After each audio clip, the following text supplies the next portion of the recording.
Wow, hello guys, what a great day to start the StarCraft 2 stream for the first time with absolutely no takes haven't happened before. Oh my god, what a bracket we have got today. Oh my god, the sub count, no! Close your eyes, the sub count is decreasing. Let me go show you the bracket. There's a certain section I'm jumping right on into that I'll just tell you about right now. It is called Maru, herO versus Byun solo, but it's not going to happen yet. It's going to happen second round as they are seeded both up here, so that's a solo Byun versus Maru herO 2v2. If they both win their first matchup, there's a lot of other great players. Serral, UTHERMAL, Showtime, Bunny and SOS are here today. Spirit and Goblin, Malaysia Hearthstone. I mean, the bracket is there for you guys to look at. I'm not going to read everyone out because it's a long list. But you guys can check that out over on the challenge page. I'm going to wait to see.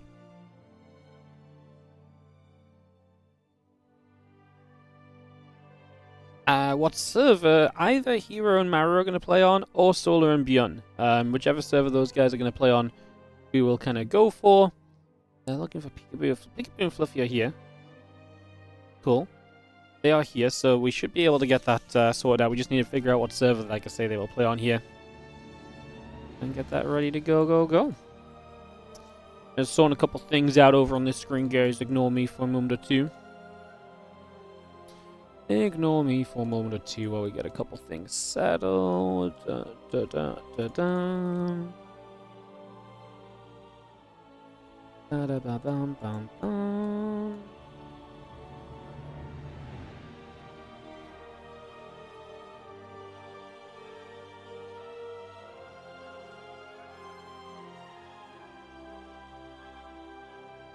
Beautiful with a capital BAU. Alright, cool. Hello, what up?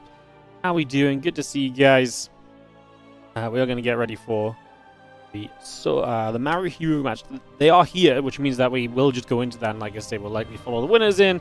So the schedule for today, guys, is the 2v2 Cup is on first. Originally, we had WardiTV content scheduled to happen around now as well. We delayed that by 3 hours in order to accompany or accommodate for the 2v2 event. After 3 hours, we'll ditch from the 2v2, or we might cast like the final game of a semi-final or something. But we'll move into our own tournament. Generally, most of the 2v2 should be done by then, so a lot of the players should be freed up. So if they want to play our qualifier, they should be able to. Is the general kind of way in which we're trying to make this happen today. So fingers crossed we're able to make that all work out. It's not 100% ideal. Obviously, you know, some players may miss our qualifier. I can't do anything about it. I got to run it at some point. I can't delay it all day either. So at some point, you just got to do what you got to do. I didn't realize the 2v2 was today. I never know when the 2v2 is because these cups keep showing up out of nowhere, I feel like. So I'm always like surprised. I'm like, wait, the 2v2 tournament's today. I had no idea. This happened last time when I was trying to cast as well. I had no idea when the 2v2 event was. So yeah, I just was suddenly casting 2v2 at the end of my stream. So yeah, it's definitely a thing. Anyway, all good. How's everyone doing? Welcome to the Streamio. Good to see you guys. Thanks for joining us. Like I say, we are going to get into the NA server for herO and Maru versus Fluffy. Is it Fluffy? And I forgot the name of the other guy. Peekaboo. Peekaboo and Fluffy. Peekaboo and Fluffy. We're going to be playing here in just a few short moments. So yeah, that we're ready to rumble. Find so many random chat channels with player names right now. I'm in the solo chat channel. Move over to the UTHERMAL chat channel.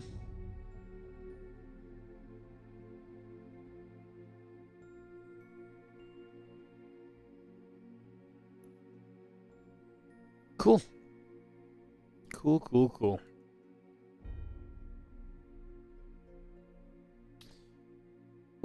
How's everyone doing, guys? How you guys doing? How you guys feeling? How you guys feeling? Hopefully good. Hopefully good.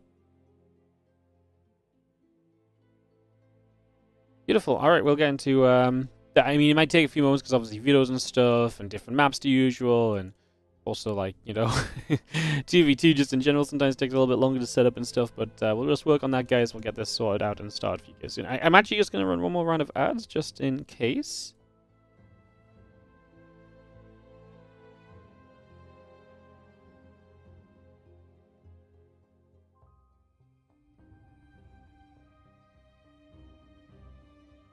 let me just run some ads, get that under go, and we'll get ready to rumble. Perfect. So, yeah, we'll run the ads because it's just going to take a couple minutes and just means we've got some extra time where we don't have to crush the ads in, especially on a 2v2 day when 2v2s can take a little bit longer than everything else does sometimes. It just kind of makes a whole lot of sense. So, set up with all that. And, yeah, we'll be getting going here just shortly, guys. We're just doing a little bit of the waiting game.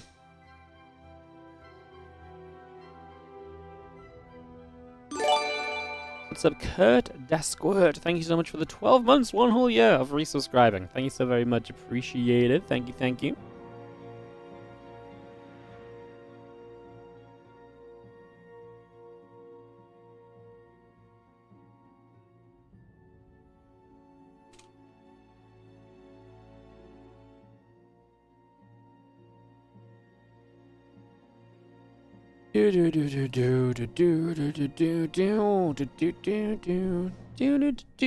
Don't know what I'm singing for, but we're just waiting and chilling and hanging and waiting for you guys to. I mean, you guys, this is your chance to say anything you want to, guys. This is the moment before the games begin. You can say anything you would like.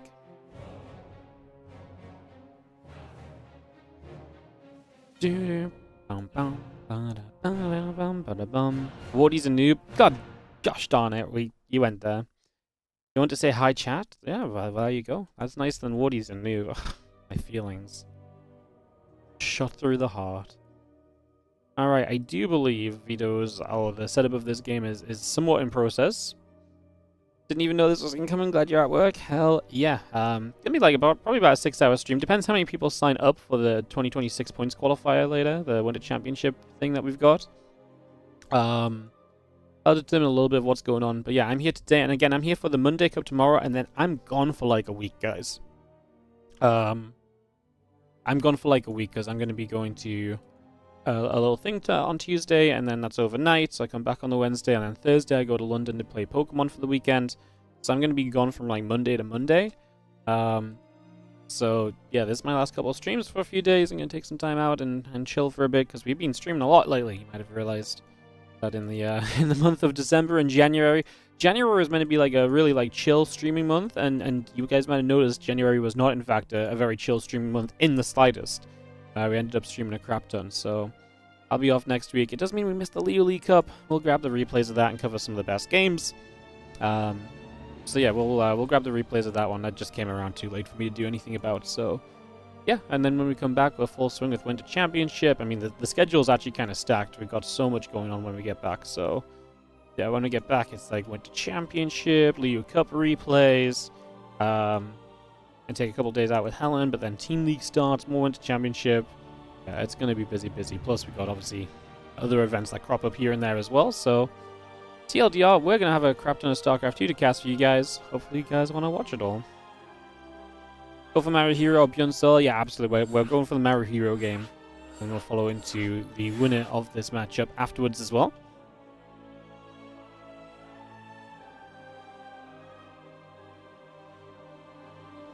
This will take a couple moments. Everyone's joining this lobby, so it shouldn't be long. Get this going.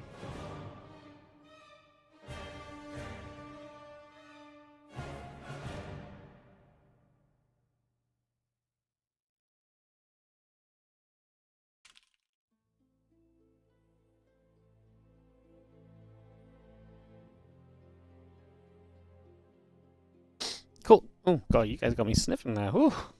Take my time off. You know it. You know it. Alright, players are ready now. We should be good to go here in just a couple seconds, guys. And, yeah. Freaking sub count going down just before I take some time off. Ay. To be fair, we did get to end of January with close to 1,000 subs, so I really can't complain about that. We'll remember to come back, don't worry. I will make a return. I need to chill out a bit though.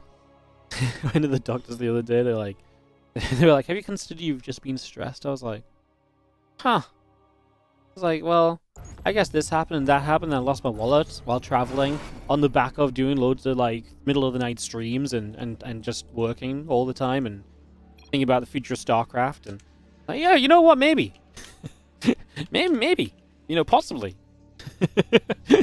That may be a thing. Who knew? So yeah, Yeah, we're gonna get this one ready to party on.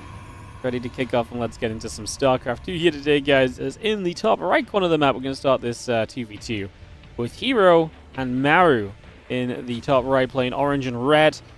herO and Maru. herO messaged me the other day, so I was talking to a couple of people at Home Story about the upcoming WardiTV team league, and then someone obviously must have mentioned it to herO. Someone tried to like pre-recruit him for a team or something. He's like, hi, me and Maru want to play a big team championship I hear about. I'm like, I don't have information yet, but if you want to play when it comes around, we'll be very excited to have you play. As in the top left corner of the map, our blue and blue players will be King Peekaboo and Fluffy. I'm not going to lie, I do not know much about King Peekaboo or Fluffy. But I'm very excited to see what they've got to show us over the course of this game, as obviously going to be some tough opposition in the form of Maru and herO, but that doesn't mean that it's impossible. Especially in the world of 2v2, you never really know what's maybe around the corner from happening or anything, you know, of that sort a lot of the time. So, yeah, I'll see what happens, see what gets going. Again, thank you so much for joining us, guys, for some 2v2 action as we kick off into the games and see what's going to be happening. What's up, Dies Das GmbH? Thank you so much for the fresh new sub as well. Appreciate you. Thank you for supporting. Thank you, thank you, thank you. Thank you for the sub. So yeah, obviously we jump into this one because the next round is the winner of this versus the winner of the Byun solo matchup. So we're probably going to see the Maru herO versus Byun solo unless there's an upset. But that's obviously the initial kind of indication and why we jump into this one, guys, because there's a fairly obvious path for us to kind of get into a really cool series afterward. Which, to be fair, it's difficult not to get into a cool series afterward, because pretty much every single matchup that goes into round 2 of this competition is already stacked, because there's just so many stacked teams and stacked players in this event from the very beginning. So, yeah, it just caught my eye, because I know people are going to want to see you see the name Maru, you see the name herO, they're playing together. I wonder if they've ever played 2v2 together before.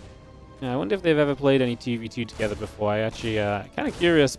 Usually, Byun used to team up with Maru, but, Byun's been teaming up with Solar a little bit instead this year. As this Reaper comes around, going to go after a few of those probes, so some damage will be dealt. We get some hits in, put some work in. We just get that started for the moment. Reaper pulls back over to the right-hand side, going after a couple of probes for a few moments as well. Just going to see that Stalker hitting onto the Reaper here.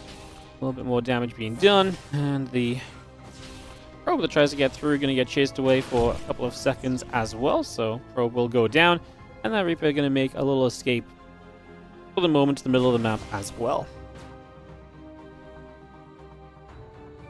It'd be funny if herO Maru lost a couple of guys called Fluffy and King Peekaboo. Man, I'd be all for it.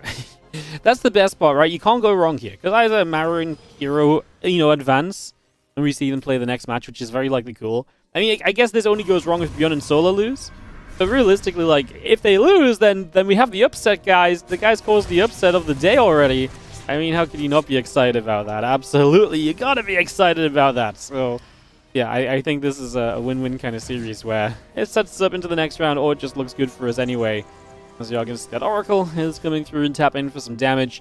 This Phoenix on the way from herO Maru is just going to go factory. He's going to go triple racks already, so he's going to have a lot of bio early. Actually, build burrow on the side of King Peekaboo. I'm not sure what the burrow is necessarily for. Maybe just to add in some annoyance or so. I don't really know what the plan is with the burrow. That part I'm yet to figure out myself. Just because it's such a fast burrow and there's nothing that really accompanies it, I guess just, okay, we're going to burrow one link here. I mean, it can be nice for vision and stuff, but it's a big investment if that's all you're getting out of it, right? So it's one of those things that, like I say, definitely adds up in terms of its cost early. Because now we're going to go Rocheron and Baynez behind this. And herO is going to go second Stargate, so he's just going to go Mass Phoenix. Obviously not being fed by his teammate. This tournament has 7-minute tax on feeding, so you cannot feed your teammate for a substantial amount of time. As you see the Oracle coming to the low ground, throwing down a Stasis Ward. And we do see Baneling Nest, drones continue to come through as well. +1 attack, Stimpack and Combat Shield continue through. Starport coming online. You do see the few Zerglings going to make their way over to the right-hand side. And they're just going to position themselves nicely for a couple moments while they figure out what they want to do. Those few Phoenix going to gather up as well. Just going to peel around to the left.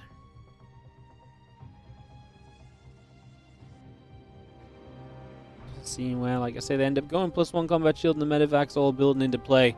Again, we get a lot of that coming up as the Phoenix just try and control. We got a couple of burrowed Banes on the map, so to be fair, maybe we just hit the... Oh my god. Can you imagine he actually just hit the massive burrowed Banelings at the very start of this? That would be nutty. It's not going to happen. The Marines turn a different way. Can you imagine Maru comes into the 2v2 tournament, and in the first game, he just gets randomly burrow baned in the middle of the map? This would be so sick. However, I don't think it's going to be happening. As you see, the Stalkers getting there. They're going to push the Phoenix away a little bit. Phoenix will continue together with a few Marines and Marauders underneath as well. They will continue to settle in just for a handful of moments as we ready ourselves to try and poke on forward. You can see the Phoenix looking to lift up some important units here. The Biosim in. The problem is all the Banes are burrowed around the map, so they're not actually here to help. Guardian Shield pops up to help as well on the side of herO. As this is just going to be, I think, a little bit too much as Maru and herO do not mess around. They stim straight through and they are killing things. Man, the Zerg built all the tech in the game. From Burrow, he went into the road to Febraury and the Bane Nest, and now he ended up on a Hydra Den as well. Unfortunately, Maru, pretty powerful. I think this was also a case of King Peekaboo was just not quite ready for this attack timing, right? Where I think he's actually on his way to a lot of units and a lot of supply that just wasn't here immediately, and that would have helped a lot. But also, you just get so much of your supply offset because those Phoenix, lift so many of those units up, and that's the power of the Phoenix. Usually, to get this amount of Phoenix to lift so much up, you really sacrifice the army, but in 2v2, when your teammate has the army available, you can get that amount of Phoenix to just completely nullify an opposing army, and then also still have your teammate with an army there to take advantage as well. And that is somewhat what happened as game 1 goes the way of Maru and herO in game number 1 in the opening map.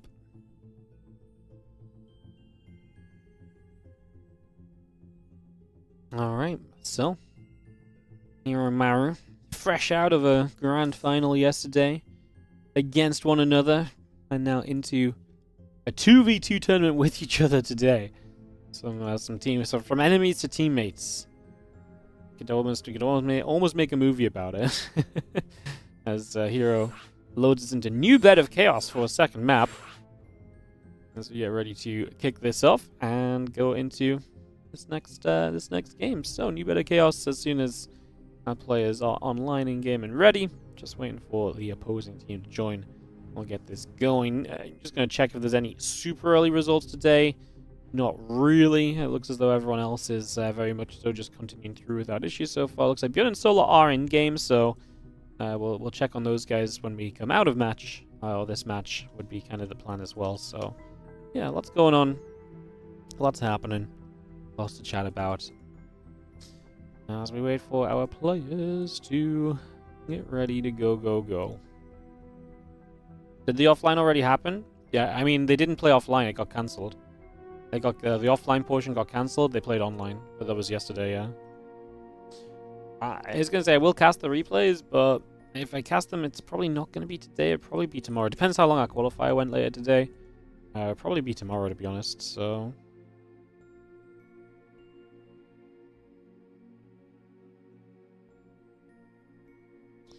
Yeah. Alright, we're getting everyone in this lobby, guys. Will just be a couple more moments, it seems. Get this ready to go. Go.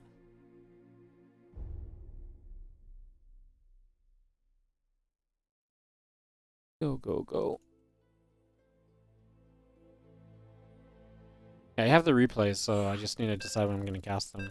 It's just tough because I'm going away.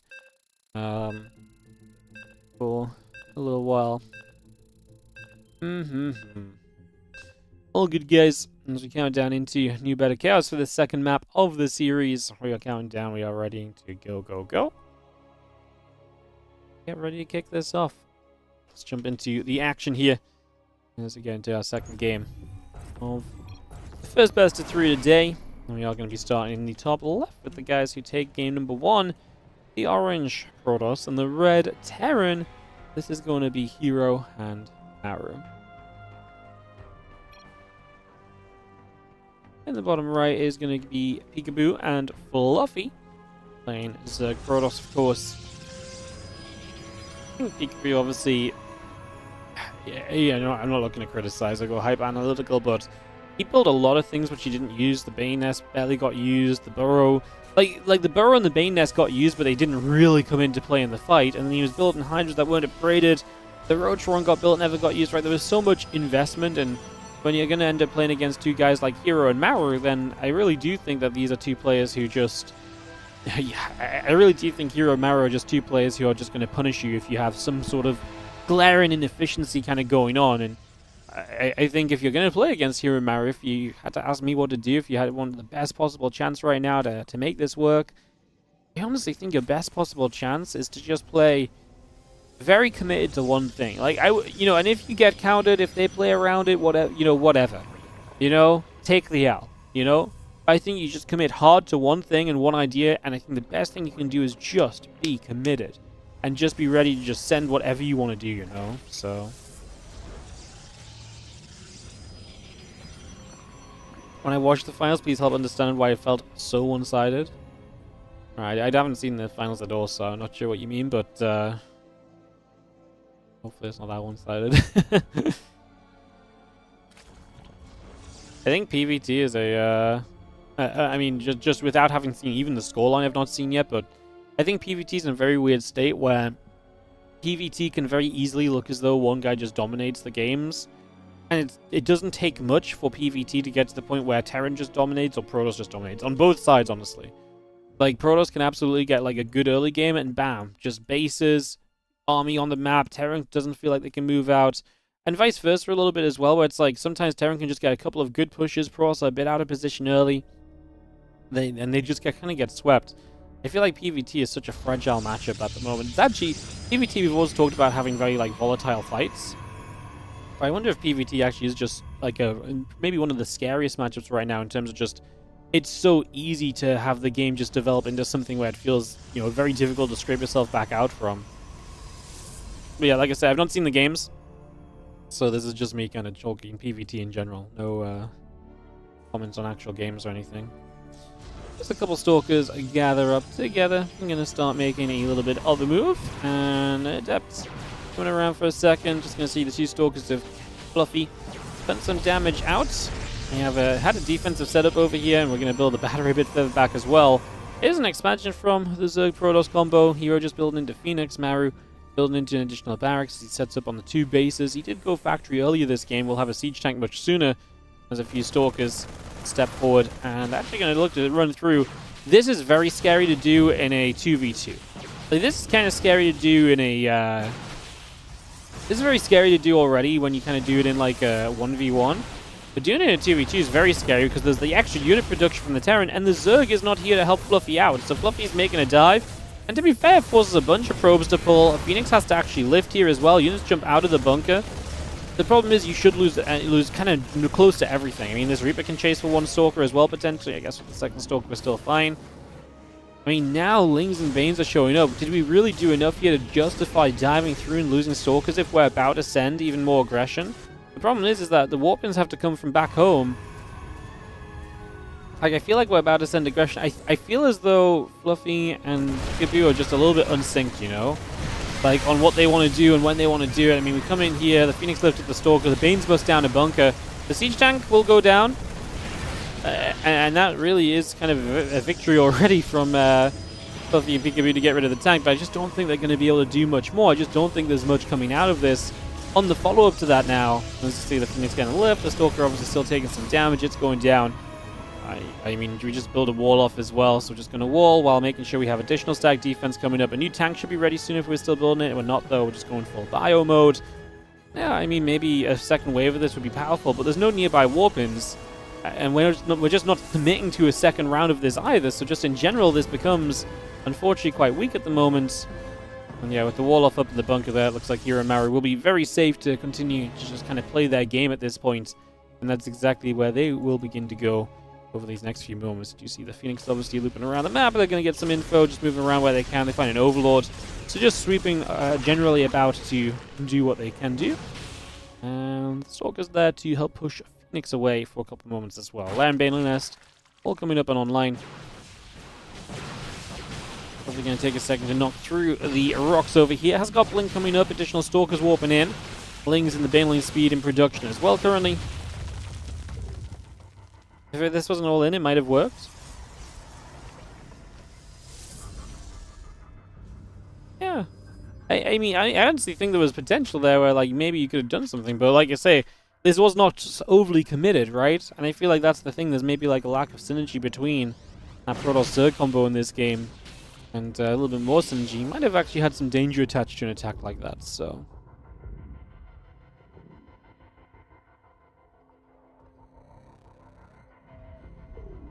Phoenix.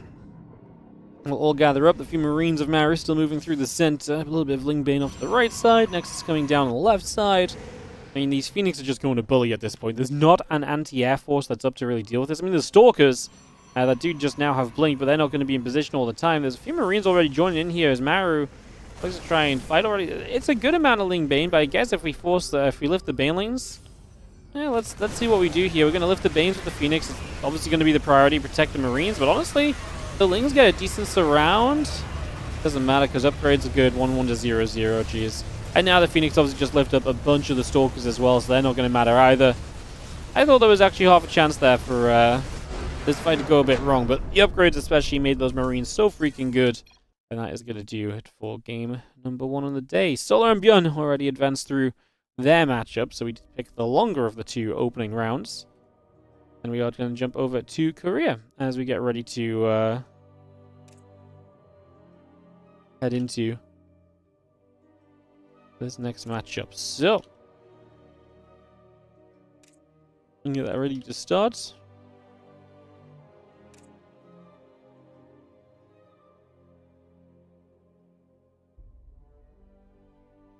And we'll hop over to Korea for that series and get that ready to go. What a banger of a match for second season of the day, guys. I'll just run you over into a couple of ads just to make sure they're not going to run during the games, obviously. And then we have herO Maru versus Byun and Solar right off the bat here. Yeah, that's a little bit of a crazy thing to have, but we have it, which is just wonderful. We just gotta love that. So we get this ready to go.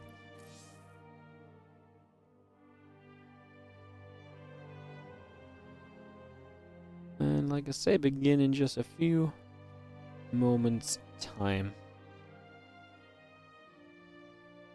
Beautiful.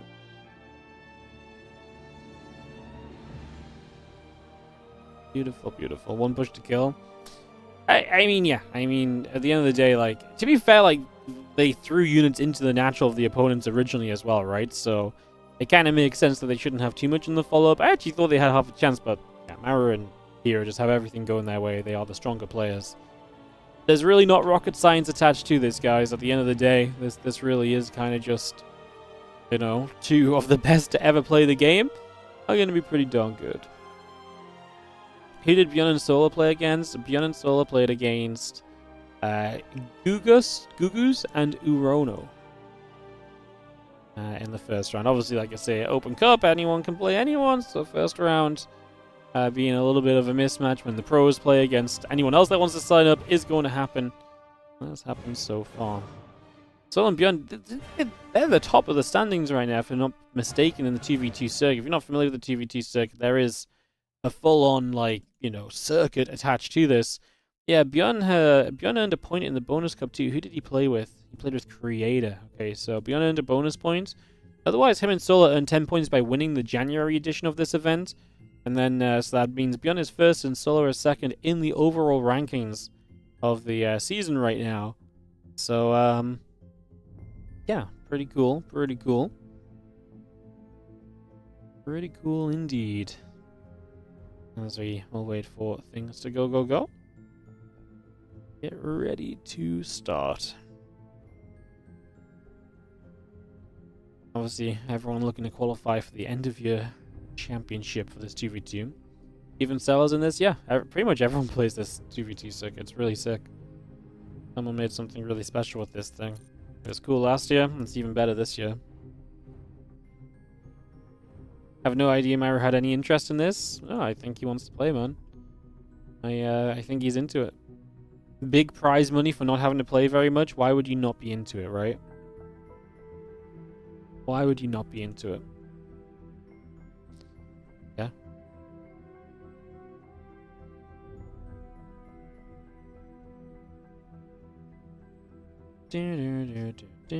Bum bum bum bum bum bum.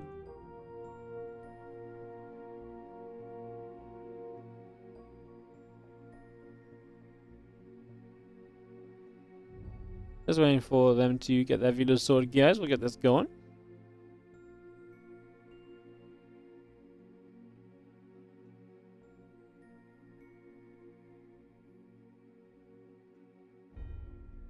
Again, thank you for joining me. Appreciate you all being here. And ready to head into this, just waiting for them to veto. Which might take a moment or two. Like I say, obviously 2v2 maps, I'm not as familiar with them and so on, so there's going to be a little bit less kind of understanding of what's going on in these some of the time.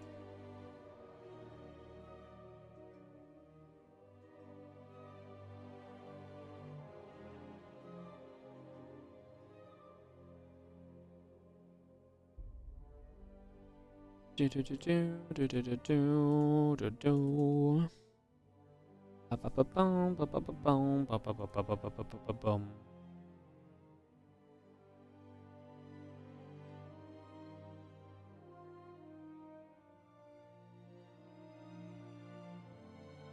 Oh, how's everyone's day going? You have YouTube up and Twitch before Super Sunday. Is Super Sunday?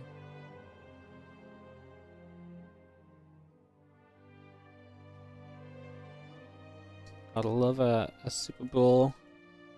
I'd say it's Super Bowl weekend, but we're not really. I guess there's not much Super Bowl to the weekend at all, apart from Sunday night from my side. But hyped up, ready, excited. Gonna be up late.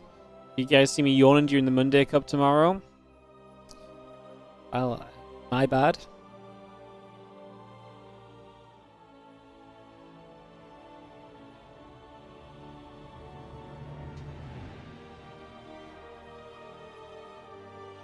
Imagine needing sleep. I'm actually not sleeping a lot right now anyway. I'm on that like, I'm going to bed a bit later at the moment, but I still wake up at the same time. On the 6-7 hours a night. Well. Yeah, something like that, I guess. Anyways, we are just waiting for them to host up, guys. Like I say, if you're doing not a quick process. I got my eyes eagerly pinned to the friend list.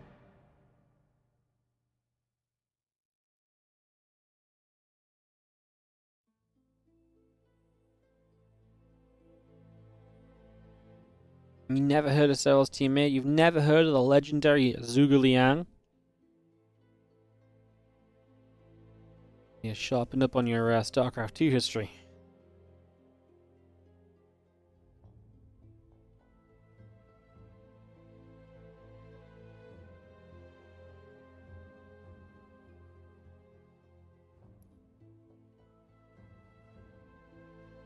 I'm watching so eagerly.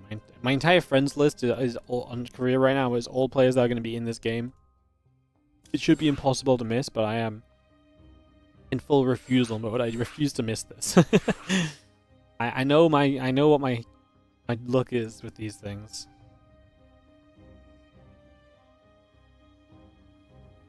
Look away 2 seconds. They decide to start the game already. Yay.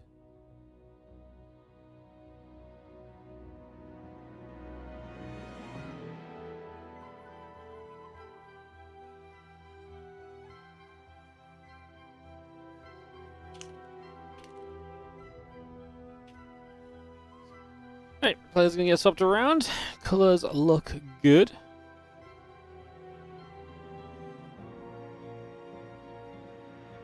Should mean we can go into this in a couple of moments with UTHERMAL's 2v2 circuit Febraury, and it is going to be herO Maru versus Byun Solar. Kind of matchup.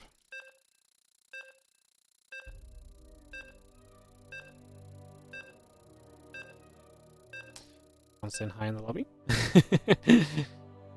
Just randomly everyone's like, hi. I'm like, hi, hey. Fancy new here. Alright guys, we just take a couple seconds and we will go as you can hear the countdown working its way into action. Let's go into this. In the bottom left hand corner we are going to start off with the red and orange Protoss and Terran, herO and Maru in this best of 3 2v2 UTHERMAL's 2v2 circuit Febraury Cup. So much money on the line in this circuit overall, not just in the weekly and the monthly events, but also in the season finals, which is what these guys look to qualify for by earning points throughout the season. And with the Koreans taking part, it's really competitive this year. Like this year, there really are a lot of players looking to get in, while there are not as many spaces, there are just as many spaces available as last year, but more players want to get in, so it's going to be really competitive this year to make it to that season finals. That's going to be something we don't need to talk about much right now. We've got like 3 more months of the monthlies and the bonus cups and stuff. But it's something to kind of think on, getting some points early in these events, or getting some points in February is going to help you when it gets to later in the year as well. Byun and Solar were winners of the January Cup. So Byun and Solar won in January, and they will come through and play here this time around again as teammates once more in February, taking on herO and Maru in this opening game. No, not really the opening game of the day, because obviously they both played a series to get to this match already. But opening game of what is really probably going to be the first real test for these two teams today as we get into this. So, yeah, hello everybody. We'll just take a moment to say obviously welcome, and this is probably a match that actually will go on the YouTube as a separate kind of upload, because who doesn't want to click on the Maru herO Solar Byun 2v2 game? So I will just take a quick moment to say, if you're enjoying the stream, consider subscribing to the YouTube. Or if you're enjoying the video, consider subscribing there as well. You can also like the video or the stream if you're watching it live on YouTube right now as well. Do check that out. Or if you're watching it, like I say, as an uploaded VOD later on, like I say, it all helps getting those numbers. Algorithm good, algorithm likes us. And if the algorithm likes us, then it is going to be cool. Alright, so thank you so much, guys, for listening to a little bit of that. But we are underway, guys, and we are waiting to head on into this and see what will happen. Couple queens on the way up. That circling speed is building. We got the lings and the drones all building through, factoring a command center coming over as well. And we just get ourselves moving along nicely for the first couple minutes. Low ground CC. Obviously, this is an interesting map right away. Undercurrent with the back base. Byun and herO are going to be the ones to claim the back base. Not surprised to see the Zerg taking the forward base. And I guess with a TV partner, it kind of makes sense for the pros to take the backward base as well. Terrans are better at walling off. The Terran forward base can lift up. Maybe the Zerg forward base, you could argue, but then at the same time, the Zerg is going to take other bases on the map that kind of connect to that forward base. So in that regard, it probably does just make sense. So obviously 2 different compositions on each side of this 2v2, and we do see different players taking the back base and hence the forward base in regards to that, which, like I say, I think is just already kind of a showing that these guys are definitely thinking about how this 2v2 works. I was super interested about 2v2, so as I keep bringing up this trip, but who knew 1 hour was going to be so interesting? But I was on the shuttle to the airport with from Home Story Cup with Serral, Haleza, Christiana, and they were talking 2v2. We split up, and then we met back up in McDonald's because we all decided to go to McDonald's before our flight, as we usually do. So we met back up at McDonald's, we're sitting down, and Haleza actually asked me, what do I think is a really cool 2v2 composition that hasn't been used yet? And I'm just like, man, that's so difficult to say. Like, I feel like it's so hard to think of it, because I think it probably just doesn't exist because it's weird, And I was like, something with mutas. I was like, it's really hard to pick with Zerg, especially because there's only so much Zerg can do. Anyways, they were talking a lot about 2v2, and Christiana was like, it's 2v2, it's like, it's just 1v1 builds though, right? And everyone's like, no, there are some like very specific 2v2 builds, because these guys are starting to figure out just how safe you are with your teammate. What do you need to build at a certain time? How can we pressure in such a way that kind of benefits us in a 2v2 scenario? And so there is already just so much figuring out being done in the 2v2 scene at the moment. Like, these top-end players are starting to figure out 2v2 specific builds. They are starting to figure out plans and kind of maneuvers and ways in which the matchups work as well. It's so interesting to hear them start talking about 2v2, because you hear the top guys talk about 1v1, and obviously we've, over the years, all the smart things people say about 1v1 and how they analyze it. Hearing them put the same analysis and thoughts and out there into 2v2, and like listen to someone like Serral talk about freaking 2v2 is kind of fascinating as well, and all the different ways they think it can work and things can happen. Super interesting. So yeah, really cool to see that, and like I said, it should get you excited for this 2v2.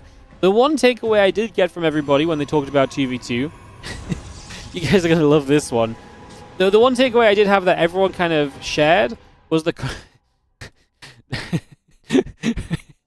The Koreans play like donkeys, was the sentiment, basically. Is that their builds are crazy, they make no sense. They just throw things and see what happens. So, yeah. The Korean 2v2, which did win in January with Byun and Solar, the Europeans do not respect the Koreans 2v2 style of play. So, that was a pretty common sentiment amongst the European guys when I was talking to them about 2v2.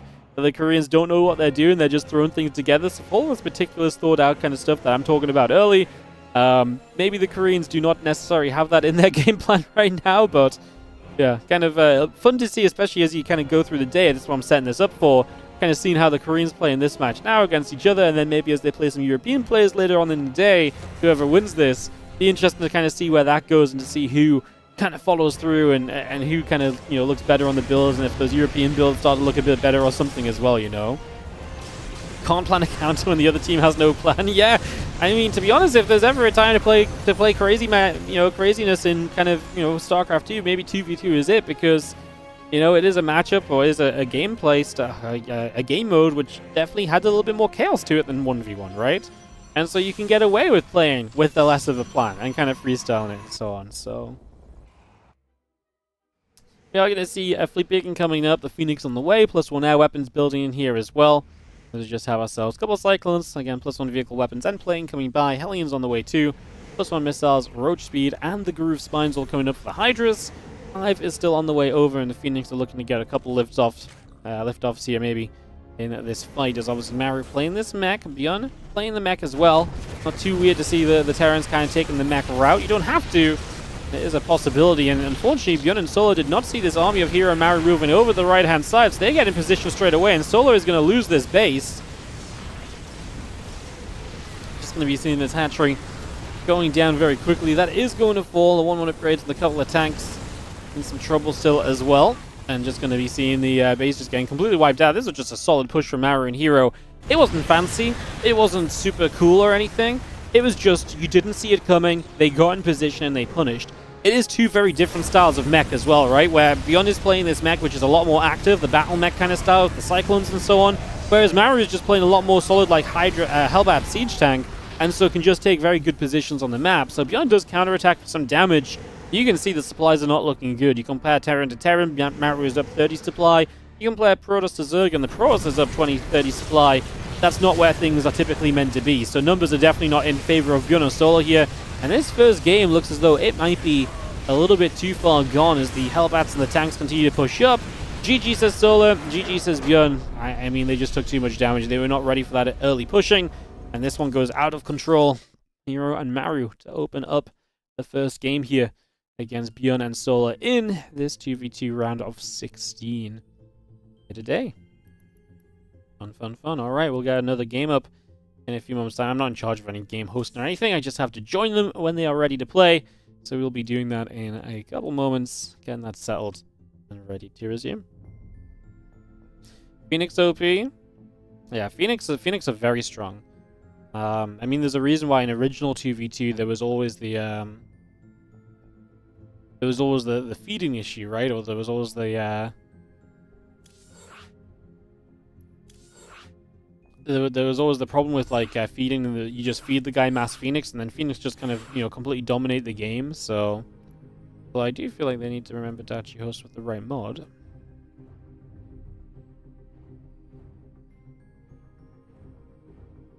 But I'm not an admin, so everyone seems to be okay with whatever's going on right now. All good. We'll get ready to resume into a game number 2 here. No one's feeding in these games anyway, so it doesn't seem to be mattering too much right now. We get this ready to roll. Perfect, guys. So, we get ready to kick off. Like I say, we've got the WardiTV Winter Championship points qualifier later today, so a chance for players to earn points towards qualifying for the Winter Championship. Pretty much if you show up and you get top 8, you're pretty much qualified is the idea, so it gives out enough points to qualify players. To qualify players through into the Winter Championship without being a direct qualifier. It's still open to everyone. Everyone can kind of generate some WardiTV points off of it if they do wish to play.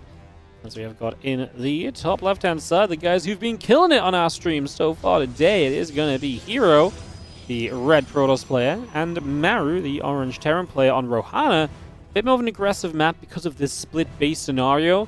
if one team decides to be very aggressive, what happens on this map is that you can dive a base, and for the opponent to help their teammate out, or for the opponent's teammate to come help, they have to come down that ramp to come and defend this position, which puts them in an open area, which means that your committed aggression can then jump on that and take advantage. So this map is often seen as quite an aggressive one, as Solar and Byun will team up in the bottom right corner of the map here to get this on the way and ready to go. This map is dangerous for that scenario, absolutely. So let's see what happens.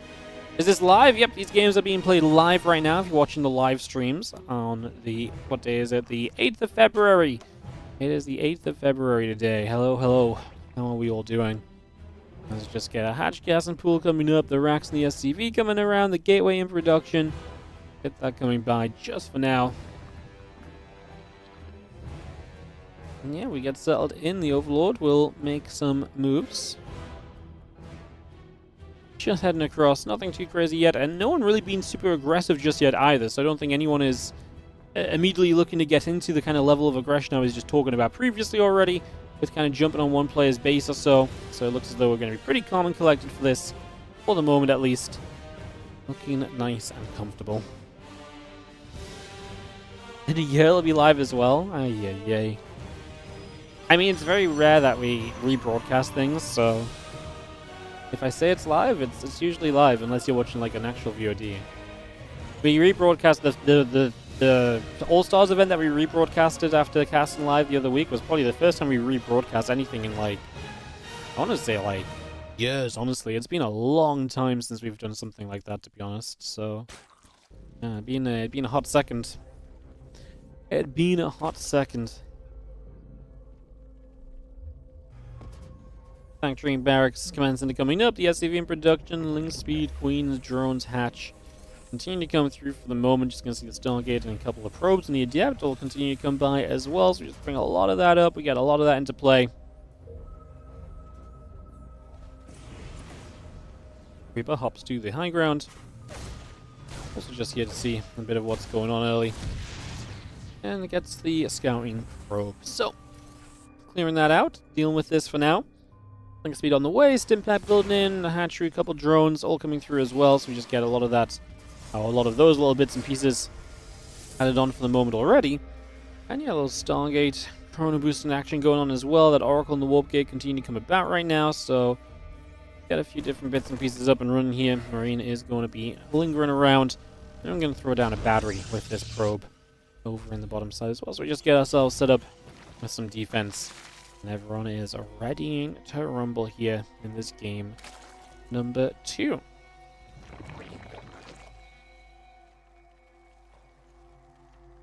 So Stimpack is going to be on its way out. The extra Marines producing through out on that starport. Again, Marines, SCVs all coming online right here. The reactor coming online as well. Keep bringing that through just for the moment as the battery will finish. And a couple of Hellions joined together. The Adepts kind of make their way forward as well, just for a couple of seconds. And Felon Pre-Igniter coming through once again. You are going to be seeing the Stargate number 2 building. So herO just going to keep on building Heavy Phoenix. He's like, I've seen 2v2 before, and I know these Phoenix are good. So that's exactly what he's going to go for once more right now. So you're going to see the Oracle activate, and a couple of SCVs will begin to go down. The Hellions get that. They're going to be running through. A couple of Queens are going to keep the Hellions pinned back as well. So they get shoved away just for a couple moments. I mean, they're going to get deeper, and we are going to try and make a play onto Solar's mineral line. Solar pulls a lot of the drones away from there just for now. Hellions are still going for it, and we actually do see a chunk of drones going down, so a good amount of work is dropping pretty quickly.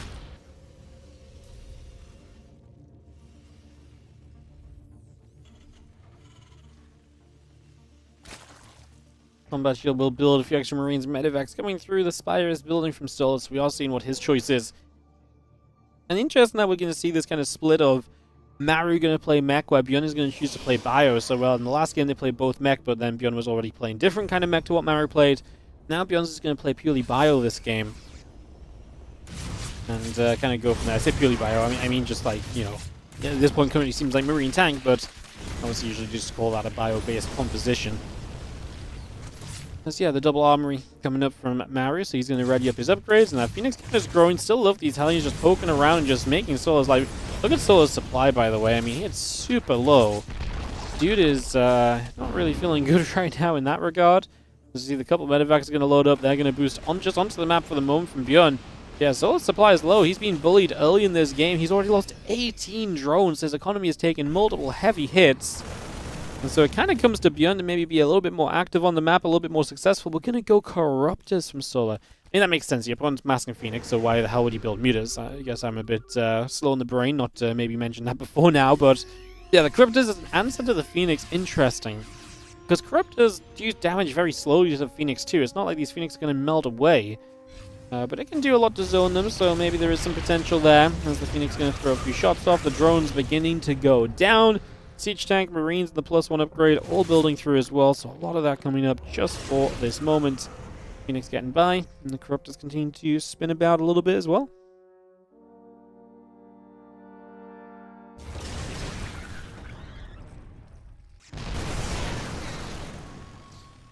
Marines and Hellions will join. We're just going to be seeing the couple of factories building up, the Hellions and the tanks coming through, the 1-1 upgrades all coming about as well. Phoenix going to go around that left-hand side, the Corruptors wanting to make their play forward. A couple of tanks setting up, and the medevac's going to load. Phoenix going to jump onto the Corruptors already. First Corruptors going down very quickly, 2 Corruptors dropping pretty quickly, now a Cyclone or 2. Going to try and fight. The Bioarmy already getting chased away though, and Byun not able to move forward. He loads up massively into these medevacs and looks as though he obviously really wants to make like a more aggressive play here even, so let's see if that's something which we can make happen or not.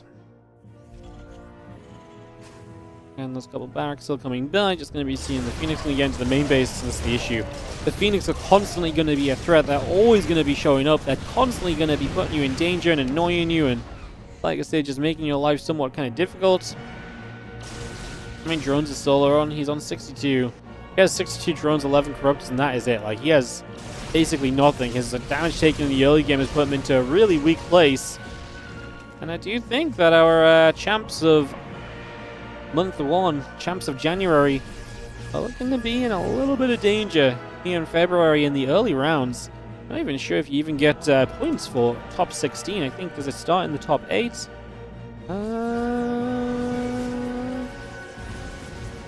How do I find this cup on the list? There we go. Okay, no, it does. It starts in top 8 for points. So that's actually kind of a big deal already. Because, yeah, like you say, the points are what you really show up for, and yeah, Solar and Byun are kind of top of the leaderboard on points, but that may not stay true if they get knocked out so early this time around. Anyways, Marines trying to push up. Maru's supply is great. The danger of a mech player being the highest supply in the game. I mean, how do you fight against a mech player that has such a dominant army compared to everyone else on the map? I guess you kind of 2v1 him, but is herO going to let that happen? Probably not. No, the Phoenix are such supporting units anyway. herO's almost always going to be in position to then support his teammates. Maru is just going to start pressing forward as well. To be fair, Solar's also going to... I mean, basically, Solar's playing like a supporting role in the Corruptors, while herO plays the supporting role of the Phoenix. I think I pick the Phoenix over the Corruptors pretty much every time. Byun, he stimmed there to try and threaten the fight, and Maru sieged everything for a couple of moments, and they all held back for just a second. We held our breath, but nothing really major came of it.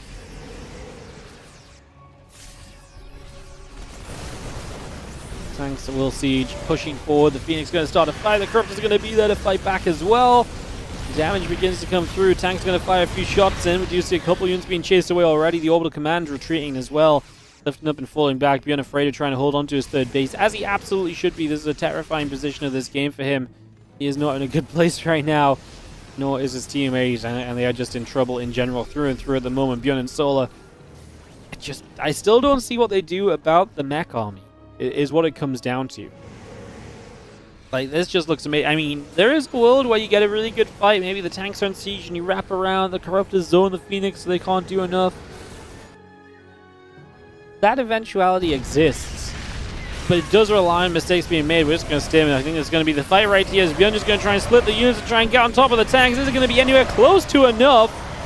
Bio surviving quite a long time. Maru's supply going down, but I tell you whose supply dropped even faster. Byun's. His supply gets absolutely demolished. herO and Maru, fresh to the 2v2 circuit, are going to be earning points on their first journey into this series, because they are going to be getting into the round of 8, and like I say, that's where points do begin to gather for the UTHERMAL 2v2 series. So that will be that. GG's. It is going to be herO and Maru to 2-0, and to move on through. Good harass early, convincing starting point of the game, and they just looked very, very good from there, and just really did not let up at that point. Currently ongoing is going to be MaxPax Lambo versus Yakov Percival. The winner of that match plays Maru herO. Kind of tempted just to stay in that section. There's also a Laser Harston versus Trigger Clem ongoing right now, so that's also currently taking place. A lot of cool matches happening at the moment here, so I'll take a second to figure this out, guys, and decide what exactly we're going to jump into. Percival's been in game 6 minutes. I mean, I'm tempted to just obviously kind of follow through the same section of the bracket. How's everyone else doing? Oh my goodness, I didn't even realize there's a lower bracket today. Holy! I had no idea there was a lower bracket. Oh my goodness. Oh, we're never going to be finished before my tournament starts. Jesus. Okay, the lower bracket's best of 1. Okay. Okay. So I had no idea there was a lower bracket, guys. I just zoomed out. I had no clue. Okay, so Byun and Solo are still in it. They're just going to be playing from the lower bracket. Obviously, still not exactly ideal for them, but yeah. All right. I've got no idea what we're going to jump into then, guys. Let me have a little peek around. Oh, there's no way we're going to be finished in time. Laughs manically. Laughs manically. All right. I'm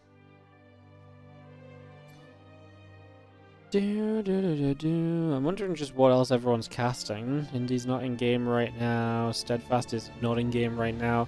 I'm not against just staying in the same section, to be honest, and just waiting for Percival Yakov to come out of game with MaxPax Lambo.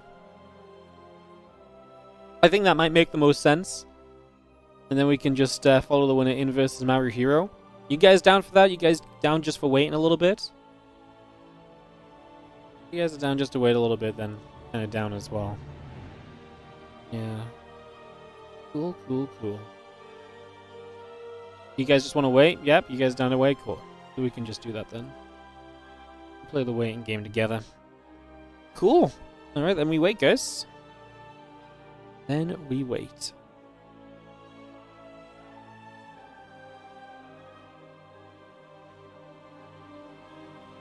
Let me clean up my tabs a bit. I've got so much stuff open at the moment. I don't even know why I've got so much open. Yeah, close some of these down. Make my life a bit easier. Cool.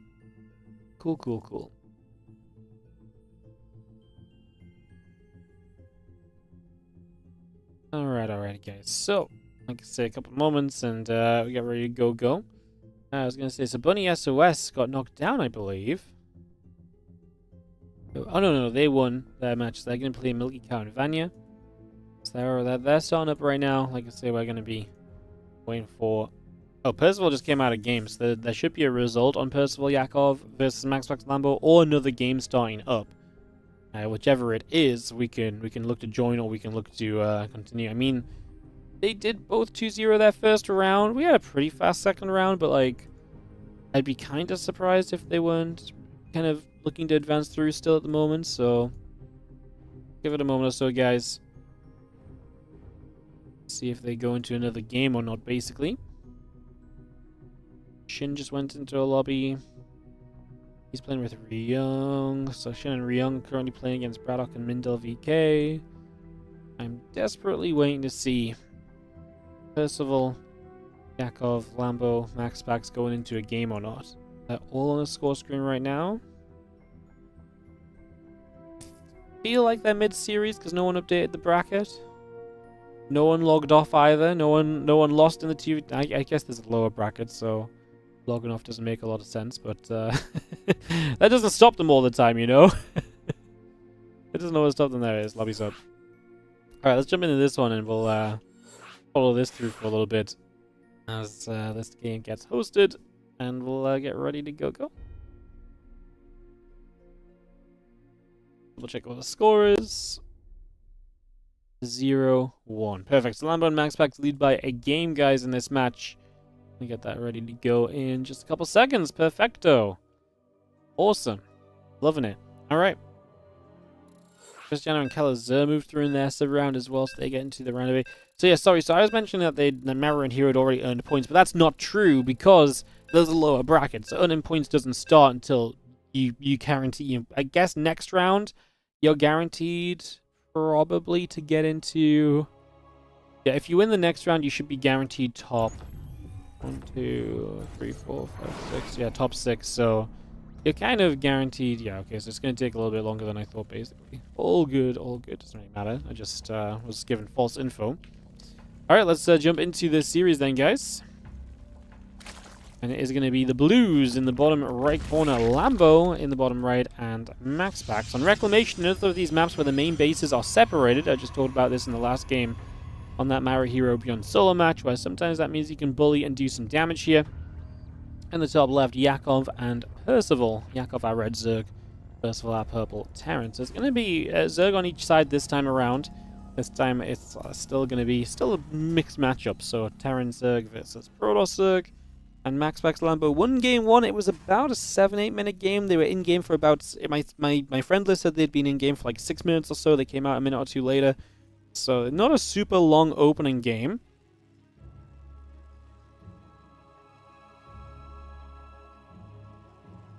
See what happens in game 2. It looks aggressive already from Yakov and Percival. I mean, double racks from Percival, Yakov early pool. Not going to be seeing the scout of MaxPax coming in. Is going to see the gas pool if you go in there. I mean, just the lack of an expansion right now is already information as well, right? MaxPax and Lambo both pinging. Communicating with each other using the pings to identify that. And yeah, be up to the high ground. Confirm there is indeed going to be Lings on the way. And that there's going to be Ling Speed on the way too. And still 2 workers manning on gas. So you get a lot of info there. His Overlord did not see the barracks over here. It's going to be Tech Lab. So we're going to go Marauders and Lings, it seems like.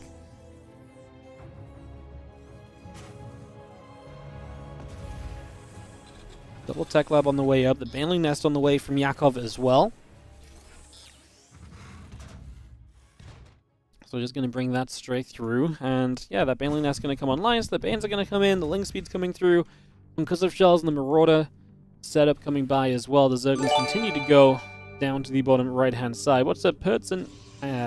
Why do I never know how to say your name?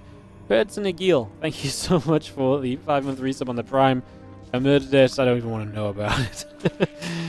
Well, Ling Banevest from Yakov, and Marauders are going to be showing up on the side of Percival, so we are ready for that in just a moment or two here as we get ready to go. A couple Lings will go back and forth. The Marauders don't have that concussive shells yet. As this first adept is already shading backwards, that should not be an issue. And we look to make this defense as you have the Bane Nest again just starting up from Lambo. So there's going to be Banes here available soon. Spine will move forward. I mean, we're going to give up the low ground hatchery. Not the end of the world. We are just now expanding, on the side of Yakov behind this. So it's very difficult because of the Banes. They're going to zone out a lot of the units that typically get used as a defense here. So that's going to make this a whole lot more awkward for sure. Marauders is a weird choice. Not really, because the Marauders are going to deal really good damage to you, like a Stalker-based defense. Is going to deal really good damage to Spine Crawler-based defense and any structural defense as well. I actually think the Marauders are just very strong on their own. That's why Proxyrax Marauder is strong in general anyway compared to Proxyrax Marine a lot of the time.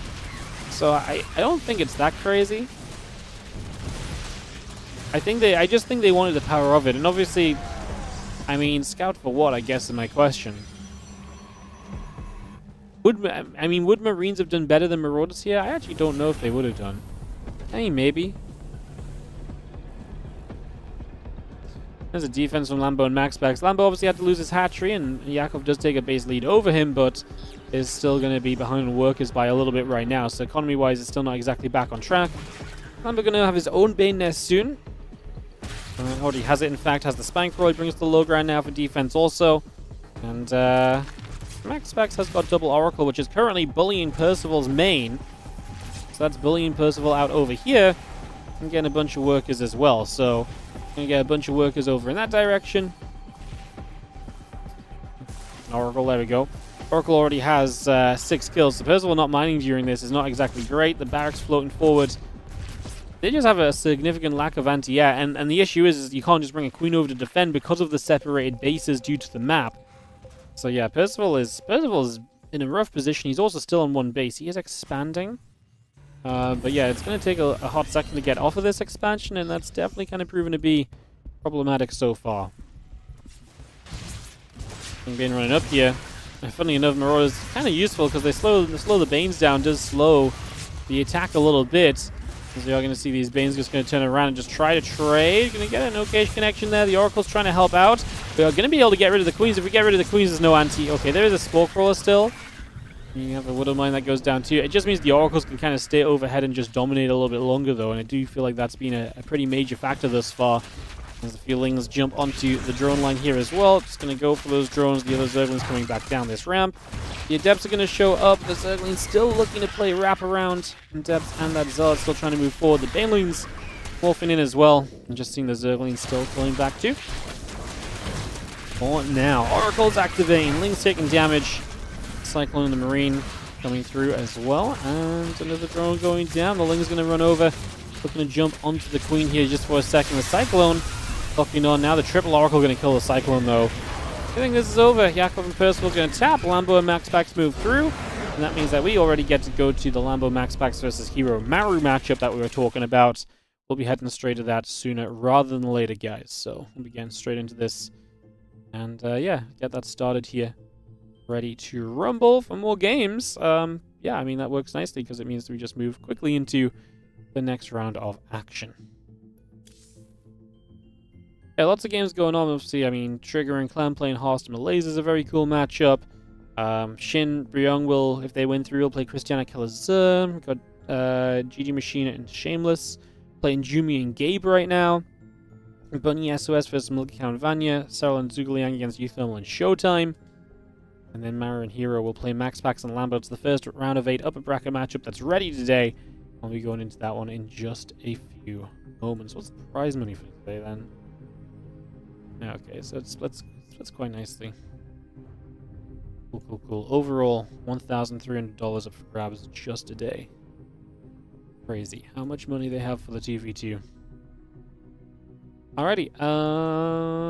Yeah, we'll follow into MaxPax Lambo versus herO versus and Maru, guys. So we'll get that going in a couple of moments and get ready to go into more 2v2 action.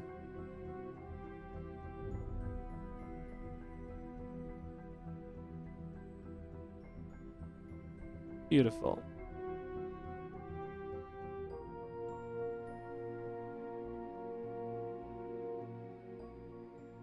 Alright, I'll run ads because we got to get videos done, and the videos do not go quickly in 2v2, so we'll just give ourselves a little bit of freedom there. Make sure we're looking cozy. Hello from the Philippines. Hello, hello. How are you doing? Welcome to the stream today. Good to see you. Thanks for joining us. And yeah, hello everyone. Thanks for joining us here for will be a few hours of StarCraft 2.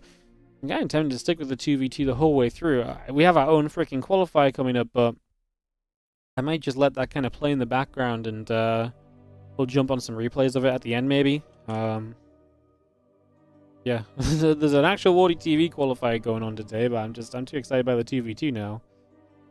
I just didn't realize this was double elimination either, to be fair, so it definitely makes it a little longer, a bit more exciting.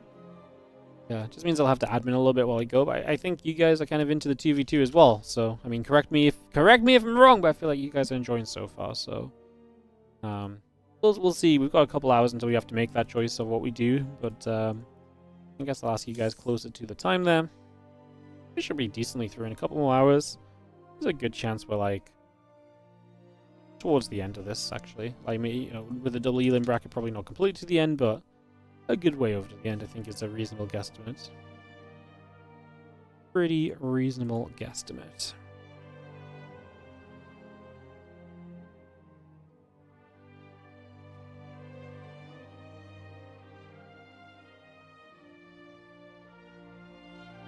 TVT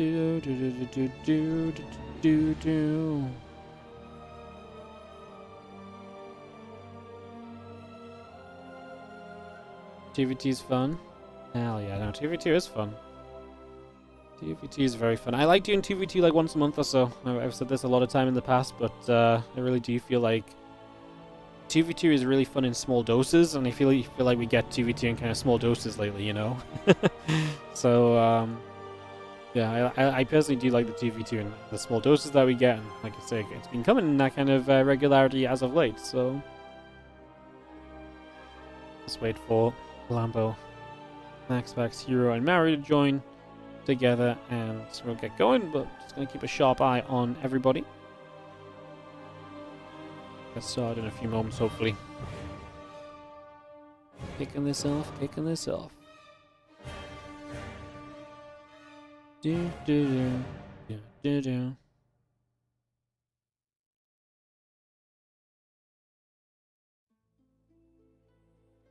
Bum bum bum bum bum bum bum.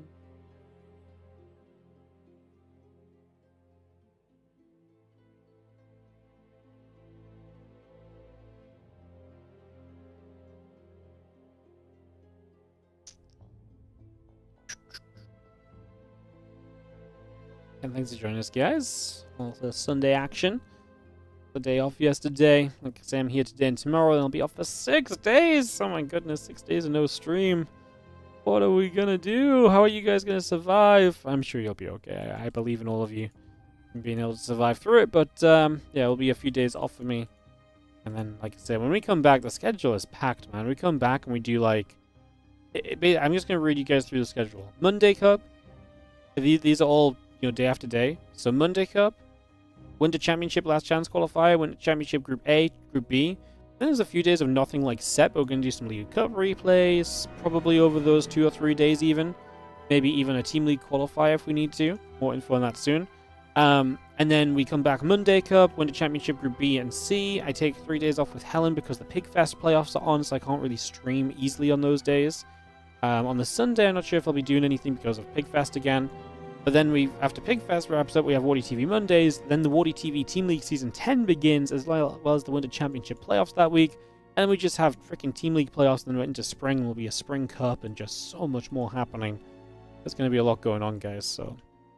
It's pretty crazy. Pretty crazy time to be a Wardy fan, because we're going to be live with a lot of games still in the near future. It's, like I said, there's a couple of healthy breaks in there, but, there's a lot of focus on just casting as much StarCraft 2 as we can. Do bada bum bum bum bada bum bum bum bada bum bum bum bum bum bum bum bum bum bum bum.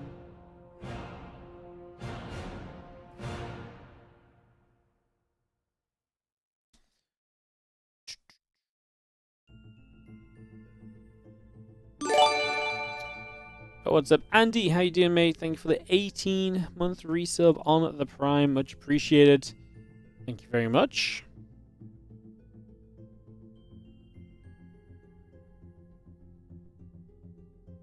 Thank you, thank you, thank you.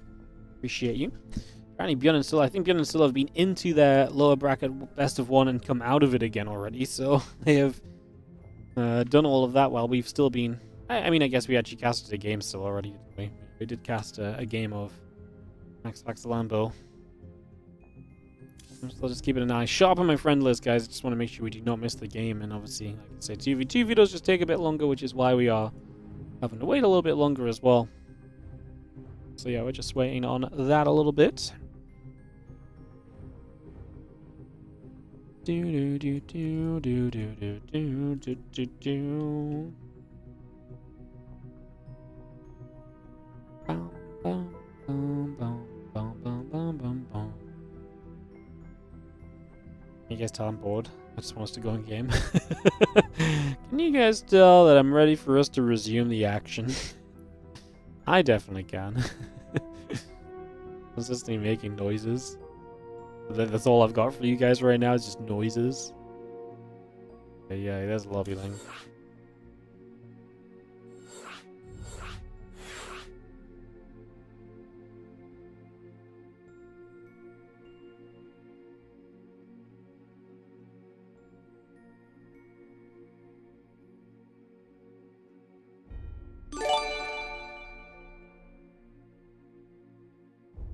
What was that? A membership. On the YouTube, I just heard a sound and I was like, didn't see anything on Twitch. I was like, what's going on? Membership for Ankapun, gifting out a YouTube membership, going out to DNDNX20 on the YouTube. Just tried how this works. Hell yeah, thank you so much for gifting out a YouTube membership. Appreciate it. Thank you very much indeed.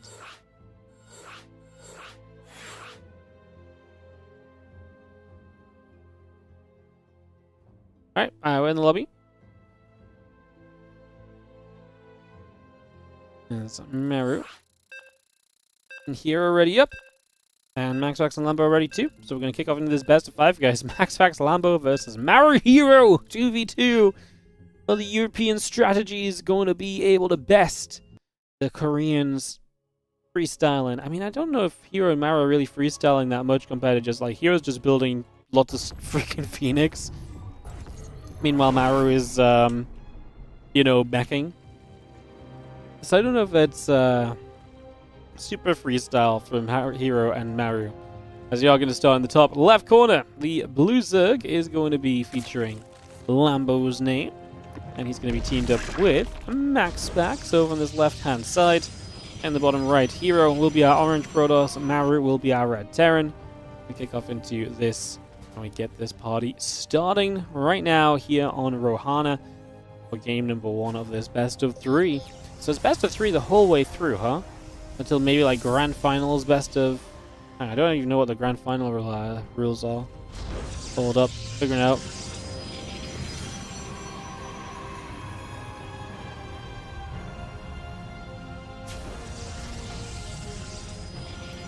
Let me see.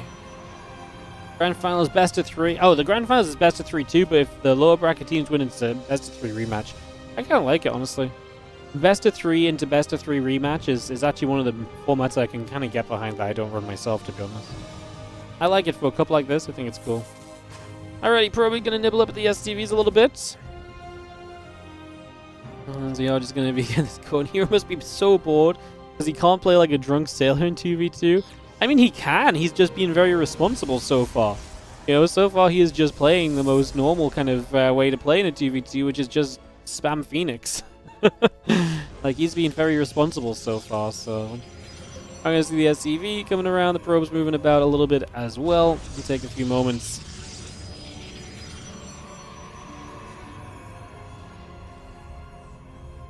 And yeah, there is a lower bracket, guys. I was wrong about saying Byun and Silver not going to earn any points today. They obviously have the lower bracket to work through as well, so... Yes, lower bracket is also a fact I forgot there was a lower bracket, so my apologies. Next is on Cybercore. Coming through, you got the pylon coming up, the assimilator coming by. Just going to have the command center of the STV and the Marine building through as well. A couple Queens and Lings continue to build.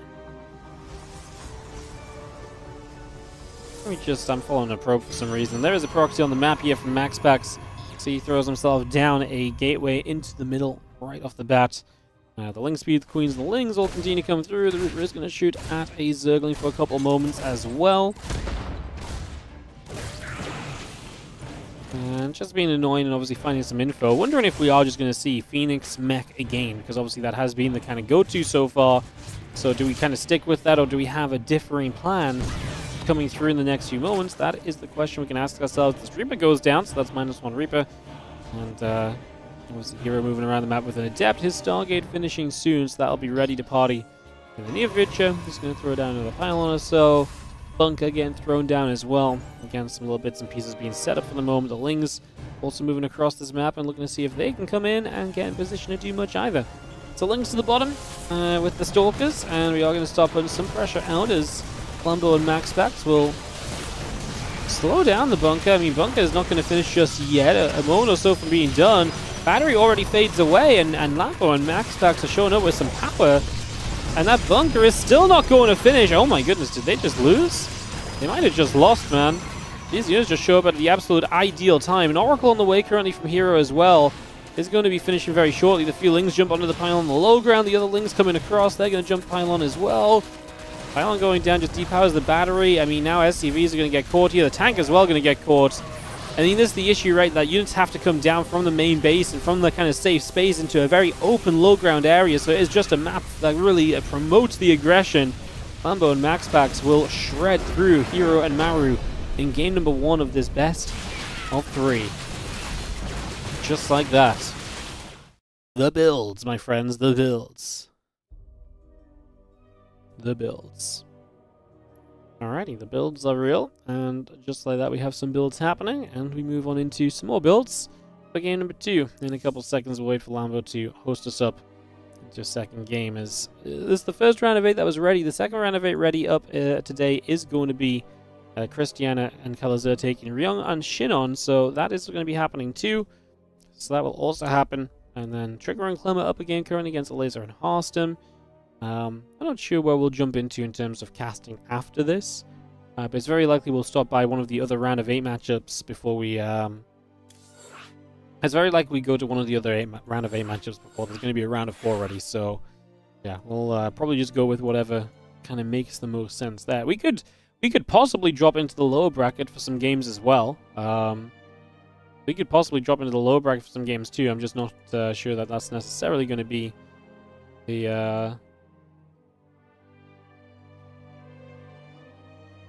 the way, because then you have to find different matchups every single round. It's best of 1, so it goes super quickly. So yeah, I don't know if that's going to be a factor. As players ready up, HF being called, Yellow Jacket is going to be map 2, and we get ready to go into this map in the next couple of moments. So we get that started off.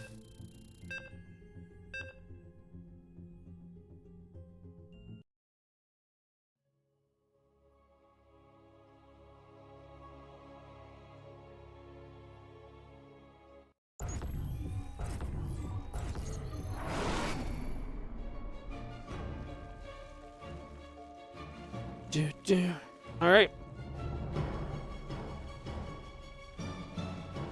Let's send it, guys. Let's jump into game number 2, as we have got ourselves Lambo and MaxPax in the upper right hand side. They are going to be leading this series in the upper right. Our blue, Protoss and Zerg. The bottom left, herO and Maru will be our orange and red, Protoss and Terran. As we get that up and running, get this underway. We just take a second to see where we're going to go to, how things are going to play, and what is going to happen over the course of this one. That style's so OP on that map, you don't know what to do to defend it. Maybe you don't play that map. Yeah, it's, I mean, to be fair, the bunker was a moment or 2 from being done. If that bunker comes up, it definitely complicates things, right? I'm not going to say it solves it, but it definitely makes it a lot more complicated to keep attacking on in. If your opponent, you know, if the other guy has a freaking bunker up, it just makes life so much more difficult. So, yeah, I kind of feel like that's the sort of way you have to look at it, I guess, at that point. We're moving over, take a couple seconds, and get set here, just for now. Again, hatch gas and pool coming up, a couple gates coming by. We are going to be seeing the couple dronies on the way as well. A couple of nibbles going on initially. Probe getting some value out of a moment or so early, just trying to see if we can do anything substantial. Answer so far is not really.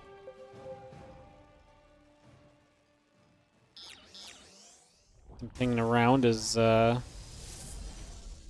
don't know what they're pinging for. Just he's like, look at me, I got a gate and a cyber core. And Maru's like, I don't know what they're pinging for. Anyways, maybe you just have a overlord coming around. No one's afraid of bees or wasps because it's just PTSD waiting to happen right there. Massive wasp symbol on the map. Yes, like beware, you'll get stung. It's just what you need to see if you're a anti-bee kind of guy. Probably going to go to the high ground. A couple drones move through. And obviously we just got Macro moving along here from MaxPax and Lambo early. They were very quick and effective at obviously kind of taking themselves a bit of an edge initially. PTSB. Good one, guys. I like it. Good one. Transit coming through. There's a hatchery right over the left side, so it leaves this base alone, so it gives MaxPax a low ground. MaxPax is playing the double gate initially, so is not going to have the two, you know, is only going to have the 2 gateways to go and pressure with, and like I say, later expand from him, so we'll see if we can get some value from it. 2 stalkers stepping through at the moment, and 2 more stalkers on the way, already putting some damage onto this adept. Good micro as we already caught that adept for a little while. And it will shade away to safety, but I say safety, it shades up over here. Lambo sees it, and he's pinging it desperately. I just don't think MaxPax can get there in time to do anything about it. Maybe with these two new stalkers. Adept is going to survive for now. Taking down here, MaxPax saw the Marine coming across as well. So again, a lot of communication between MaxPax and Lambo so far.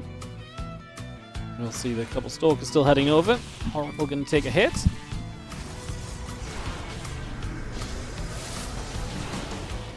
And those couple of adepts continue to gather together for the moment. A couple of Marines start to go down. The battery will take some damage as well. Continue to take some shots right here. Battery is going to go. Siege tank on that high ground in position. We are going to see the Oval and the main just going to be taking shots. The stalkers can kind of sit here. The tank's quite far back, so not able to do much just yet. Feelings going to put themselves on this orbital to try and force the early lift or force the Oracle to expend some early energy as well. That also is just like a nice little bonus. If you can force it to expend some energy already, then why the hell not? That is so far what we are doing, is the Avoid and Oracle together, gather up, and I think defense is absolutely in place here. Nothing too crazy going to be happening overall. You'll see the Ling, the Stalkers, the Sentry gathering up, and wait for this next stage to kick off into play. A couple of units coming around, and again, the melee upgrade, drones producing. I feel like MaxPax and Lambo following up nicely straight to the Blink, so it's going to be Blink plus melee upgrade. And obviously we're going to get a longer game already than what we had in game number 1 of this series, as Maru will get towards Stims. He's going to move away from the mech. He's going to go to Bio this game, and once more from herO, it is at least going to be the second Stargate. His attempt to get to Phoenix is going to be very true once more. So, yeah, similar idea from herO, but Maru mixing it from the mech to the Bio. Obviously, we saw in the very first series of the day, Maru played some Bio, but I don't know if we were really reading too much into that one with them being heavy favorites. Now I'm going to play this Bio here. This game, though, is definitely a little bit more interesting to see.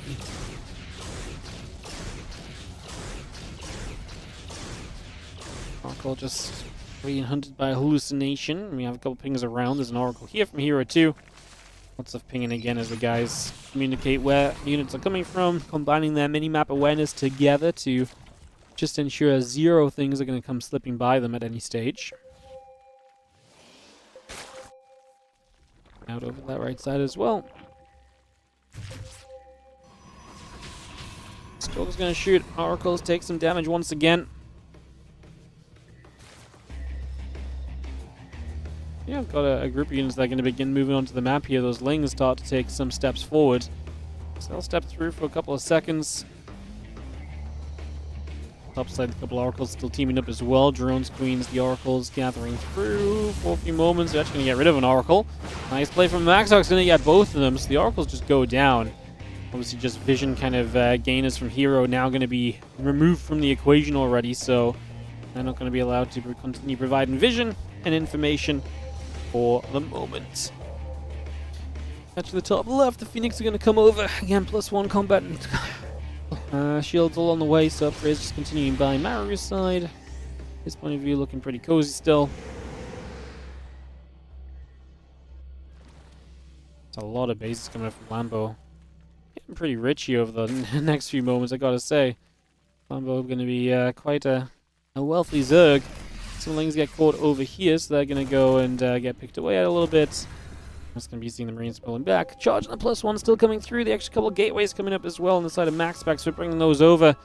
As Phoenix are here, they've not really done much yet. They're still lingering around and trying to find a way to get in to do anything more that they might be able to find for themselves. And the opportunity you can take with these Phoenix is generally going to be seen as a good one. Lots of shells, Marine Marauder Siege Tank coming through. Rest those Lings gather into the center once again. Things moving about, a couple of pings here and there coming around. Again, +1 charge coming about, +2 melee and carapace coming over. The Hive is morphing, the Baneling Nest is on the way, add a Hatchery in there as well. Chunk of units in the center will join up. Lots of movement around right now. There's that +2 melee, +2 carapace coming in. The Hive and the Baneling Nest continuing to come online also. Just going to have our Phoenix going to get in for a drone in the upper left-hand corner. It's just going to take that out. Phoenix will make their way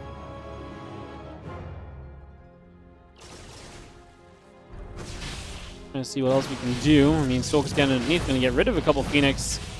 Just feels like everything from herO in this game is just not really kind of finding the effectiveness it's found in some of the previous games, right? So Phoenix not quite finding their markers, and Oracle's getting shot down. Maru's supply good. Lambo's supply arguably better. He's on his way to the Ultra Cavern. He's going to have Lingbane Ultra shortly against Bio, as that's just a donation of Zerglings. Lambo, I'm not sure what he's looking at right now, but it is not here, because that's never a fight he would have continued to take.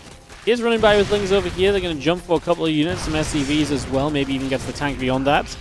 Looks like he will get the tank. The Phoenix have driven through Lambo's base during that as well. So there's reasons Lambo was distracted, but obviously gave up a chunk of units initially. Maru's supply definitely still good in this game, as herO's going to start building carriers. Man definitely knows his 2v2 strats. Phoenix into mass carrier. Man knows what he is up to for sure. Away we go, as the Phoenix going to come over, and they're going to try and set up for potentially some work in the next couple moments to see what else can be done. During this one, a few Marines going to go back the other way, so we step back for a couple of seconds. We pull back the other side. Marines and company all gathering up. The Ultras setting up as well. Adrenal glands coming through too.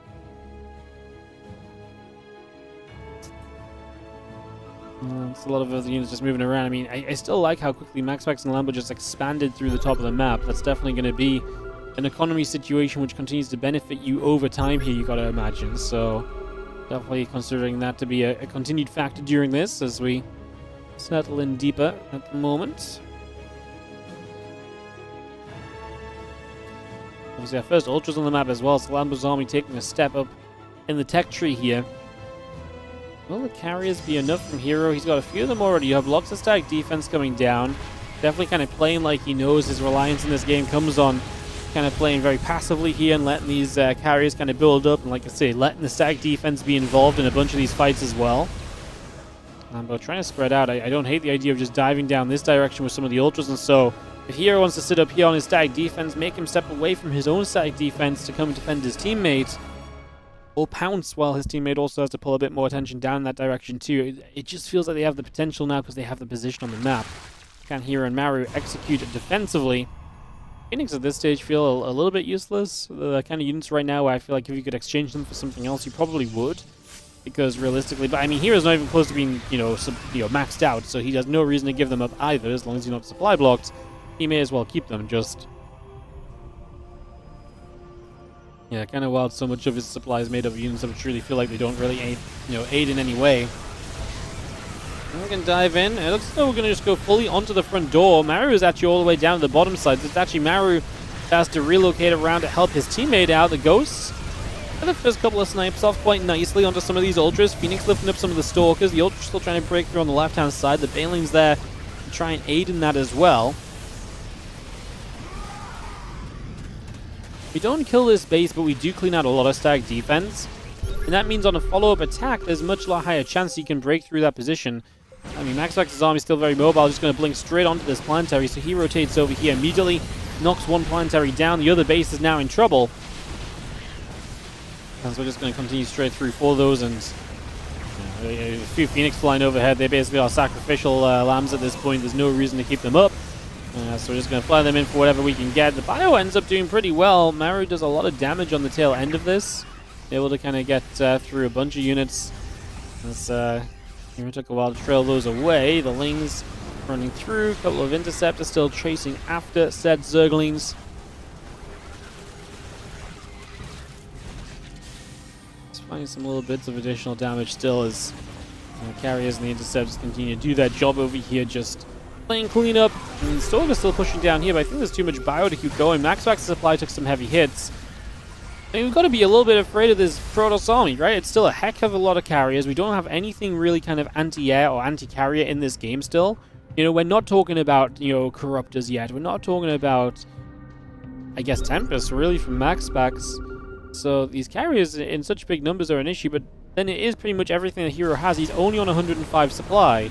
Maru is the strongest supply player on the Korean team.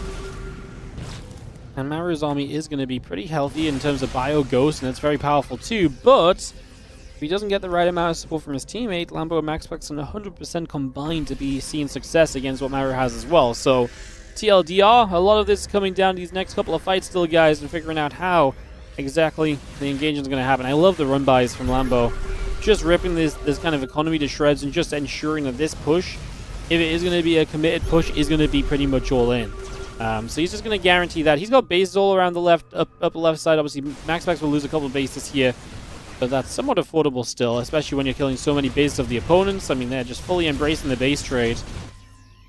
I mean, Maru and hero supplies are not exactly super healthy, and if you take away any rebuild potential from those guys, I think that's only going to benefit you here as Lambo and MaxPax, who already want to open the series, so they are playing for an advance into the upper bracket semi-finals today by winning this map right now. Would be a 2-0 for them.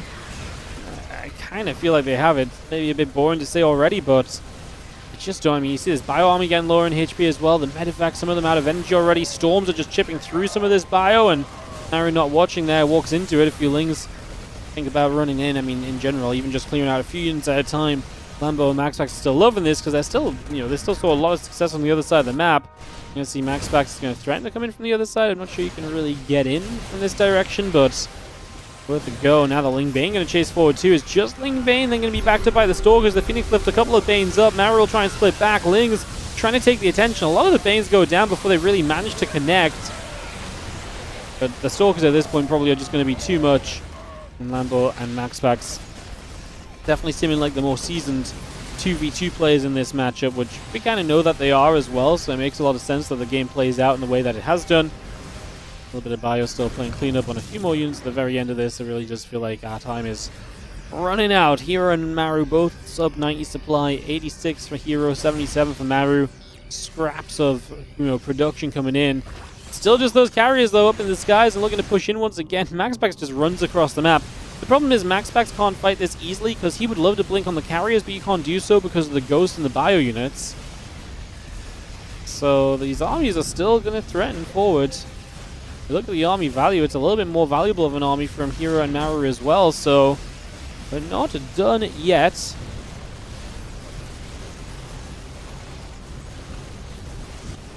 Can they just go for elimination, by the way? hero's going to recall. Oh, he's going to recall his carries home because... Oh my goodness, massive stasis that MaxPax stepped into. Didn't just step into it, he blinked into it. And oh my god, the stasis is going to stop the Ultras from escaping. Teammate disaster. Oh no. Drops the time warp again. The Stalkers can't blink away. They have to walk away. Are these carriers actually becoming an unbeatable thing? Lambo is making Corruptors. I mean, if the carriers don't have the right support, then sure. The Corrupt is also nice because they'll be able to shoot down these medevacs that are currently being hunted. Stalkers getting underneath, going to find one full medevac, going to try and find more. Medevacs have to keep running. The carriers at least coming over to support. Like I say, any Corrupt you get out right now from Lambo is great. He's got 2.7, 1.7k in the bank, so he just needs to spend some of that money and he'll be golden in terms of having a Corruptor force to at least contest with this. Maru now sub 50 supply. Man, I can't believe this. Stasis over here was such a big deal. Like I say, trapping his teammates' units in by being stasis as well as an even bigger slap in the face for the mistake you made. Interceptors fight through, another hatchet going down. Lambo's just not going to have anywhere to build from soon, but he's still going to have 16 corrupts in production. Some of them are right here though as well, which is a problem, right? So some of them are right here.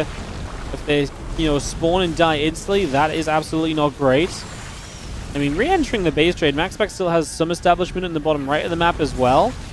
I can't believe these carriers are actually becoming an unbeatable army. Like, this is absolutely baffling to me because I just never really thought they were in that good a number, and here just never had enough support, it really felt like, to make them truly work. MaxPax is the one finding some storms onto the Ghost. Maru is backed into the corner of his own base, being backed up further by the High Templar Storm. We do eat some EMPs, we have to morph Archons, but that means less storms to help deal with the carriers. Fungals came down onto the medevacs, the Ghosts try to run. Stalker's looking to hunt down. Do we have detection available here? The Ghosts are going to make a getaway. Once again, Lambo and MaxPax throwing units at the opposition. As we are going to recall a few carriers. I don't love that, no, because we've got a bunch of Stalkers still here from MaxPax. The Interceptors are going to try and target them down. MaxPax has to try and leave and protect some Stalkers. Oh my goodness. What's the Corruptor count at? 21. So Lambo does have a lot of Corruptors, so he can fly in over here and take advantage of the fact that herO recalled half the army. The Ghosts Gonna drop down, drop some snipers. I don't think the ghosts have enough to really help this properly. The medevac's all gonna go down too, so the ghosts can't really evacuate again, which is an issue, as now everything that was in this main base gets cleaned out. So I think Lambo's Corruptors are in the end going to be finding the answer. I mean, these ghosts are going to be backed right into a corner. They're going to cuddle up with some missile turrets to just try and survive. The Ultras will be on top of them, though. Maru is going to be on 0 supply in a second. 4 supply for Maru. Maru has 4 supply left in this game. herO has 50. And herO's army still across the map. I can't believe herO recalled like such a low portion of his carriers.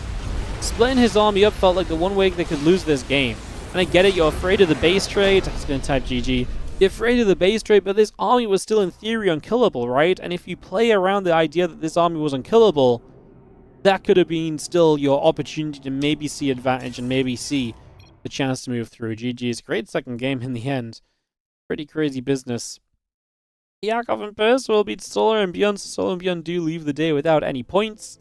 MaxPax and Lambo will be waiting a little while because it's UTHERMAL showtime against either Bunny SOS or Milky Cow Vanya. Milky Cow Vanya versus Bunny SOS have been in game for a little while right now. Trigger Clem versus GG Machine and Shameless would be something we could look at. Let me see if they're already started. And do some scouting around the servers here for you guys to figure out what we're going to jump into next. Maru herO dropped to the lower bracket, but they'll have a couple of rounds to wait for an opponent. Game about playing Nicaragua. I don't want to really jump into best of ones because it doesn't really solve the problem.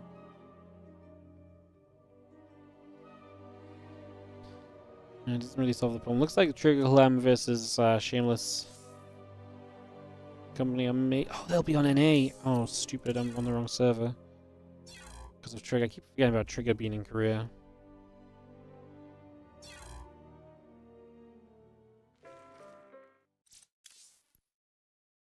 Not in game right now, so maybe we actually can get Trigger Clem versus GG Machine and Shameless, and we just go from there. I kind of like it. I'd like to follow MaxPax Lambo more honestly, but they're just going to be waiting a while. So the match before them might also be cool, but yeah. All right, I think I know what we're going to cast then. I think we are going to cast the Trigger Clem GG Machine and Shameless match. Ask Clem for an invite when they get started up. And we'll get ready to go into that, guys. How many games a day? Probably going to be a 5-ish to 6 hour stream. The WardiTV Winter Championship 2026 points qualifier starts up in about an hour and 15 minutes. So that's in about an hour and 15. We're probably not going to move to that, honestly, if the 2v2 games are still good. Like I said, I scheduled that. I put money into it to make sure we got some signups, and then realized literally everyone in the business is going to be playing the freaking 2v2 event. So probably just wasted a bunch of money on that one today, but that's all good. It still goes to the players at least. Yeah, we just can't really do much about that. It just doesn't really make sense to cast it when people want to watch the 2v2, I think, is what it comes down to. I'm not sure how good the games are going to be either, because like I said, a bunch of people are still going to be in the 2v2 at that point. Because I didn't realize the 2v2 was going to have a lower bracket as well, so yeah. Chaotic day, guys. Chaotic kind of day. All good, though. We are going to wait for the Clem match. They've not played yet at all, so it'll be Clem and Trigger versus GG Machine and Shameless. And we actually have a winner of that. Winner of this will play Cristiano and Kelazur as well, so we can pretty much guarantee we can go from one series to the next there. Yeah, it pretty much means we can go one series to the next, which is obviously thumbs up good. We like that. Continuation in series is always a good thing. Says sure, so I think they're hosting up right now, probably.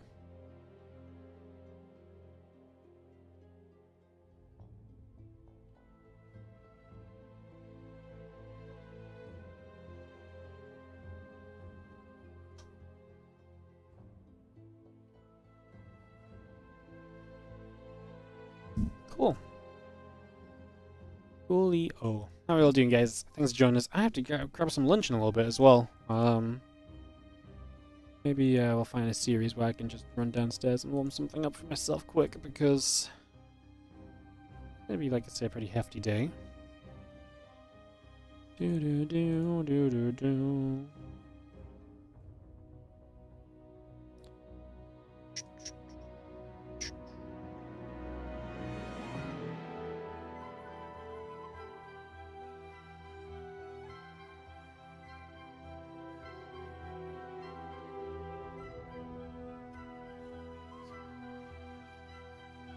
Bum, bum, bum, bum.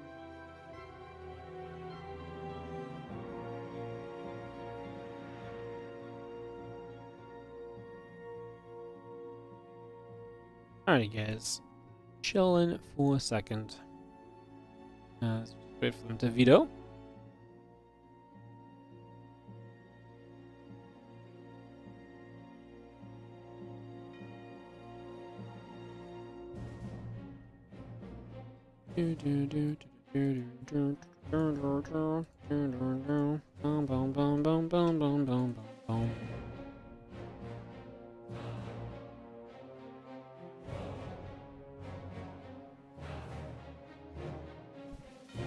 Serral already out. There's a lower bracket, but I don't know if he's still alive in the lower bracket.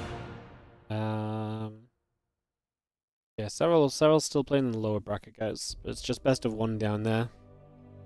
A dangerous place to be. Full lower bracket is best of one.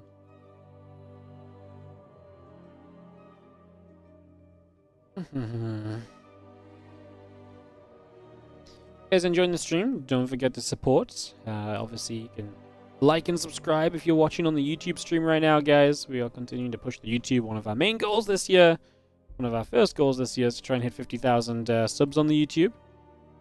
We're currently at 48,000. I want to say 415, so not too bad at all. So yeah, if you guys want to help us out with a little sub on the YouTube or like even, helps us out a whole bunch. If you're really enjoying the stream, obviously you can follow on Twitch as well. You can prime sub and all of that wonderful business too. All of that allows us to keep on running more StarCraft 2 for you guys. Of course, if you do like the StarCraft we run, obviously this is UTHERMAL's tournament right now, but we run a lot of our own events. If you want to support those, check out the Patreon page, patreon.com/WardiTV. We had a couple of people up their pledges the last couple of days, and we are very close to $1,500 a month on the Patreon. The best part about Patreon is 100% of anything you pledge on Patreon goes directly into more tournament prize pools. So do check out the Patreon page, patreon.com/WardiTV. 100% goes into StarCraft 2 players' pockets. And like I say, it just allows us to run events, which allows us to do more, etc., etc. So check out the Patreon, patreon.com/WardiTV. Like I say, we're so close to hitting $1,500 a month on Patreon, which is actually really crazy. I have a pretty high goal of hitting $2,000 a month on the Patreon. Which really would just be super crazy in terms of just amount of tournaments we can run and prize money we can push out.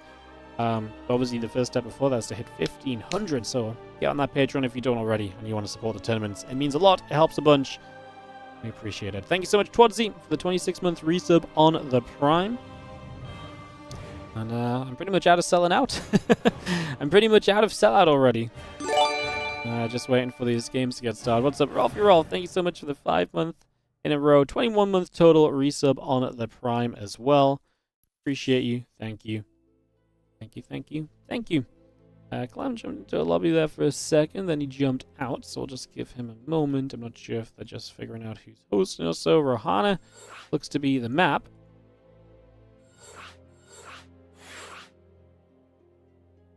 Perfectly. So we'll be into this in just a few moments, guys, and it's going to be in this next matchup, which is going to be Clem and Trigger versus Shameless and GG Machine in just a couple seconds. Cool, cool, cool. Getting ready, I ask them to swap colors.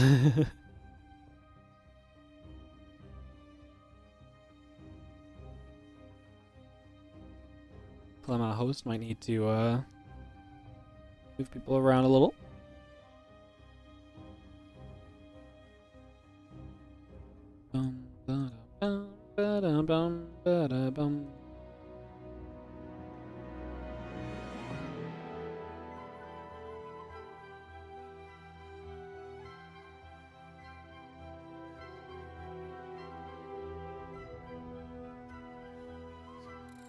Cool.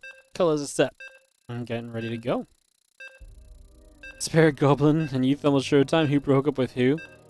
I think UTHERMAL is trying to play with a bunch of different people over the course of the season for his YouTube content. So, yeah, I think UTHERMAL's trying to play with like someone different every month, basically.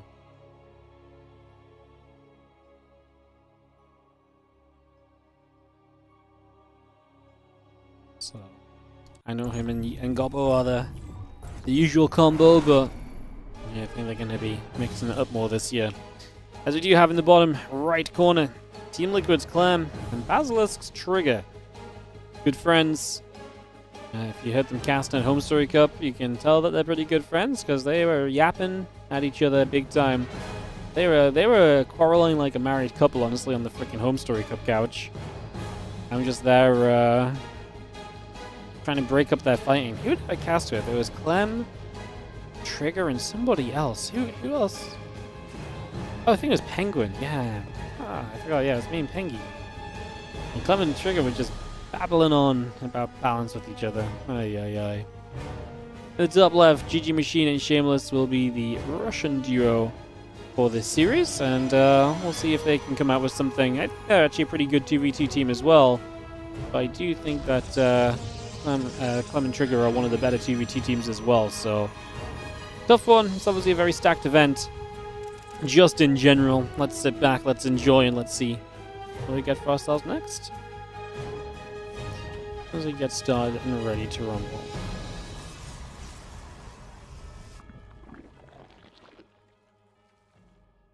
Alright, Rax on the gate coming about here, so just get that settled in.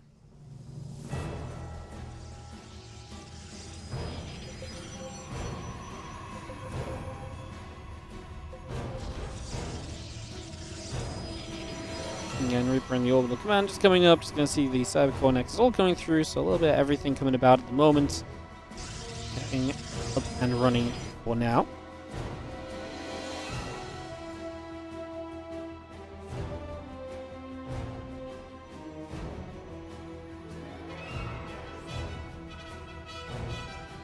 Let's follow this Overlord. We take a few moments, calm before the storm. Take some time to be a little bit chill here, get this ready to go.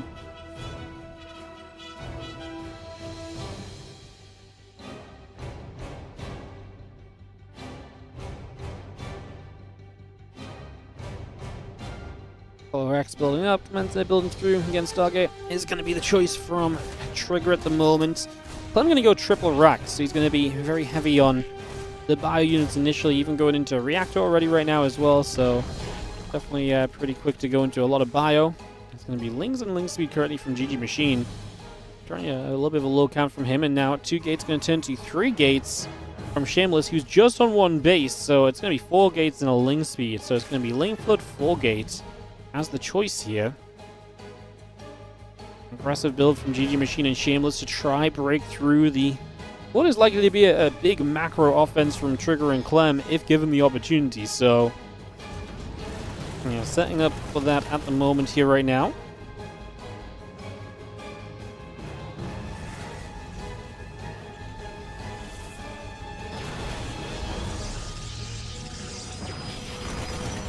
Dog's going to shoot, and you see the SCV already taking some damage. It's going to go down, so that's 1 bunker delayed by a little bit. Lots of Lings on the way through. Not a full wall off just yet, but a good Sim City, so the Lings at least would have to climb through to kind of move up. You can see the Adept going to try and hold the wall a little bit. The Lings go down quickly. The repair on this bunker, not very existent. Not a lot of SCVs here. We are going to see the Stalker still targeting the bunker. It will go down, but the next bunker is going to be ready. I'm afraid that it took so long to get through the first bunker that we lost a lot of the momentum. However, now there's a group of Stalkers against a Void Ray. I mean, the Void Ray activating to play the defense for the moment, but now we're looking okay for Trigger and Clem. Again, with this other bunker coming online, and we've got a ton of batteries coming up behind this as well. This does feel like the defense is happening. It's funny because Trigger's kind of playing like what is typically like an expand versus 4-gate kind of PvP defense. Obviously, this is 2v2, so it's more than that just going on, but Clem obviously has these Marines to back this up as well. This Void Ray just needs to kind of linger backwards and not let the Stalkers get too much opportunity, because Shameless and GG Machine's armies aren't going anywhere apart from just getting larger.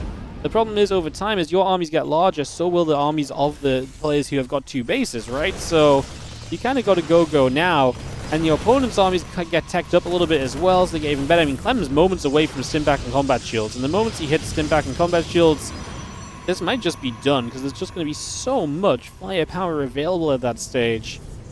I actually feel like that's going to become really tough to kind of do anything about at that point, to be honest. 18 more Lings coming up, Overlord as well. The Marines pulled back into the bunker. Still going to try and fight. The Void Ray is going to step forward once again. Marines in production, a couple of SCVs in the factory coming up. Also, Zelt and the Void Ray still building. There's a lot of units that are coming down to the bottom left side or into the bottom side of the map in general from GG Machine. So he sets up to the bottom. Again, the Void, the Gateway coming about as well. Marauder is still building through. Again, a lot of these little bits and pieces coming up just for the moment.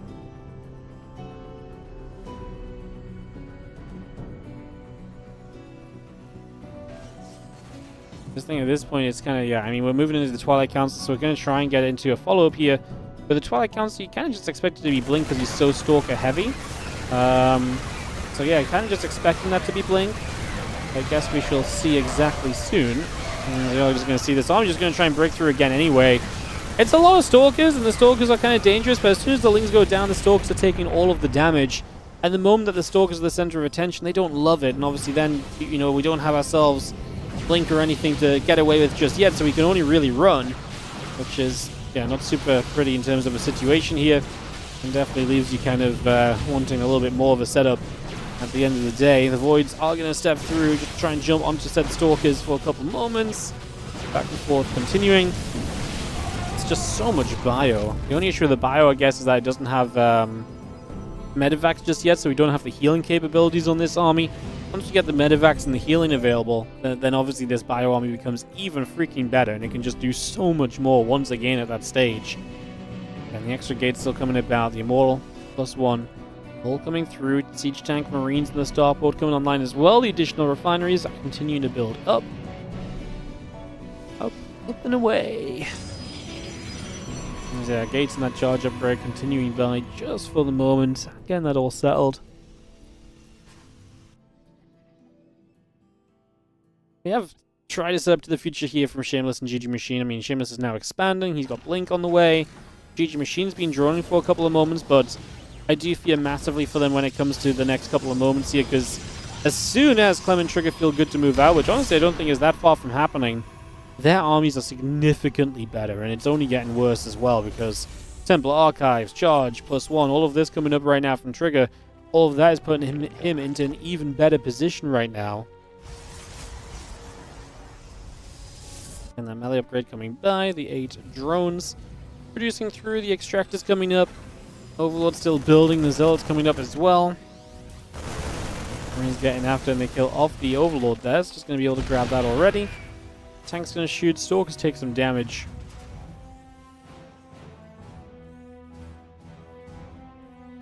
And +1 attack and the concussive shell still coming through here. Medevacs, Marines, and a tank coming up. Barracks building through. The probe is going to transfer onto this right side, or 12 o'clock base at the moment as well. Just going to get those settled in. And like I say, Shameless and GG Machine are holding some map control with the sheer volume of units, but the quality of their armies is quickly depleting. And even though they just gained Blink, that's pretty much all you've gained. I mean, +1 melee, now only just now is a Baneling that's trying to come in as well. You can just see the issues kind of layered across this game for them.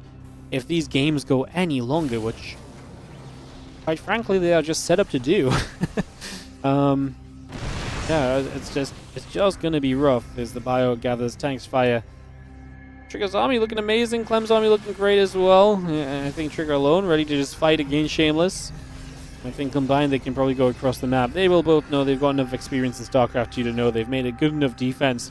Put them in an amazing position overall.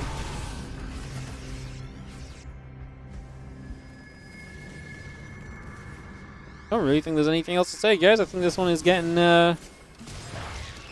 kind of wrapped up, especially if Clem and Trigger are just moving across. The Lings are going to try and dive in and fight. There's almost zero hope of this doing anything. GG Machine sees it. Shameless sees it. They all see it. They all know. They tap out.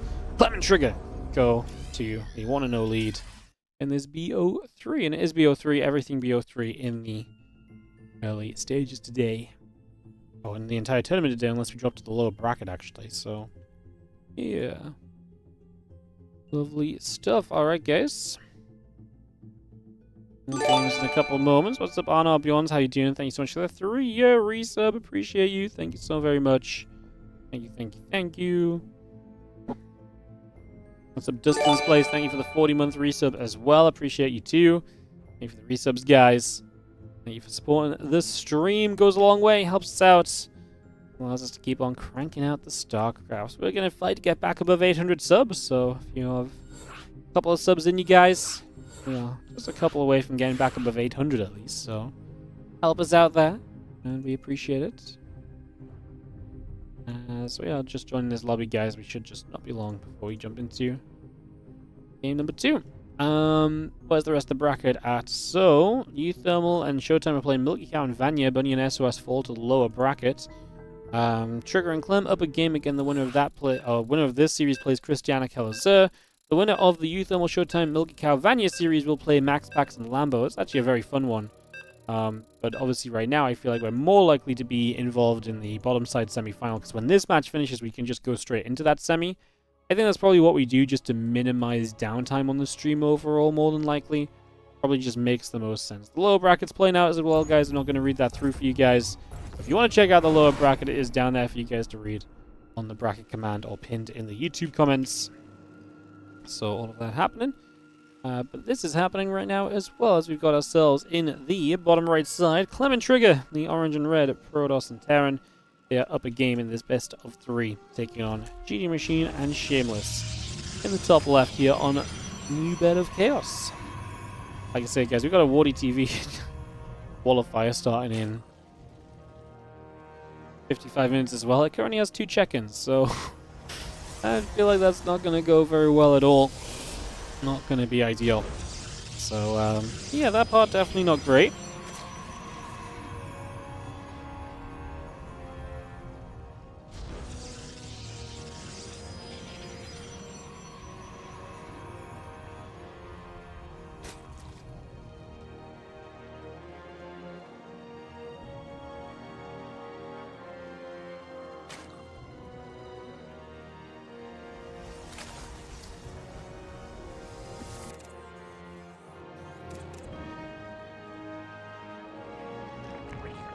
Around, see what's going on. Moments here early, get set up. See what we get up to.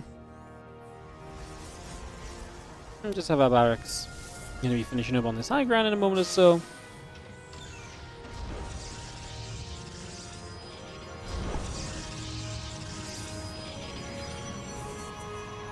Nexus and Cybercore from both the Protoss players. I'd be surprised if GG Machine and Shameless kind of do the same sort of vibe this game, where, I mean, they've already seen the expansion coming down from Shameless. But when it gets shut down pretty heavily and pretty convincingly in that first game, it's so difficult to justify trying to bring something out, you know, for game 2, right? Like, it's just unreasonable to kind of, you know, throw yourself into that sort of scenario. Like I say, you're just kind of asking to be in trouble at that point. Is herO playing in this? Yeah, he's with Jumi. They're currently in the lower bracket, I believe.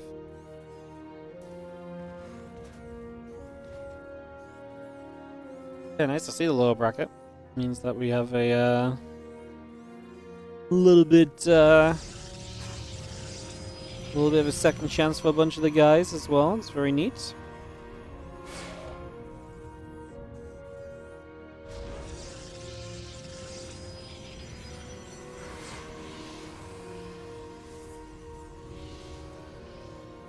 SCV building command center is going to be finishing.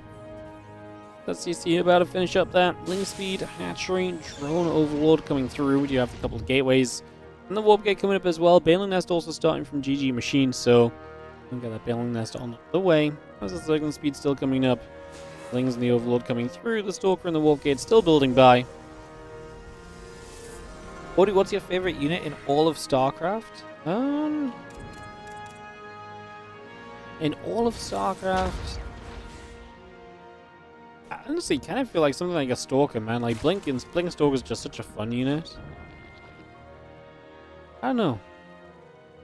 I think Marauder is also a very cool unit. Like, maybe not super interesting in terms of how it plays out, but like, it's like a big beefy kind of boy that just does chunky damage to armored units. Like, I don't know really.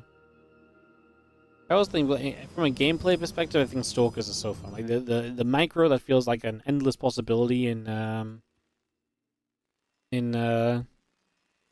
Blink Stalker games is really unmatched, you know. So Let's see, Ling's running around, looking to get a couple of wraparounds here and there, looking to get something done. A couple of Stalkers going to poke about, try and find some damage. Ling's going to get that wraparound as well, put some damage out too. Some work done. A couple of Bane's going to be kind of running forward, so in the end, we do kind of commit to aggression here from Shameless and GG Machines, just not as quick as it was last time. He's going to fight. A few Lings getting wrapped around. Stalker's going to shoot through. Going to see the SCVs coming around as well.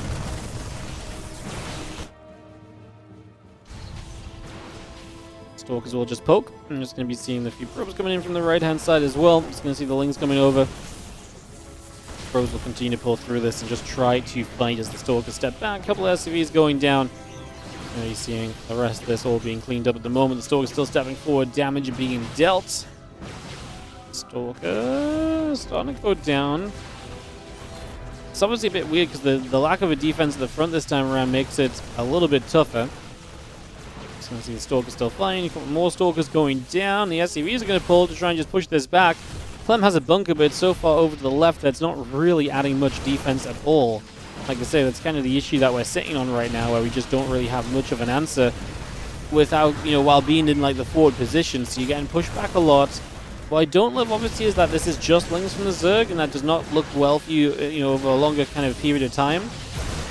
As State Sword gets popped already. There is Stim and Combat Shield from Clem, but he doesn't want to Stim because he's a ways off medevac. Starport only just finishing in the near future.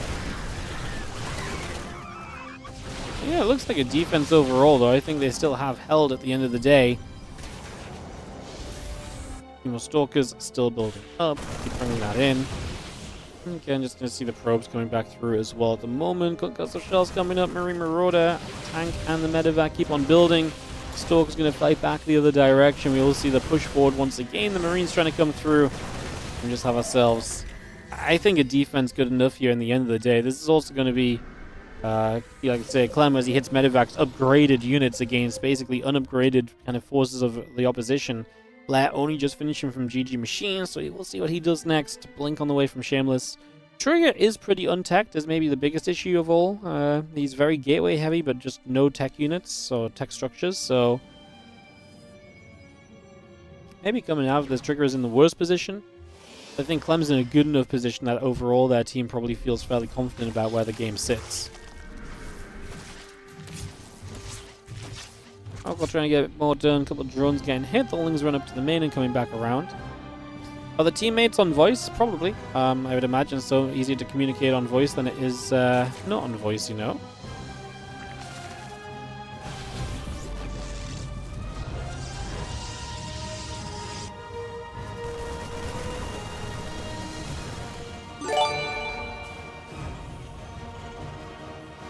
Was like, thank you so much for the 88-month resub. Appreciate you coming in with the Prime. I appreciate that. Thank you so much. There's that +1 attack. Marine Marauder still coming through. Just going to see the tank and the medevac's building.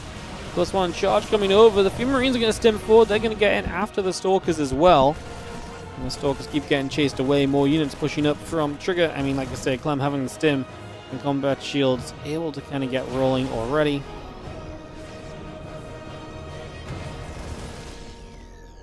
Let me just move on across again. Oracle activating, a couple of drones going down.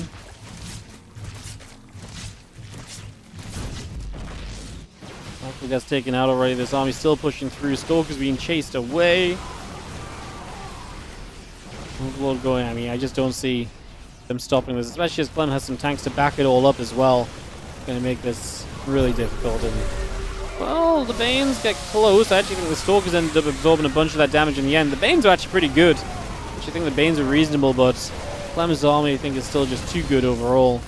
And he continues to push on upwards right now, and we really do feel like we're moments away from Clem and Trigger advancing on through to play Kalazar and Christiana in the next round of competition here. As they are breaching the naturals. There's a lot of bases down the left side from GG Machine. He's got a bunch of Lings on the map. He might be able to catch some reinforcements. Let's see. I mean, the tanks able to do their thing. They kind of get split away from us. So the tanks end up getting bullied a little bit. Man, there's so many zealots from Trigger, though. And the bio army, is it holding on in the natural? Yeah, I think so. Especially as Trigger comes through with some zealots now.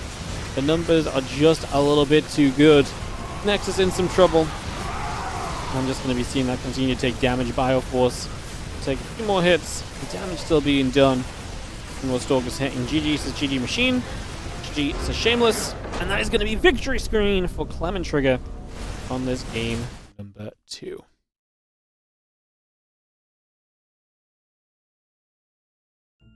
Alrighty, guys. Alrighty.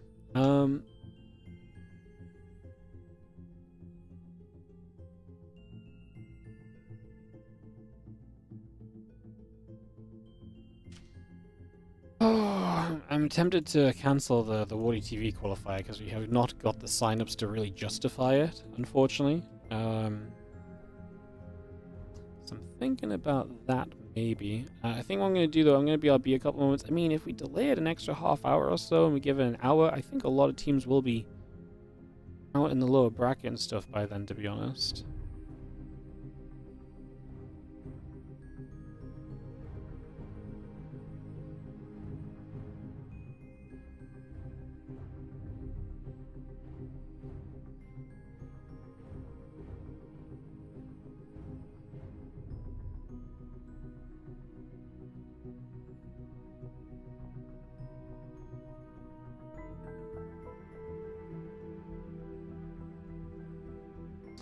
Alright, I think I'm gonna BRB a couple moments, guys. Yeah, I'll be a couple moments. I'm gonna warm up a little bit of food. I'll see you guys in a few moments. More StarCraft coming up. I'll see you guys just after this. BRB.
Hello guys, getting into the series in a moment. We're in the lobby, just grabbing a bit of food while we wait for people to get sorted out.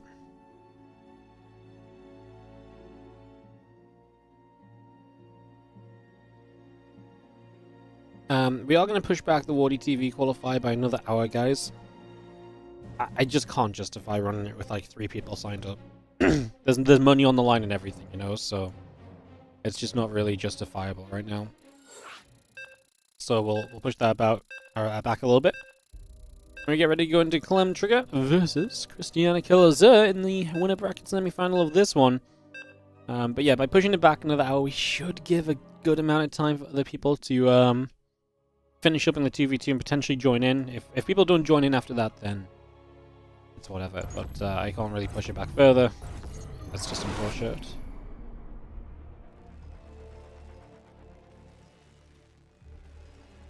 Alright, let's jump in.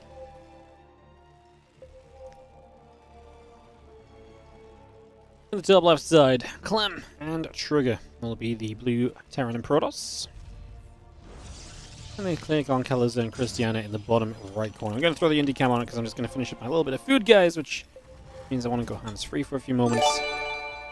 What's up, DJ Crispy? Happy Sunday to you as well, mate. How you doing? So much for the 26-month resub on the Prime. Thank you.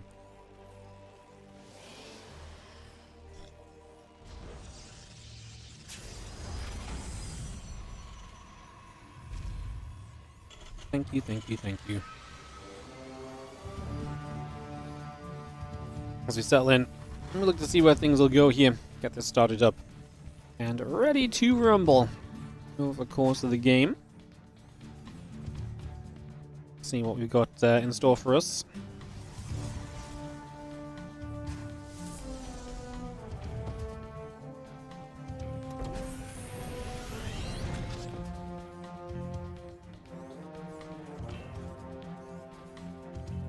Area barracks on the way through initially, just going to get that set up as well.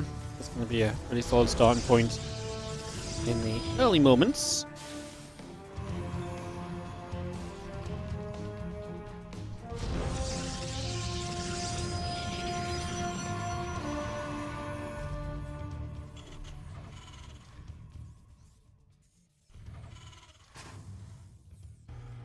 It's going to be having our Nexus Cybercore coming up on both sides. Obviously, Terran Protoss versus Terran Protoss here, so we actually get a 2v2 mirror this time around.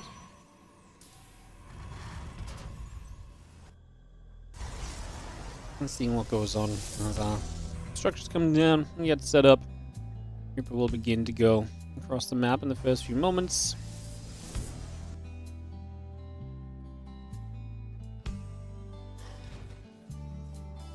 Yeah, we can take a few moments of setting up here, but generally speaking, nothing too crazy. Everyone expanding and looking towards a bit more of a macro focus on this game than maybe what we saw in the last series.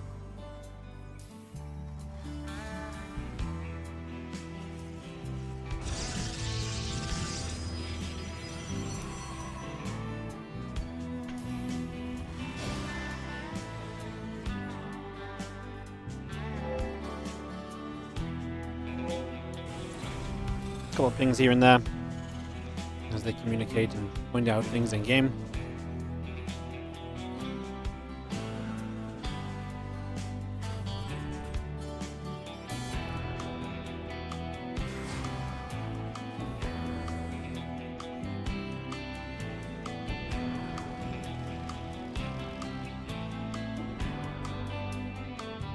Twilight comes up. Yep, that blink on the way through as well.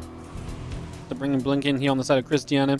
Obviously, it's a Stargate from Trigger, and so we are seeing differences between players of each race on opposing sides of the battlefield here. Not a super simplistic starting point, at least for now.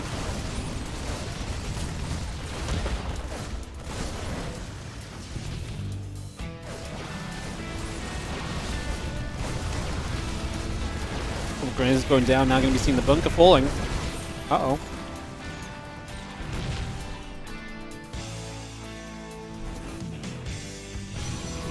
Voyager in the warp gate now building up as here on the side of Trigger. So we bring that Voyager on the way through. The Twilight Council and the gateway coming up as well. Just going to be seeing the Oracle activating for a couple of probes.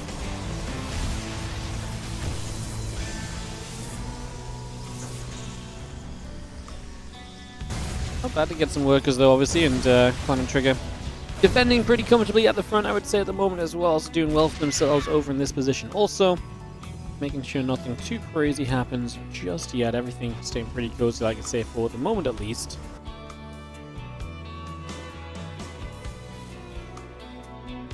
Siege tank, the Raven, building up as well. Seems like those few Stalkers are going to come moving through too. Yeah, that blink on the way from Christiana at the moment being brought up just for now as well. A few Stalkers peel off to the side. Nexus goes down on the upper right.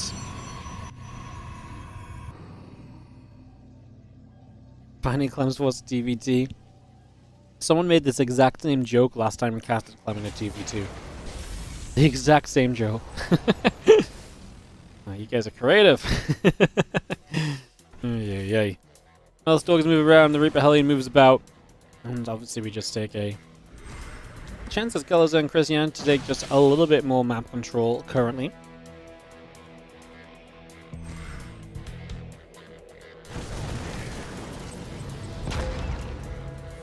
Reaper and Hellion combining to poke onto the Nexus there. And did you see the 1-1 upgrades charging +1 coming through as well? The Void Ray activating after the Stalkers. Now the Reaper Hellion hops up to the high ground. Throws a couple of grenades down. Adept's getting blasted initially.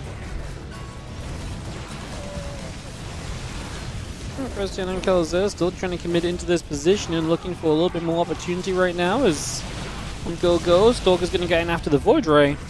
I'm actually going to kill that Void Ray off. I mean, Void Ray is one of the things which, you know, is more of an earlier defense than it is a later defense, so we actually lose a couple Stalkers in return as well. Tank fire and a Cyclone lock on good from Clem to capitalize on a couple Stalkers against Christiana for a few moments too, so that's a big W as well.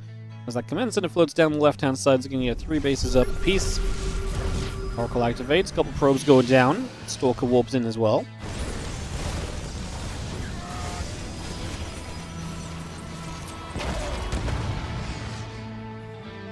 The Hellion still moving through, take a couple moments.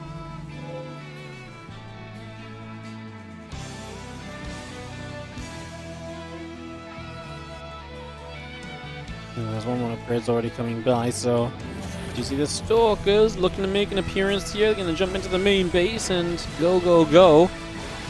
Tech Lab in some trouble, just going to be seeing that going down, so that's going to denial. Castaneda's aggression going quite nicely. I mean, how much do we lose here before we kind of get out, I guess is my question. Right now, not too much.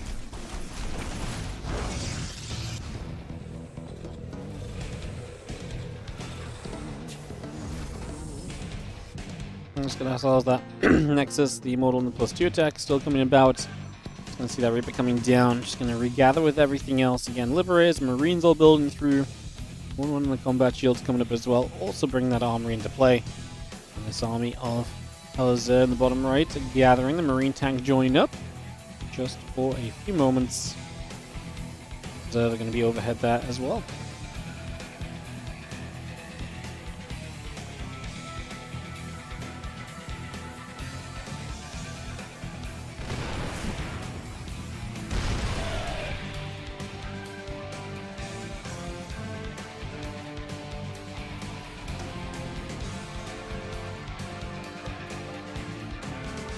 +1 army coming down, +2 attack just going to start. We do have the combat shield building up as well, so we continue to bring that into place.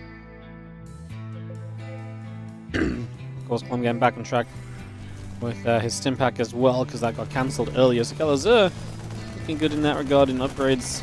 Supply-wise, Clem and Trigger combined just have more supply than Calazar and Christiana. Yes, army comp's interesting to look at here as well. It's a lot more Archons and Zealots and Immortals out of Trigger compared to Christiana, who sits with just significantly less, but then more Stalkers. The Terrans are pretty even in terms of numbers, so yeah, most looking at the Protoss comparison. I do like the Protoss army more from Trigger at this point, so I do think that will be something to keep eyes on as the Marines stim through. They take out a pylon. We're going to continue to stim through, looking at other pylons here. Liberators up in the sky, sieged up, and Marines keep pushing in. Going to get after one Lib, looking for another. Stalker Archon gathering around, just moving about. We do see the Cyclone locking in, going to get rid of a medevac as well. Just going to knock that straight out the way. And the rest of this army stepping over too. Serral's charge in. Marines covered in anti-armor missile at the moment. Just going to see the rest of these Marines coming about. Keep pushing forward. Big fight. Keller's really melted super quickly. I mean, Clem is going to get chased away at the tail end of this, but I feel like this one is on the verge of being wrapped up even already, because that is just so little supply. I mean, okay, Trigger's army kind of melted, so Trigger lost a lot. Kind of an interesting state of affairs then, because at first Keller's lost a lot, and then Trigger lost a lot more than what Christiana lost. Keller's pushing through with Christiana here, but I think at the end of the day, the reinforcement should be good from Clem and Trigger. They probably still do come out ahead, just maybe not as obviously as it was initially seeming, because at first it really did seem like there was kind of a very obvious pathway to be an advantage.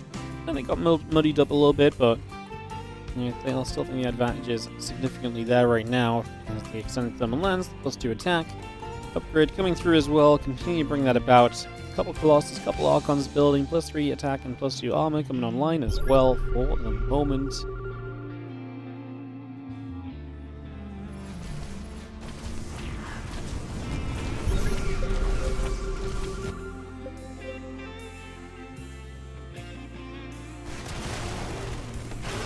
Let me see the Marines. We'll step across.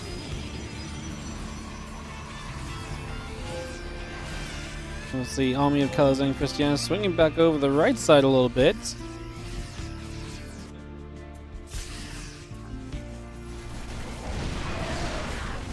Tank's gonna shoot. We're actually gonna be seeing this little group coming in initially, but against all of these Marines, we have a couple High Templars. They're gonna threaten the storms, which feels kind of essential. Obviously very Marine heavy, so Storm's definitely a big part of this. Clem nearly maxed out again. Has the power of playing against Clem. The macro Clem is so powerful. Always going to be a threat. Well, this one is definitely where we seem to be going to, as Army gathers up on the right hand side. A mule drops down. 3/3 upgrades coming about on both sides. It's going to see the advanced ballistics coming up as well. That liberated range going to be a factor to give Clem even more aid as required as this game continues by as well. So again, look to see where that takes us, what that does for us. Marine step through, gonna get a little cancellation here initially.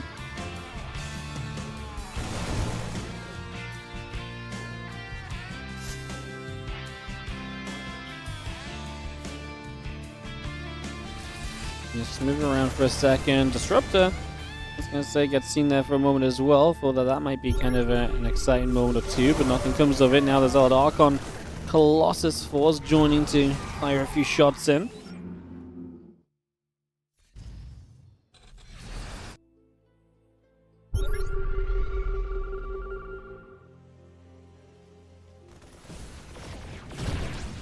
Army just pulls back again. Still seeing the Marines joining up. Liberator is going to be sieging. Looking to kind of zone this area as best as we possibly can do at the moment. The force of Colossus and Christiana moving back around the left. Trigger. It's funny because I feel like right now the Colossus Disruptors actually can trade very well with this army.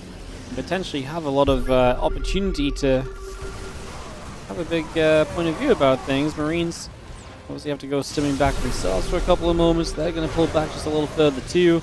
Storm still coming down. Obviously Clem getting that tank siege forward and advancing in a little bit seems decent. Seem to see a couple more storms coming down and getting gathered for another moment or two. Once again.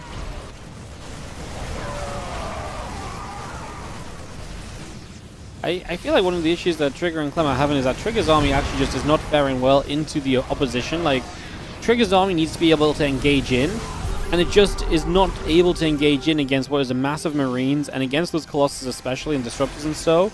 But I feel like that's the big issue that's really coming around here, is that we just don't really have an answer for that exact problem. So that does seem like a little bit of an issue. Storm coming down, hitting a few stalks, the Disruptor from afar is taken out as well. Clem and Trigger still pushing up this ramp. Still trying to move themselves into position here. I mean, the Liberator is obviously good. Christiana looking to come around the other side. What's funny is he's momentarily about to simultaneously like wrap on this army, but also can pressure the base that Trigger has on the far right. Disruptor shot misses Clem. Still very high in supply in those Vikings, but in working, Storms obviously massive from Trigger can provide a lot of value over time here. Definitely expecting them to remain a pretty major factor as well. Colossus in trouble. Nelly going down. A couple more storms onto the Stalkers here as well. Certainly gonna say GG. He does lose out in the end. Just Clem's army did not die at the end of the day, right? Clem just kept going through. Colossus says GG as well. Clem and Trigger get it done. Kind of an interesting game. This felt like it ended up getting very drawn out, and like I say, I felt like Trigger's army really struggled to get involved in a lot of these fights. And to me, that felt like the weaker part of what Clem and Trigger had going on, but they're able to make it happen in the end. As we get ready to go into a game 2. So, yeah, more games coming up in a sec. See what the second game brings us as well. Cool, cool, cool.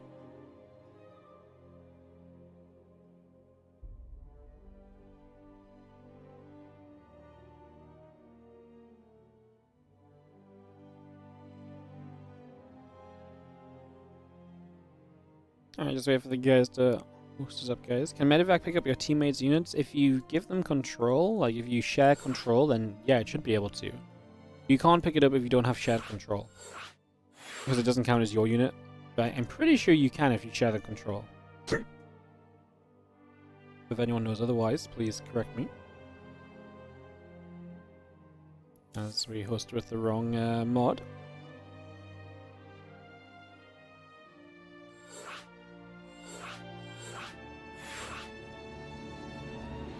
I'll be into this in a couple seconds. So, Clem and Trigger with a 1-0 lead getting into this game too. The rest of the bracket, UTHERMAL, Showtime, Milky Cow and Vanya are tied up 1-1. And then the lower bracket kind of playing through as well. So that'll also continue to just happen. We'll give you guys any more info that we get on the other portions of the bracket if we get any. Again, the lower bracket playing through, I'm not going to read out the entirety of the lower bracket, just let you guys know that that is playing, and worth checking on yourselves if you want to see which teams are still in it and which are not.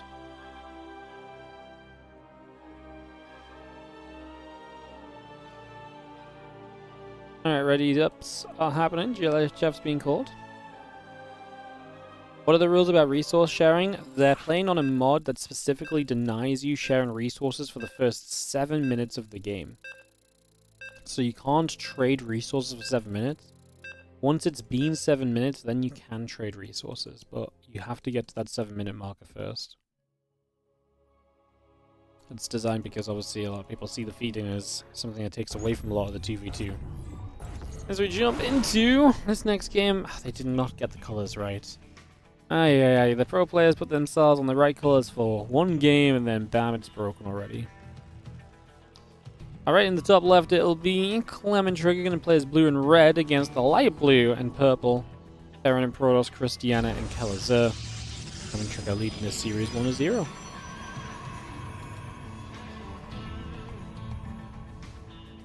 You can share control at the start. Yeah, you can share control at any point. That part's fine. It's literally just resource trading.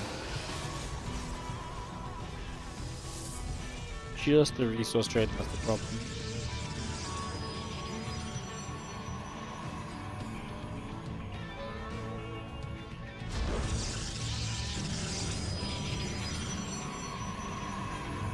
Max gas coming up, gate gas coming up. I see a probe coming across the map. See what's going on.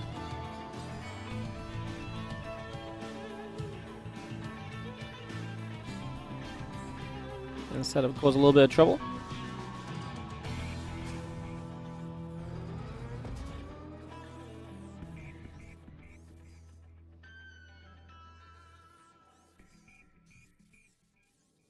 Because there's some totally broken cheese the 7 minutes is there for. Just resource sharing in general early on is very broken, because what basically happens is that one player just is basically an economy mule, and basically instead of two players having to invest into, say, tech, for example, right? Say you want to hit like a 7-minute timing with Blink. Instead of two players investing into tech which matches Blink or something along those lines, only one player has to make that investment. And then that one player, because they're getting fed all the money, just builds like 12 gateways instead of 7. And essentially has like 2 players worth of units there.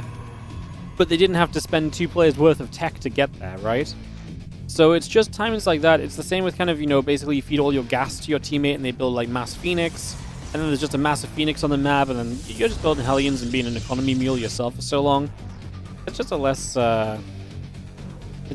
fun way of playing. Some people think it's not so bad, but pretty much a team that feeds one player almost always wins out against a team that doesn't feed a player. Like, it is extremely strong. It is definitely the complete meta in 2v2 if you have just completely free resource trading, so yeah. I think the biggest issue is definitely the big blink all-ins. Like 11, 12 gate blink all-ins, they're just so difficult to deal with. There's so many stalkers, you're warping in so many at a time. They're so efficient. Yeah, it's rough, for sure.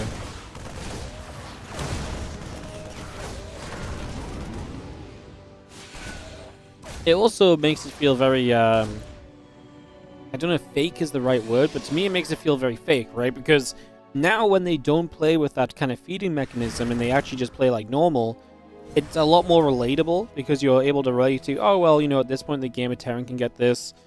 It makes for a better viewing experience because it's easier to follow than being like, huh, he's just on 12 gateways of stalkers. It's like, well, I guess the other guy gave him all his money, but we didn't really see that necessarily, or there's not much to see with that. So there's a bunch of arguments back and forth, but I generally do think, personally, I do think it's a good removal. Christiana's Oracle gets in, that proxy hits hard. As that trigger just was not ready for that proxy in the slightest, plain and simple to start us off. Not a comfortable beginning for sure.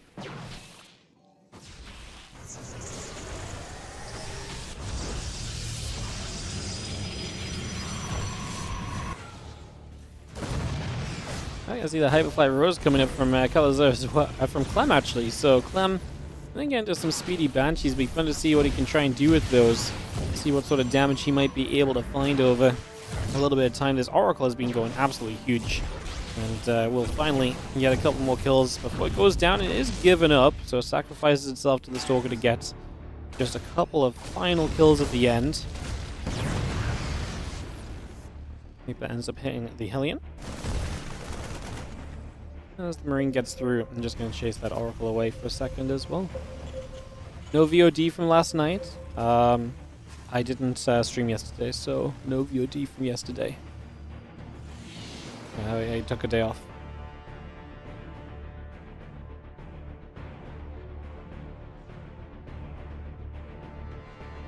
The Hyperflight Rose finishes. Clem is building the Banshees. We'll see if he can get some harassment done there. Supply-wise, it's still pretty even despite the damage dealt. I mean, 14 probes died a trigger.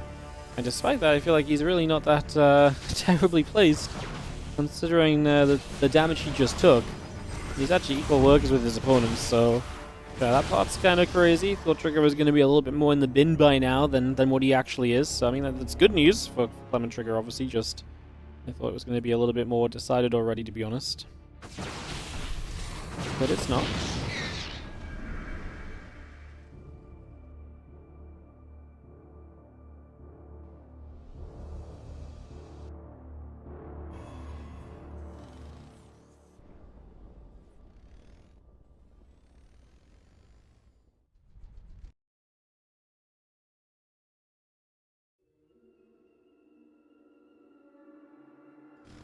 You see that army coming through, a couple of stalkers moving about there for a few moments, so we maneuver for a little bit. Just going to be seeing a couple shots going through, Marines and the Cyclone joining up there.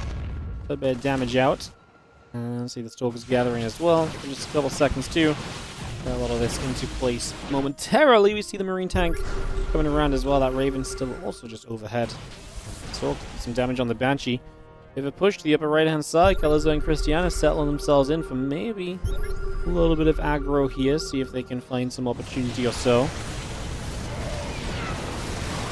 I mean, Clem and Trigger having to pull back a few moments, take a couple of seconds. Trigger's supply is now trailing heavily. Clem's supply is good, but going to rely a lot on kind of getting positioned defensively, having to get his tanks in the right place. His base of Trigger is in trouble, and obviously Clem has a base just along to the side as well, so that also has to kind of lift off right now and relocate a little bit right off the get-go. go. Actually going to pull the Marines in. Just going to try and dive into this in general right now. So, starting to put some pressure through, get this going. The tank, the Marines, the Stalker's going to try and fight back. Clem and Trigger pushing forward at a good moment to get some work done, but is it enough? We have an Immortal left alive here from Trigger as well. Cristiano with the leading supply in the game. It's still very similar supply overall if you look across the two teams. It's very close in that regard, so something to think on there.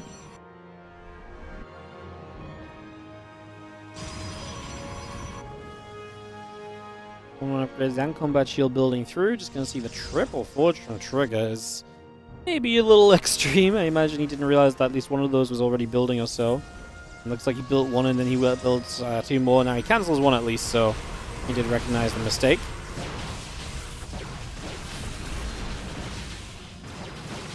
Stalker's jumping onto Stalker's. Actually going to get rid of the forge. Trigger just started that upgrade. Goes down immediately. Drop a recall. We'll lose a few Stalkers still during said recall. As Trigger actually able to chase Cristiano away. Supplies again looking good for Clem and Trigger coming out of all this. Despite what feels like it's been kind of a rough time trading for them, we do start to get back on track. We do start to look a little bit better towards the end once again. All Stalkers can get back to the Stargate again. A little bit more being done.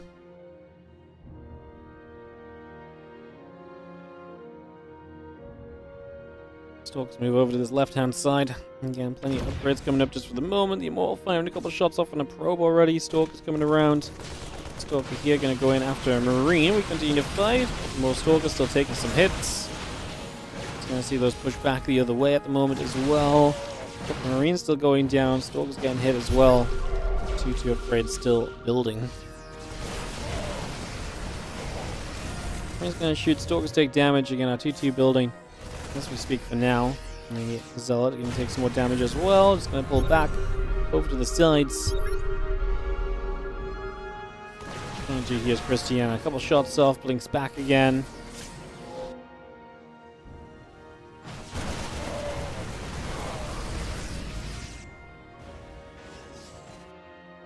I keep an eye on the supplies. I mean, Colorzo and Clem are kind of evening out about 150 to 160-ish supply each. Trigger and Cristiano. A little bit of a lead for Cristiano.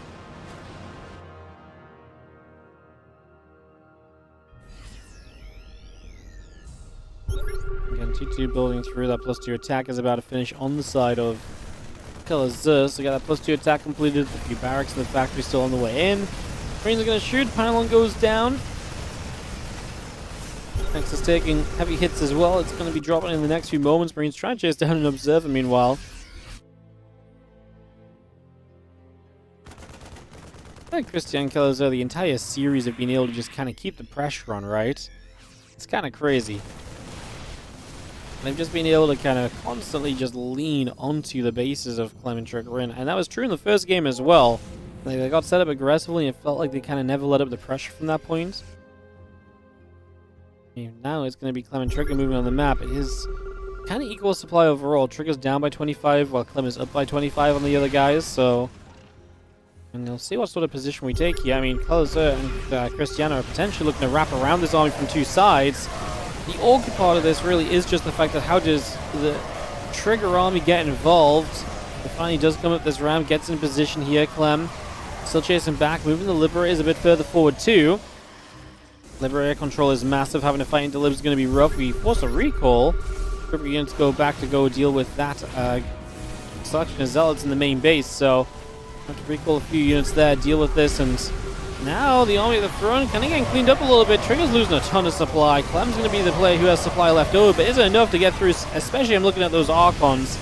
So those Archons are looking beastly right now, but they do go down. Trigger warps in a couple more Zealots.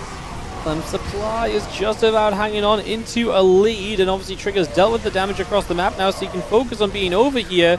There's still a tank in the back. Here's Trigger and Clem reinforced with some additional units as well. The Prism of Trigger has heralded.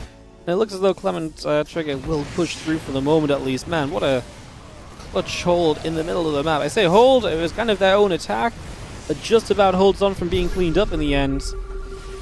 Damn, that was a wild fight. Gonna find the Robos down here. I do like the Archons. We're not really kind of talking about a lot of ghosts or anything, right? So Archons actually go a long way to helping right now. Colorzo and Clem both building up into the Liberators.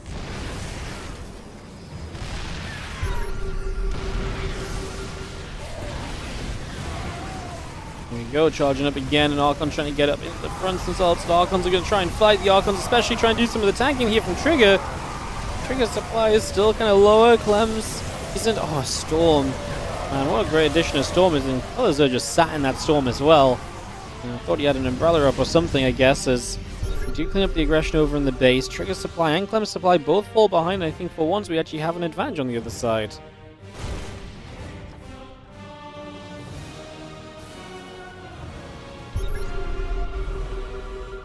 The Byuns just warp in.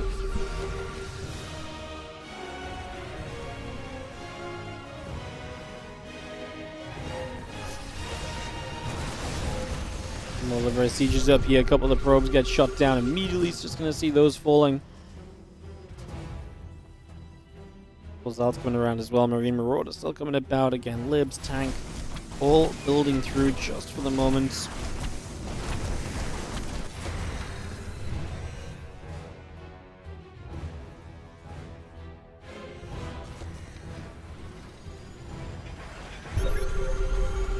Clem supply has really rocketed back up to being maxed. However, Triggers is struggling along at 116, so his army is definitely not rebuilding comfortably. And I feel like his army in general, again, has just had difficulties getting into the fights without just kind of getting overwhelmed and massacred a little bit. It does feel like Trigger's been on kind of the... I mean, this entire game, he obviously started off taking the damage too. So, oh no, Clem. A couple of tanks stuck back on the other side, walled out, getting anywhere by his opponents or by his teammates, SimCity. Clem is sending a medevac back to evacuate them, by the way, so he will pick them up and evacuate them away. So they will not be stuck there forever, at least.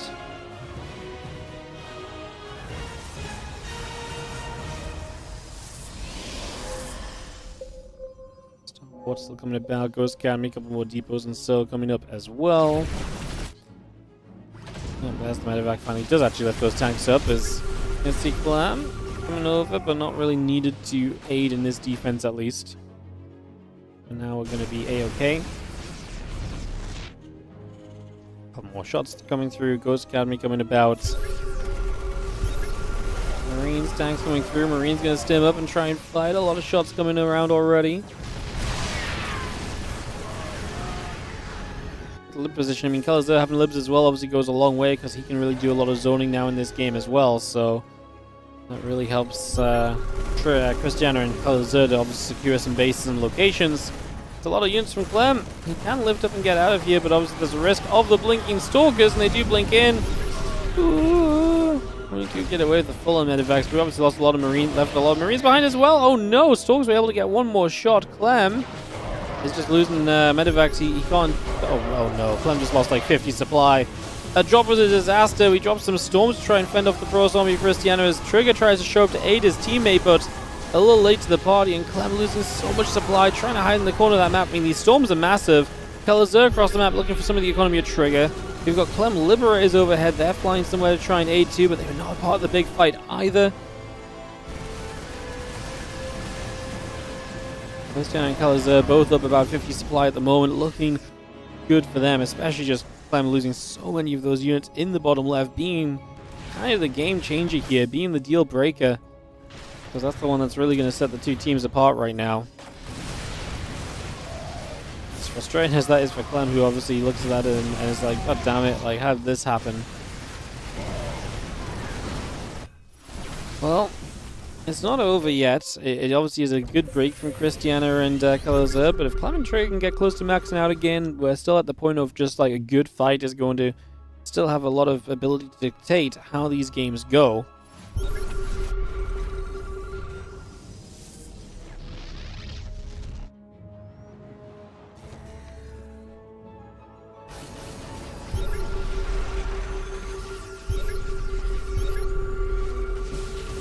Solid Archon pushing through here, command center flying across for a couple moments. A couple of libs gonna get after some SCVs. The libs pulling back over the left side, another storm coming down just for a moment or so at the moment, trying to see what's going on. We have a couple storms coming in as well. Liberator still sieging up. Pretty much on mass at the moment. That storm is massive on the right side. colorZer just kept walking into that storm. That's definitely one way you can lose this pretty easily, as colorZer mass repair and a planetary fortress will not be enough to hold on, so that's going to go down as well. And uh-oh, maybe we are in some trouble here.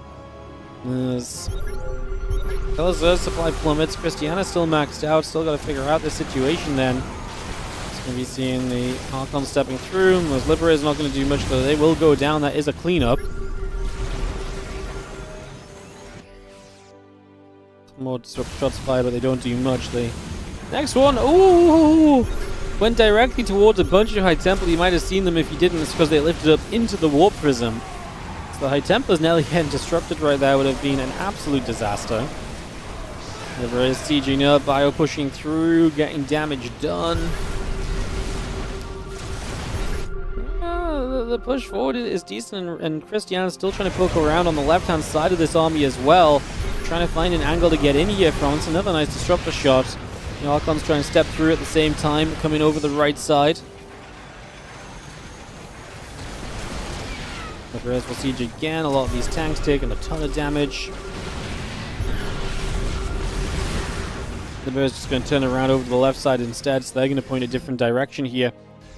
As we have the Vikings pulling back. Prism still overhead. The Archon's going to take a couple of EMPs, a few Zealots going down.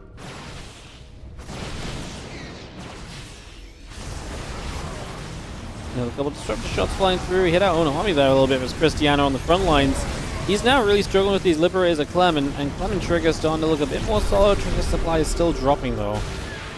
I mean, Trigger is running out of base as well. It's a nice storm. I tell you what, that's the one thing Trigger's definitely brought to this. The storms have been fantastic.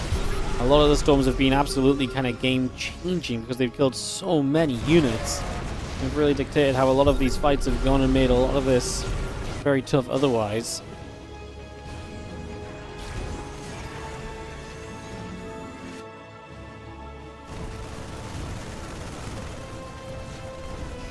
More shots coming about. In the top side, he's going to see a disruptor shot firing through. High Templars, Archon, Immortal gathering about as well.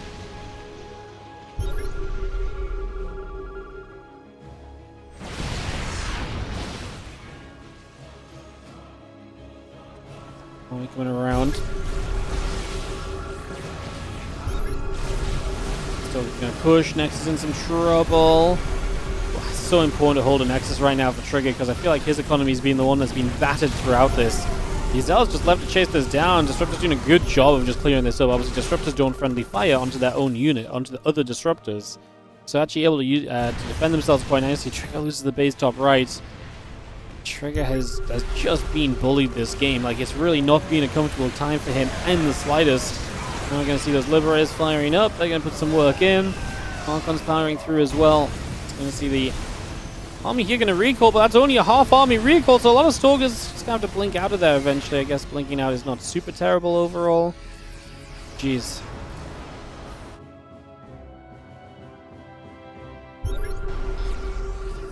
Any more shots coming around. Units moving about. Stalkers trying to get in after the Libs, after the Vikings. Disruptor shots. Bam! For the couple of siege tanks. Another couple of Liberators sieging up again. That's this army coming about. Stalkers blinking through. Liberators are going to siege. Stalkers get turned back the other direction.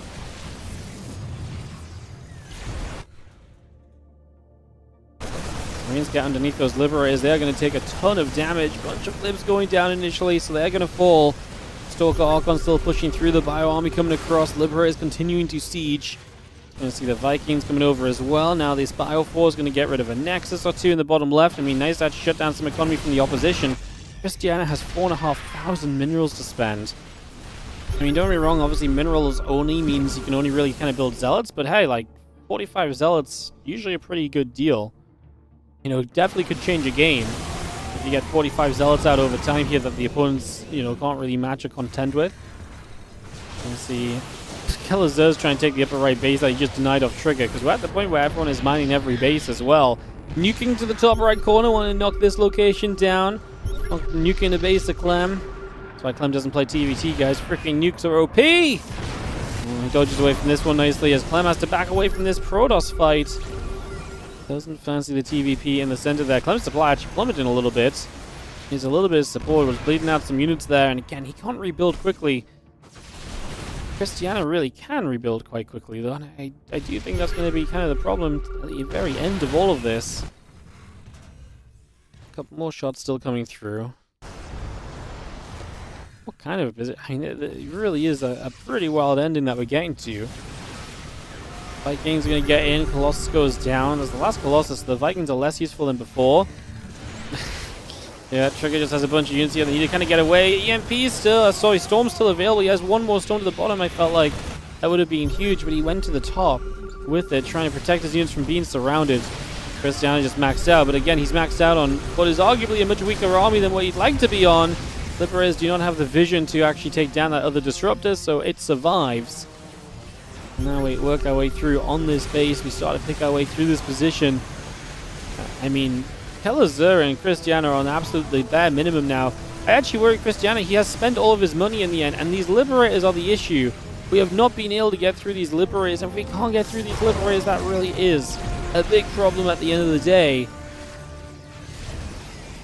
Trigger being left to work through the bases down there. He's going to pull his probes over here.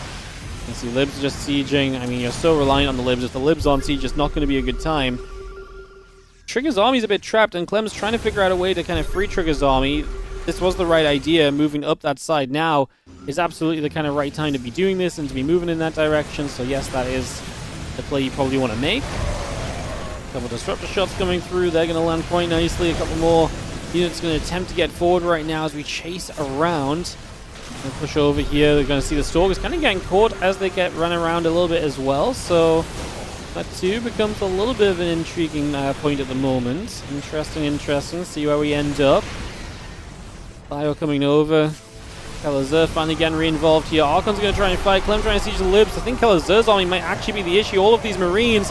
Do we have any Storms left? We do, but it goes down onto the Stalkers. We desperately need these High Templars to hit the Marines, and now we do, and Kelazur will lose a lot of his units. Cristiano 45 supply. Trigger at 53, Clem at 98, Kelazur at 111. The Ghosts on their own, if they get picked off, that's massive too. Liberators are trying to zone the Ghosts out from being able to escape, as this group of units needs to get away. This is so much of Kelazur's remaining supply. Vikings will land, Ghosts get run into the corner. We are going to continue to set the Libs up. We have some units of Trigger trying to help out as well. This Nexus is going to be in trouble too. What the heck do we do here? I do not know what we do for the best, honestly. It is a little bit crazy right now, as we are going to see. This army gets into a battle. We kill off this base. My goodness. Again, every unit is worth chasing down and killing off at this point, and that was a chase down. I tell you what, if Trigger could have found some Storms a little sooner on the army of Kelazur, but his High Templar was zoned to the top side of the fight, and you see the difference of everything else. Just going to see the couple of SCVs going down. It's getting dealt with as well. Just going to see the Stalkers old Archon coming back over. Siege tanks getting jumped on by the Zealots. Liberators set up into the upper right-hand side. The SCVs pull away. There's just so little mining left on the map. Any few resources you can get to are absolutely huge. And this is a base of Kelazur, right? And that's kind of crazy because this was originally Clem's and Trigger's bases. So Kelazur actually getting fresh, not really fresh mining, but just any mining over here is such a big deal. The Liberate goes down. I was trying to play the denial. And we're still at what, overall? 156 supply versus 165. It is so close. And no player has a bank left any longer either. As we are going to be seeing, yeah, the move in to deny this planetary because they know how serious that is going to be. And we are going to get it. It's just kind of taking a little while, but we'll get there in the end. Fella's expending his last little bit of money that he had. The Terran supply is even. The Pro supply is very close to one another. Cristiano trying to move through to get on top of these Liberators. Taking a little while. SCV's trying to fight to hold this up. Get rid of an Archon, man. Any unit you kill right now with these Liberators is such a huge deal. And man, they were just in such a good position. The Stalkers couldn't kill them easily, so the Libs survive.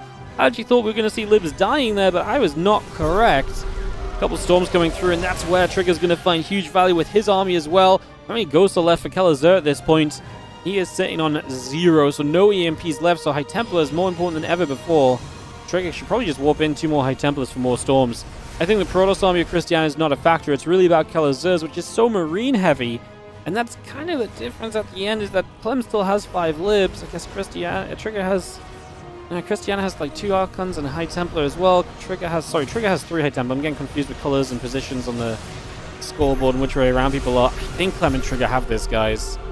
I think they have this. I think they just have a teeny bit too much at the end of it all for Cristiano and Kelazur to deal with, and that stops us from getting to in game 3 of this epic series. 28 minutes on Rohana for this game 2.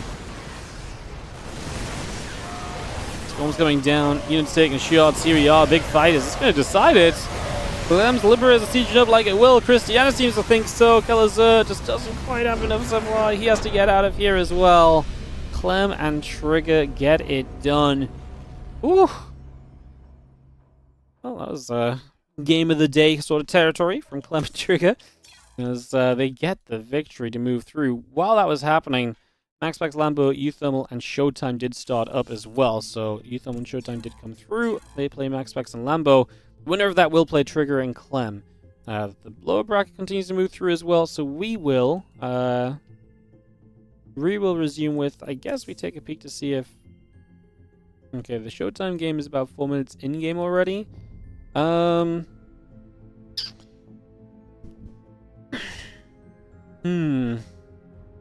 guess we just wait a little bit. Because we've pushed the WardiTV qualifier back a little bit, that should have some more check-ins and sign-ups this time around, so it should be neat. That will start in about 50 minutes as well. Just to let you guys know that, so that will come up in about 50 minutes. Get everyone signed up and checked in and all of that sort of stuff. So, yeah, that'll start. We'll probably stick to the 2v2 while the first rounds of that start, and we'll probably still have some overlap, but it seems like it makes sense. And, yeah, that's where things stand for now. Oh, map coming up for Lambo MaxPax games. Let's jump into this. Let's go what the score is quickly, get a little bit of info.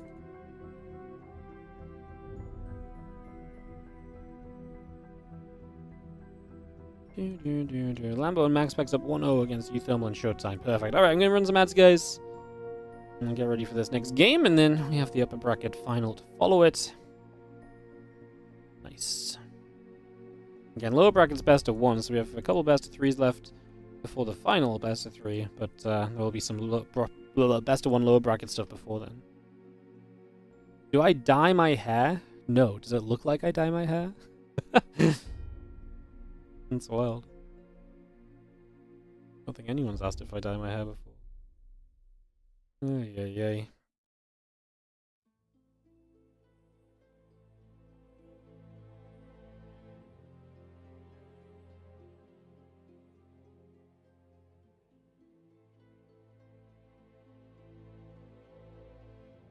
Alright, guys. Just getting everyone into this lobby. Like I said, it's 1-0 for Lambo MaxPax, who seem to be quite the team. And we'll see what they can do. I'm actually 65. Yes.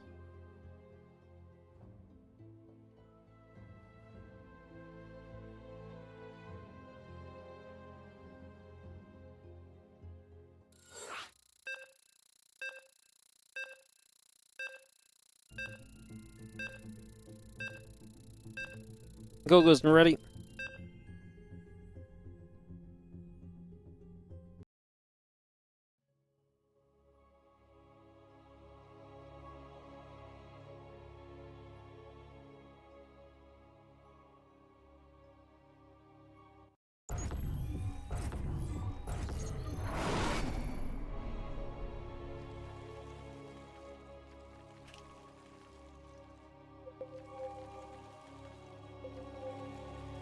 In the top right side, up 1 is going to be Lambo and MaxPax.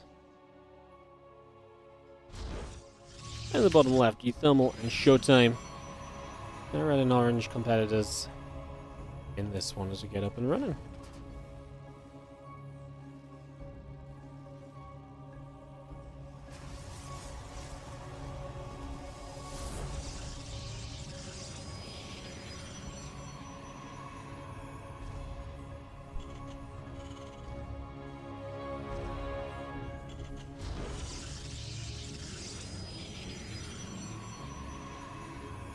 Let's jump on someone's camera, steal some observing.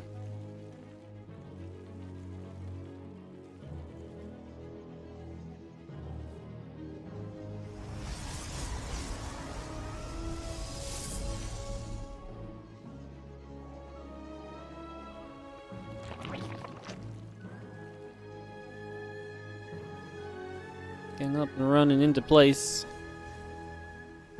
Getting this all set up nicely for the moment.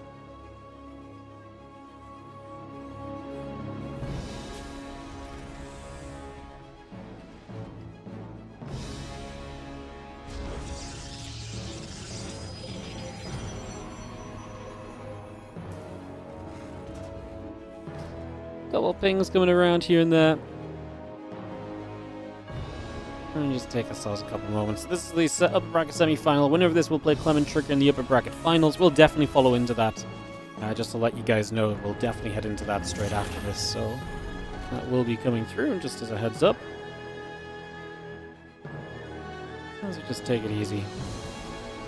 Kind of catching my breath, honestly, after that previous game. That was really pretty much as crazy as it gets. I really didn't think Clem and Trigger had it at points, but Macro is definitely a beastly kind of thing to be up against, that's for sure. As we see our Stargates coming down, a lot of setting up still being made here at the moment as well, so we'll see where this goes. See what happens. The Adept and the Warp Gate still coming up on both sides, just for the moment as well. So a lot of that coming through, and get all of that rolling.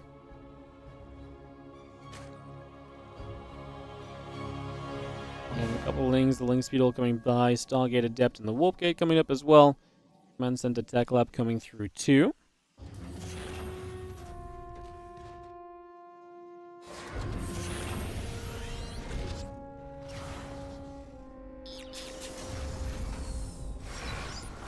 Command Center wants to try and land down. Looking to move over there for a couple of moments, just getting over. A couple of seconds right now as well. Just going to see the Adepts moving about. Link speed still coming through too. And Link speed and the Queen building by for a couple of moments. We get all of that on the way. Bring that in for the moment. And again, a couple of Adepts going to be there to try and fight. We do try and return fire a little bit back the other direction.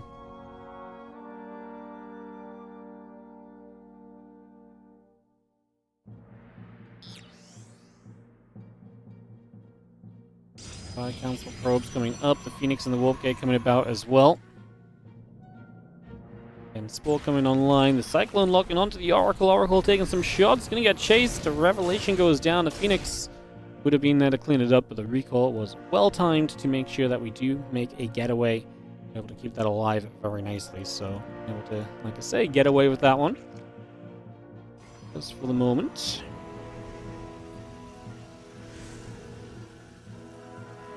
Phoenix going about, a couple of Marines are going to split up. Again, a couple of gates coming online. As MaxPax heads towards his blink, UTHERMAL and Showtime. A couple extra barracks, a couple extra gateways. Now the Twilight Council from Showtime too. A little bit later to the blink, and obviously UTHERMAL heading to the bio. Not sure how long that first game was in this series. I'm trying to think if I saw them in game, and they came out of game pretty quick, but I think they were only in game for like 6-7 minutes. So it was a bit of a faster game one, I believe, unless I missaw or misremembering.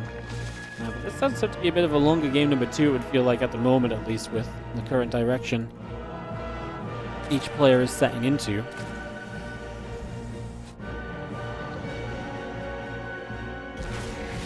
Blink coming about, a couple of Lings getting that locked in a stasis ward as well, so that'll be a factor for a few moments also here.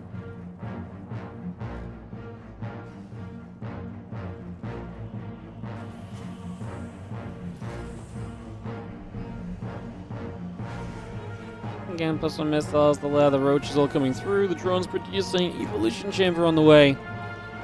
Again, upgrades coming about on the side of UTHERMAL, Blink still building by, and all set up. Marines, tank, couple SCVs. Out to send it.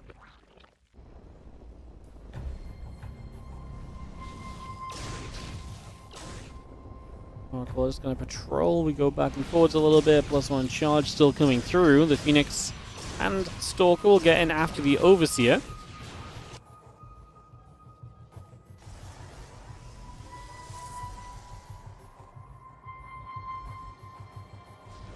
And Stimpack, Combat Shield, 1-1 upgrades will continue to come by. The Marine Tank continues to come up as well.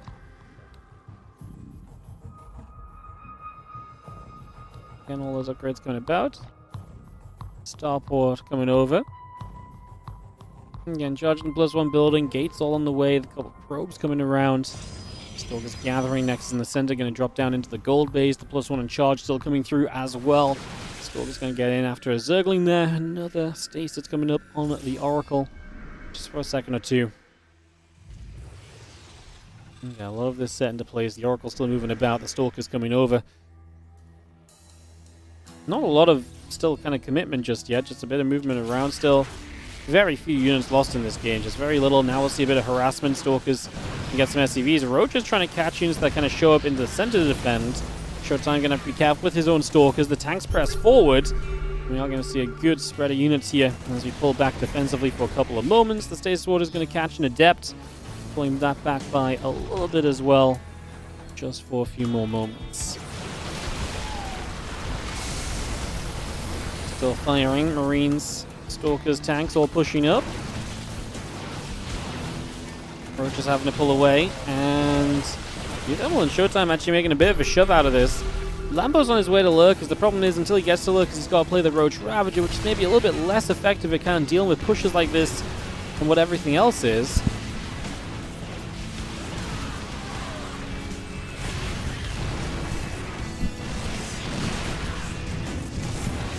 Sorry, sneezing, trying to move the mic out of the way every time to avoid you guys hearing it. Sorry if you heard the mic getting moved about a bunch. As we do have, well, Lambo, I mean, hanging on for the moment. I like the little counterattack of MaxPax, going to distract a few units. I might lose a base here, but we've got a lot of base to work with. I'm not super worried about that just yet. It's a 4th of MaxPax. We'll get that back if Lambo gets the lurk, because MaxPax could also maybe expand upper left eventually too. I mean, I guess you kind of want this base before you go upper left. He already has upper left as well. It's just kind of, sorry, he's going to take this, yeah. This 4th base there is going to be a little bit more difficult to kind of be jumped on, as that high ground is not going to be there forever. First lurkers can come through soon, because we're going to have ourselves Silent Spine, so we will have the upgrades to make the lurkers as effective as possible here. Ravager coming through, throws the bars up in the sky. Stalker's trying to retreat away. Still trying to trade. Lambo has to step back. Like I say, he'd love to make some lurkers here. Finally, MaxPax shows up from the left-hand side. Took a moment or two. He gets a tank, and then he just blinks on out of there. Supply-wise, MaxPax about 10-15 supply down against Showtime. Lambo very up in supply, but he's Roach heavy, so that's always a misleading number when it's a Roach kind of composition you're looking at and comparing supply on. Just going to see that next again cancelled, so no 4th from MaxPax, and that is something Showtime has, so Showtime definitely the preferred Protoss player in this game at the moment based on the situation of things. What do you mute button? I just couldn't hit it in time. I thought it was just going to be one sneeze, and I got to my mic before I got to the mute button, and then I sneezed like 3 more times. Okay. Alright, army's still coming through. A couple of lurkers going to unburrow in the center as well. I'm just going to relocate as, like I said, with lurkers out, going to make this a lot more difficult. There's not really a great anti-lurker army on the map. And these lurkers right now are shredding the mineral line as UTHERMAL just hasn't seen it. So his entire gold mineral line is dying. Now his natural as well. So suddenly UTHERMAL just loses 2 bases of economy. His supply just plummets. And this attack of Showtime and UTHERMAL combining through the middle of the map now becomes more important than it was before, no doubt. And now they got to get something really done with this, because they just lost so much back on the other side. And it's not like Lambo's slowing down. He can set up lurkers. He's going to be into the main bases of Showtime and UTHERMAL as well. Now, MaxPax is not exactly doing much to defend back at home. If Lambo can get up enough lurkers, these armies, again, really do not play well against lurkers. So, if Lambo gets enough lurkers, I just don't really think I care that MaxPax is dying off. I mean, he just needs to trade with what he can. Obviously, clean up the production here as well, stop new units from popping out. If Lambo can do that, I really feel like this is manageable. Stalkers and a couple of Rogers doing what they kind of love that, sniping down a medevac or 2 as well, reaching across. Getting a little bit more done. Obviously, the lurker's morphing now on this right-hand side. We're building a new lurker den. Did we lose it? No, we're just preemptively rebuilding it for when we do lose it. Yeah, the issue from Showtime and UTHERMAL is just all of their production's getting shut down, so they're not going to be able to add anything into this. It's about 215 supply for Showtime and UTHERMAL versus 260, 270 for Lambo MaxPax. Lambo trying to do what he can with these few stalkers. UTHERMAL's supply, medevac's out of energy as well. Byun is low HP, and there are the lurkers right there. They're going to start shooting away. We commit into this fight, which is a mistake. UTHERMAL especially losing so much. Low HP units. Stalkers of Showtime trying to back it up. like I say, Lambo has just carried this onslaught on the other side of the map, and the Lurkers here are going to get rid of the final piece of Showtime's... Well, Showtime still has bases in the front. But obviously, ideally, we try and get through a couple more of these scenarios as well. Liberator had to unsiege because of the Biles.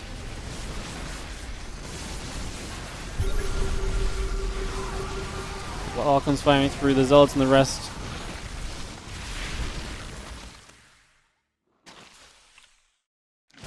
Coming around. Which are shooting Nexus, taking some damage. Stalker's going to get revelated. Push back once again. Couple Liberators going to set up again at the moment. Just going to pull back through. It just really don't... I mean, Lambo's supply has gone down. I mean, this is more scary because you're fighting in a more open space. It's going to be intriguing. So it's going to come about. Just going to aim after those Lurkers.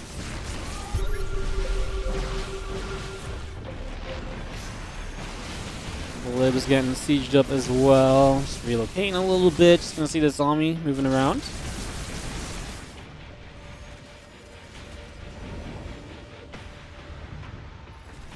Still settling right here. Just getting set up. Just going to be seeing the Nexus in position. A few Zealots getting after the pylon already. Gonna put some damage in on that. Get some work done. Wings run back up to the top side of the map. So they're going to get moving straight over as well.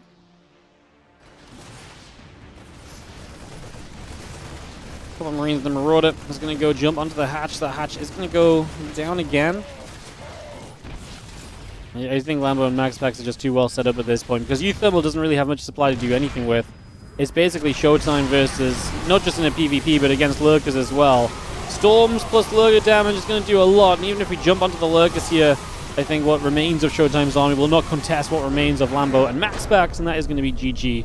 And that is going to be that going the way of that is going to be that going the way of our Lambo MaxPax combo, who've looked really good today, to be fair. They've looked really, really good today, so they've definitely been popping a little. Let's get ourselves ready for some more action in a moment or two, guys. Lower bracket continues Maru and herO versus Cristiano and Kalazur. Serral and Zhuge versus GG Machine and Shameless. The winner of that will play UTHERMAL Showtime. Those best of ones continue in the lower bracket. What we will do is we'll jump into the best of 3 MaxPax Lambo versus Trigger Clem, and we'll see where the bracket's at after that as well.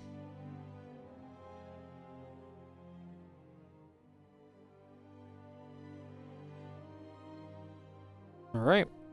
We are going to be taking some moments. What's up, Razaz69? Thank you so much for the 4-month resub on the Prime. Appreciate you. Thank you so much. I'm going to run some ads, guys. Am I just going to BRB a moment? No, I don't think we need to BRB a moment.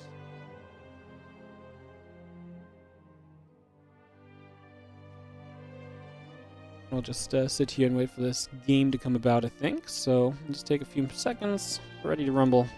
And thanks for joining us, everybody.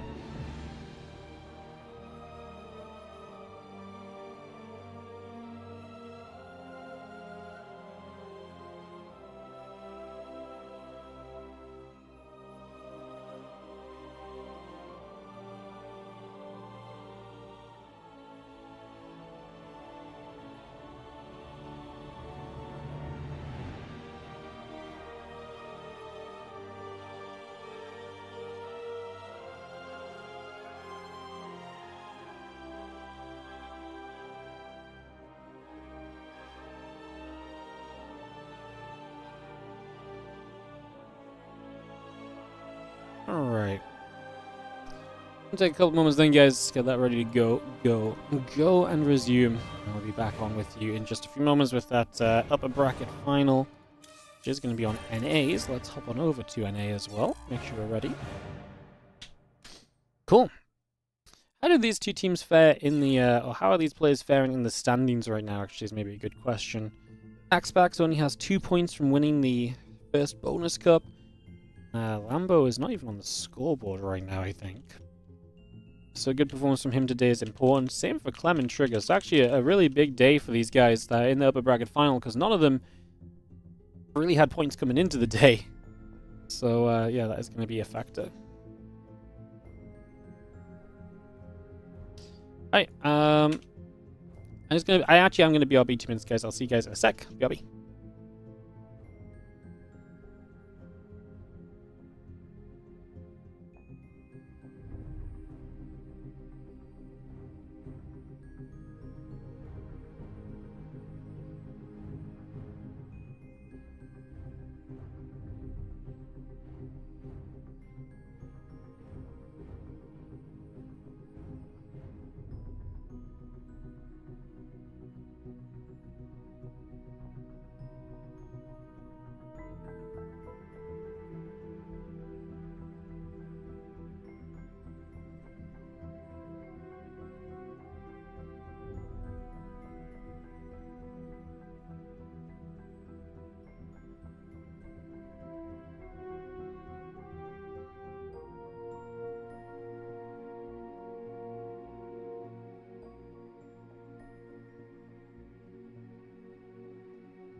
Hello, guys. Sorry for that. Welcome back. I was just waiting for Clem, MaxPax, Lambo, and Trigger to be vetoed, and we'll be off and away. I just have to set up my own tournament at the same time right now, so don't mind me. Don't mind.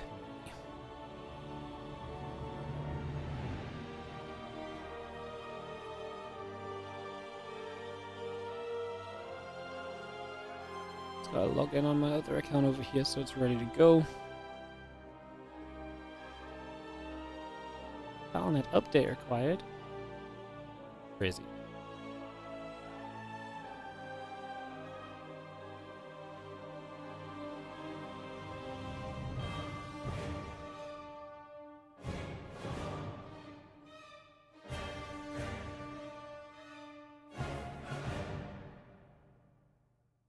I just got my StarCraft open on the other screen so I can admin as required in the other event. Is somehow lost players over the last 5 minutes. Oi, oi, oi. What's going on?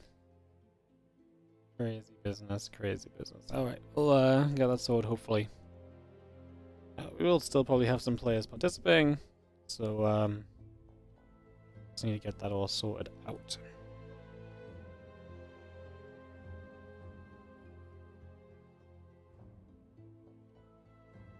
Alright guys, thanks for some moments. Again, good to see you. Hope you're all doing well. We're ready to get into some more games very soon. Just waiting for Clem, Lambo, MaxPax, and Trigger the video as I mentioned before. Get that sorted out and we'll get back on track here.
Alrighty.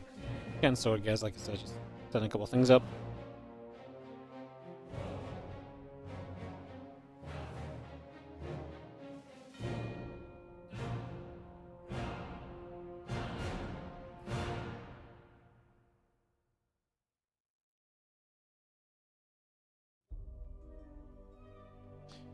And we will just wait for a couple moments and get going. With resource sharing, can you set it so there's a tax on the sent resources? Like you send 100, partner only gets 70 or 30. 70 and then 30 get destroyed. I think you can. I think the mod does allow for that, but I don't think they use it. I think the biggest issue with resource sharing is literally just in the early game, so...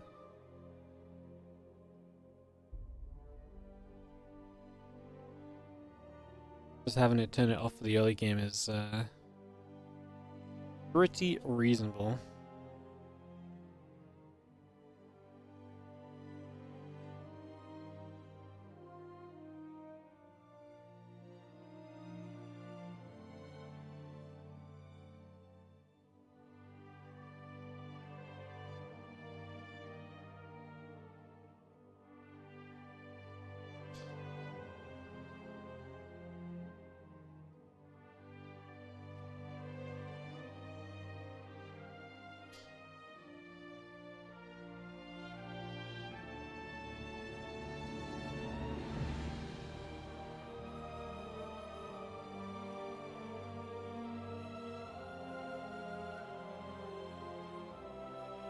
Alrighty, just waiting for players, guys, still. Oh,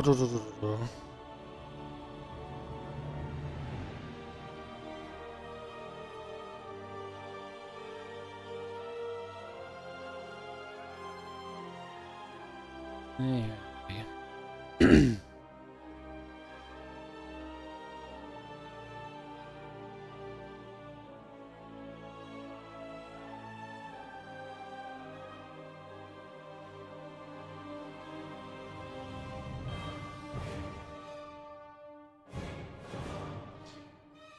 I think the part I like least about TV2 is how long the videos take.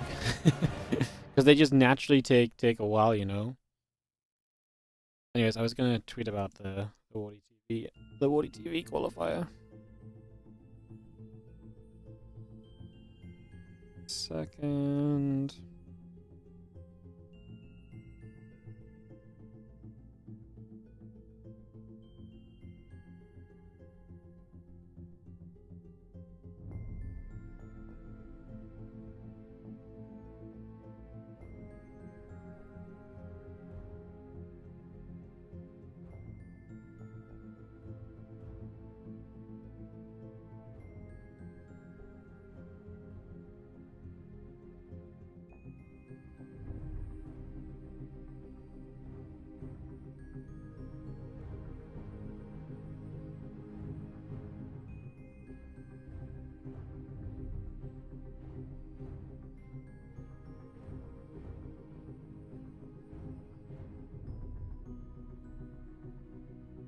Lobby link comes down on Rahana. Jump into that. Post my tweet, and we can get going. Alrighty, guys. We're in the lobby, so just show you a couple moments, and we'll kick this off. Ready to rumble.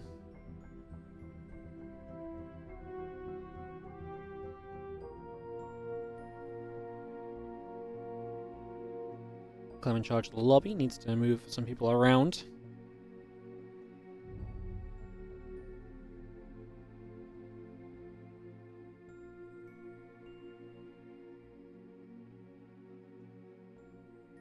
And once the lobby's set up, we should be pretty much just good to go, guys. Just take a few moments to get that settled into place. We can go.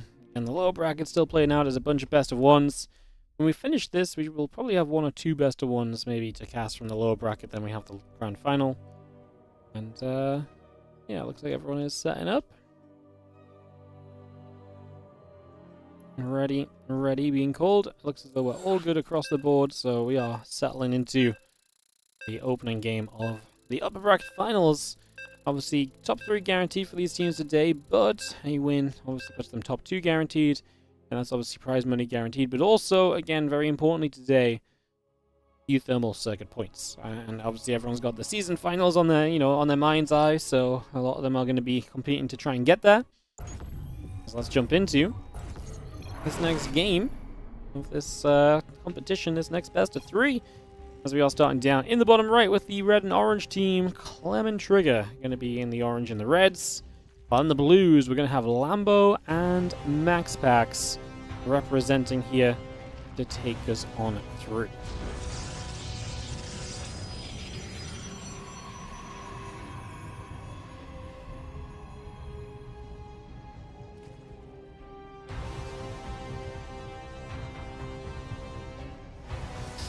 Alright, SCV in the probe coming about. Take a couple of seconds.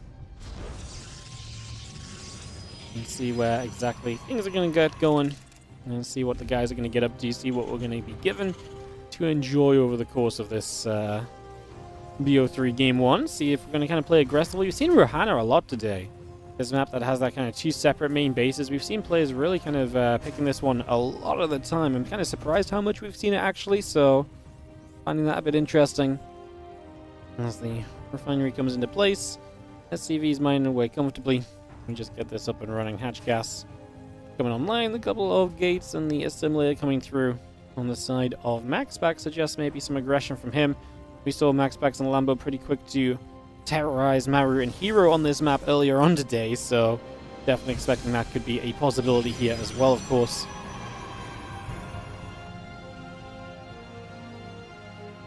Definitely something we can watch out for at the very least.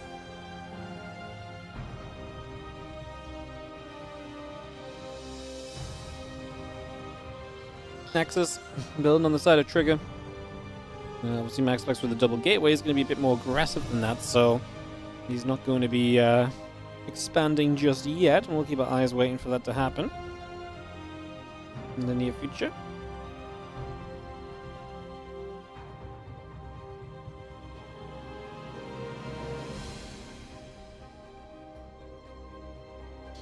Things be coming about, a couple queens and the lings coming through. And it's going to be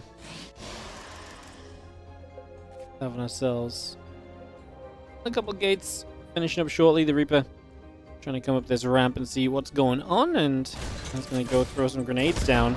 Like I said, you're going to see the couple of gateways here. The proxy gateway is already coming down from MaxPax across the map too. Lambo going to throw down the bailing nest, so they are getting super aggro at the start of this one. This game 1 is definitely going to have some aggressive twinges to it, so that much is already decided, and we'll see what the defense looks like there. Setting up the defense in the low ground. I'm going to go triple racks here as Clem, so he's not going to have any factory units defensively. Trigger going to go Stargate. We saw them having a defense against like this against Shameless and Shameless and GG Machine earlier. Let's see if that's maybe true on this one as well or not. Here today, Bane Nest about to complete 18 lings on the way through. Zergling speed is going to finish up. The sentry and the warp gate continue to come through.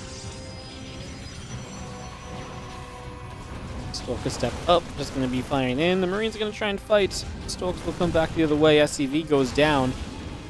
And just have our Stalkers still pinging and prodding for a few more moments. The Stalker going to adept and step through as well. Just going to push those other Stalkers back. The Ling Bane's still going to be there. And these Stalkers will get back onto this pylon and just do a little bit more damage already. Just poking through for a little teeny bit extra right from the very get-go here. Just getting that set up, as you have. The Ling Bane going to break through. This bunker dies so quickly this time compared to how quickly it died earlier on. And Voidray is going to have a battery recharge to keep it alive a bit longer, but the Lings have already claimed the majority of Clem's economy. Clem's economy is, not Clem's economy, but Clem's army The Lings are still a big factor here as well, and as the Stalkers break through, it looks very good for Lambo and MaxPax at the moment. Definitely looking like they're getting done what they want to get done for the first few moments here. Very successful starting points. Lings still coming through, the couple probes getting caught. Lings still trying to make their way in. As the Marines are popping out one at a time, no upgrades. They're just not really able to add anything into this. Just playing the 3-racks does not help you much in this scenario. A factory or any sort of factory units would probably go further. Marine, barracks give you quantity of units, but unfortunately it's not really the quality of units that you're kind of maybe needing to truly see some success there. So, Lings pull back, SCVs come back around. We will have everything else gathering. Pylon gets cancelled. Voidray gets taken down. The other Voidray trying to fight. Triggers out of here. Clem says GG. Lambo and MaxPax get it done for game number 1. This build has been so deadly on this map today. And I think this style of play on this map is obviously just very powerful in general. So expecting it to kind of continue. But everyone keeps playing this map as well. Like, you can veto it, guys. We don't have to play the map. So there is a very simple kind of way around it, Yay.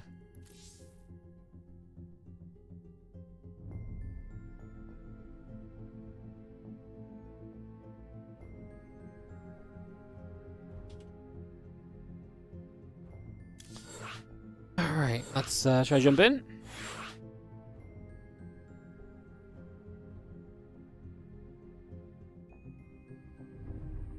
They just hosted up on Mothership. I get a feeling that is not the map.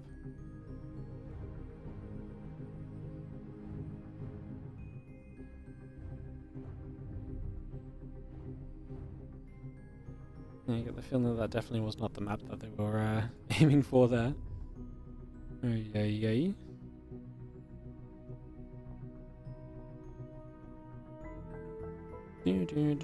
Undercurrent going to be the actual map. I'll get this hosted in a second, guys. Loading up. Getting ready to go. A go.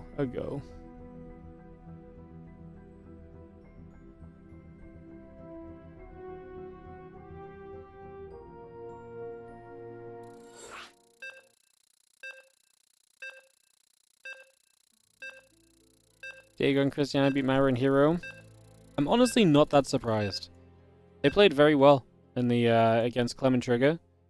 I'm honestly not too surprised that they didn't succumb to the Phoenix mech or Phoenix bio, whichever Maru and herO chose to play. Diego Calazar genuinely very... Diego Christiana looked very good in the previous series. I'm not surprised they look good in the lower bracket too. Alright, GLHF gets called. We get ready to go. Go.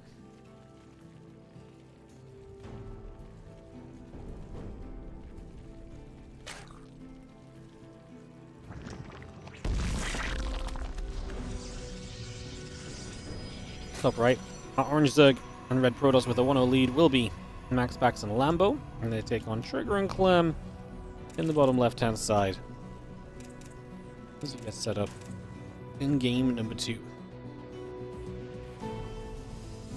Like I said, guys, in 15 minutes the WardiTV event starts up. I'm going to stick with the 2v2 for a bit still, but I will have to start adminning the WardiTV events, just giving you guys a little bit of a heads up to that.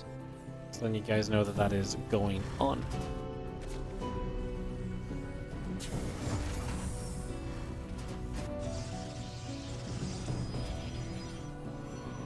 Alright, a few drones coming about. Hatchery building up.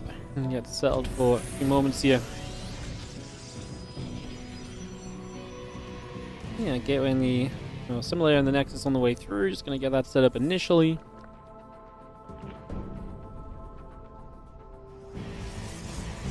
And get ready to roll. Very excited. Going heavy into Phoenix looked really good. How do you counter it? I think you just don't get... I think, you just stay very solidified. You don't let yourself get picked apart. And I think the way that Cristiano and Calazar play, where they play into that later stage of the game anyway, like they set up to play late, I think that alone is already just very powerful against it, because you're not kind of running onto the map with low amounts of units or anything. You're staying back at home for a good part of it too. And there's a point where obviously if you just get to the right comp, like, Ghosts are going to melt those Phoenix, Archons can melt those Phoenix.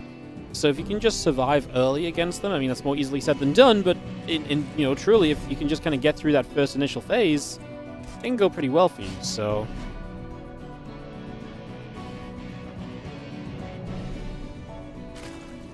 I mean, Mass Phoenix are going to be powerful. I mean, it is just a good style, so... It's not like a guaranteed answer every time. Reaper harasses out down on the low ground against this initial circling. I'm looking for a little bit of early value at least.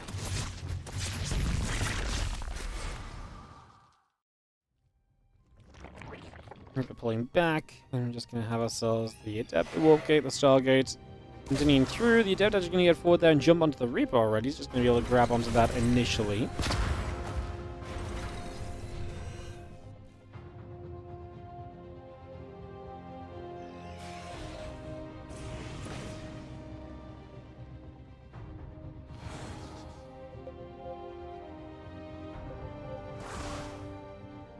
Sorry guys, just need a ELB 1 sec.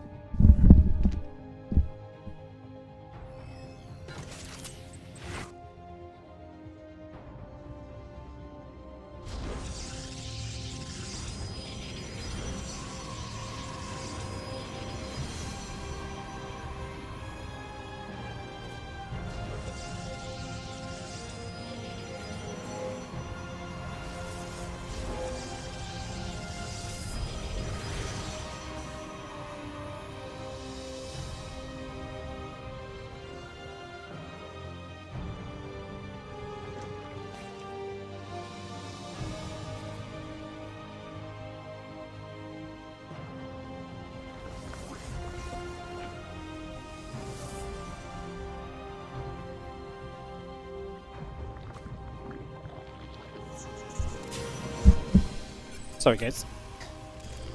As we get back to it. Where are we at? What's going on?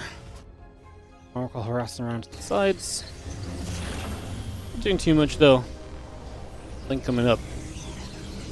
Let me get this going. Sorry guys, yeah, best of 3. I just haven't set the scoreboard there. It's game 2. Everything's best of 3 today apart from lower bracket matches. Lower bracket matches are best of 1. Just to let you guys know what's going on there. That coming about. A few roaches and the lings coming up as well.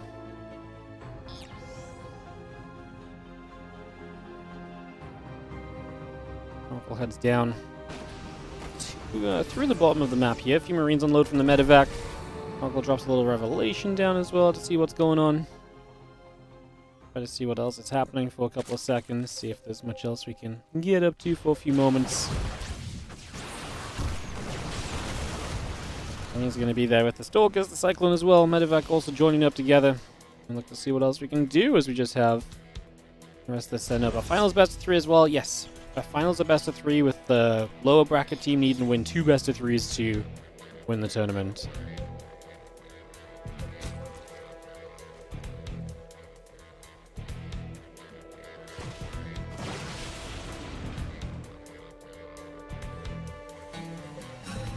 Roaches, roach speed, carapace upgrade coming about as well.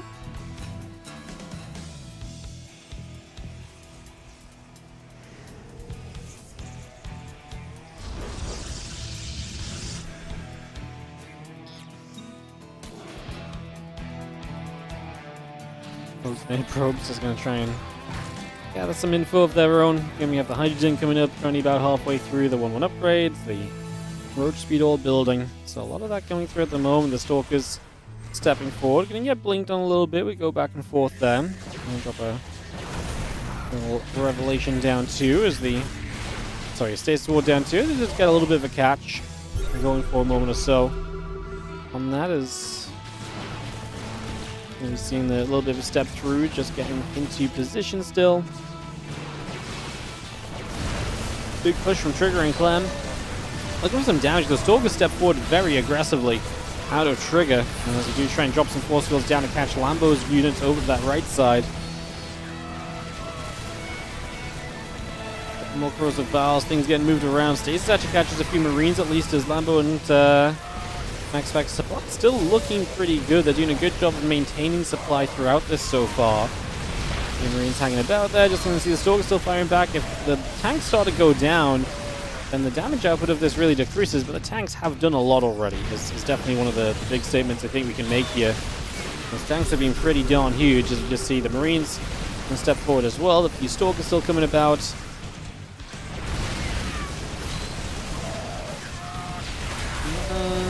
Marines and Stalkers still pushing up. MaxPax has stepped away for a little bit, like I say. Getting rid of some of the tanks is big. Shut down some of the reinforcements is a big deal as well. Now going to have a couple throws of Val still coming into this position. Clem still stemming forward. Another tank gets put in place. Can we take that down? Can we bile it? Can the Stalkers hit it? So far, no. We're going to drop some Vals toward it now. We think we are going to have enough to knock it down. So there goes one of the tanks. MaxPax's supply definitely decreasing. Lambo is staying pretty sturdy, but again, it's roaches, so you can't read into the exact number of that as meaning too much, just because of how roaches work, of course. Stalkers coming back through, the couple of Ravagers going down, the roaches getting hit, for us the Vials firing as well, the Marines still going after said roaches, and the Stalkers continue to get pushed back as well. A couple of tanks still sieging, trying to get after those Stalkers also. More Vials trying to get in position at the moment. Roach Ravager continues throughs.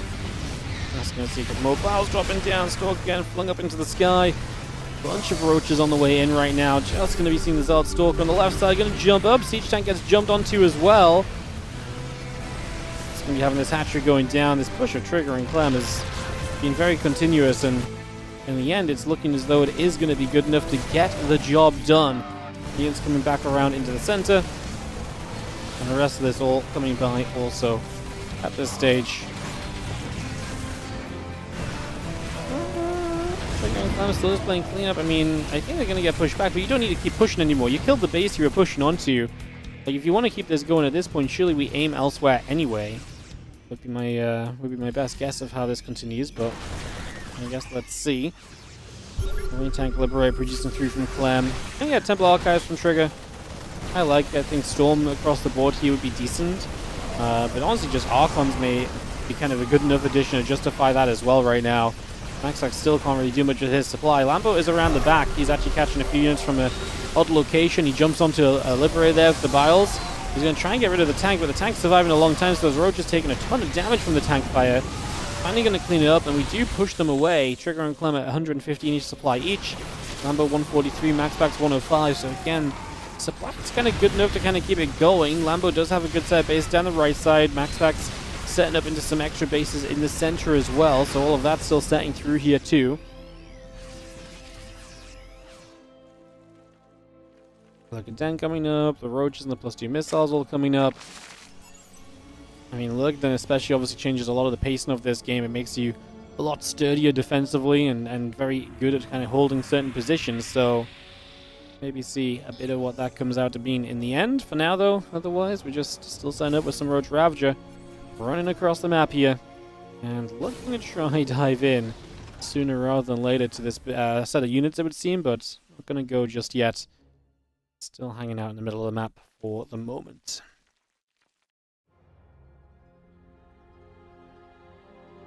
I mean, if time is your friend right now, right, is Lambo and MaxPax, because especially as you get Lurkers online, that's going to help your team out. The tag of Trigger and Clem is rising up, but I feel like Lurkers are the most substantial thing that's going to arrive on the map in the near future, so I like that a lot for Lambo. It feels like it makes his army a lot more competitive. He was kind of forced into just continuously building through roaches while attempting to play the defense in that previous fight.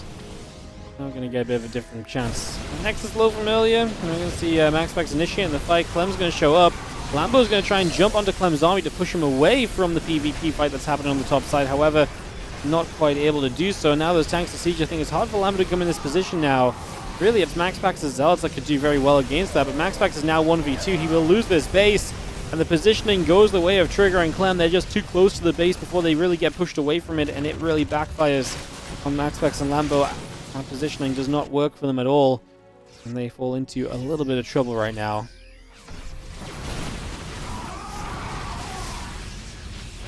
MaxPax now supply blocked as well. That base is, those forward bases off the left side player on the top side of the map are so difficult to take. We've seen in a couple games now where it's just so tough to kind of get that next base kind of going along. So you see the Roach Ravager Lurker trying to push back.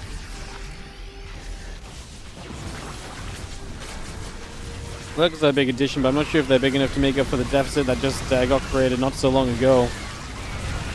And see a couple more corrosive bars coming down. The Prism's still up in the skies. The medevac's going to unload to the top, and Clem pushing for one location. Trigger trying to deal with the army on the other. And a lot of this trying to be dealt with for the moment. GG is going to be called across the board, and that is going to do it there. As we are going to see Trigger and Clem tying this up, and we go to Game 3 of the series. So we'll go to a third map of this VO3. We'll go to a deciding game. Got this set up and ready to resume.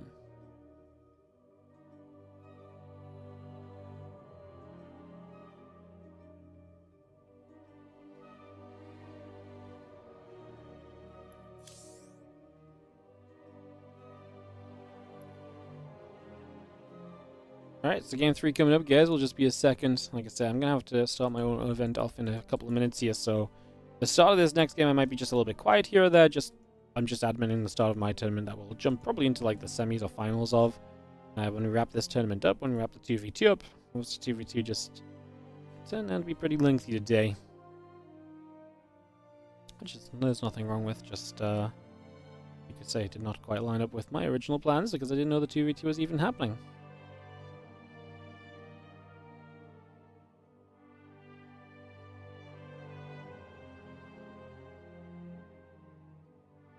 Better Chaos is going to be the third and final map here.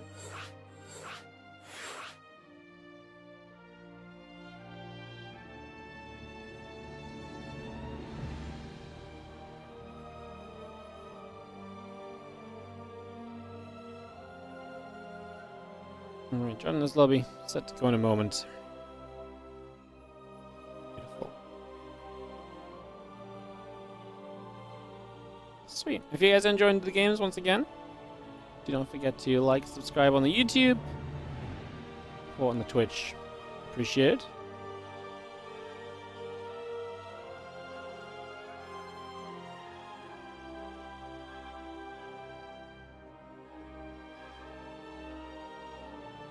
Waiting for everyone to get swapped around and kick this off. Final game of the upper bracket final.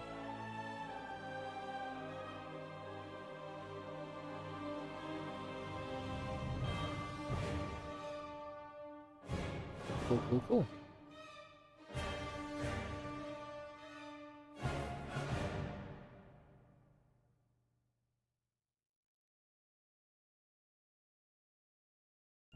Waiting for them to swap some colors around as well, and we'll be off and away, guys. As the players ready up.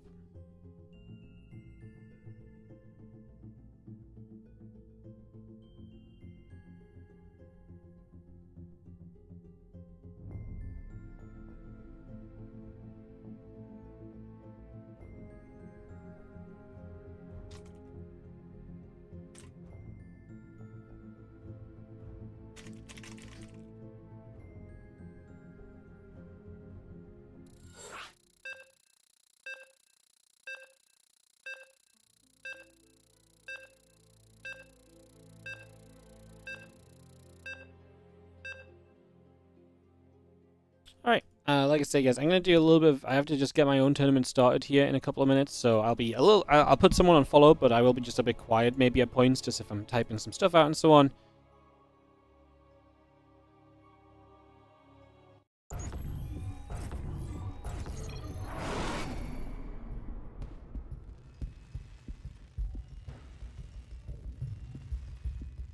As we have ourselves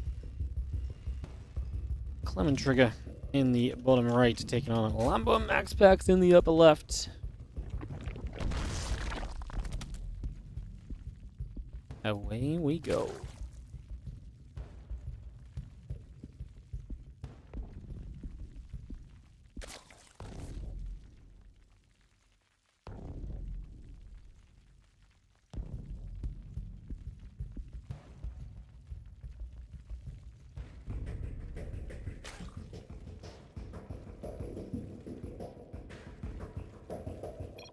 Game paused. Have a little pause. Works for me, like I say. I'm gonna do a bit of admin work. Good guy, MaxPax.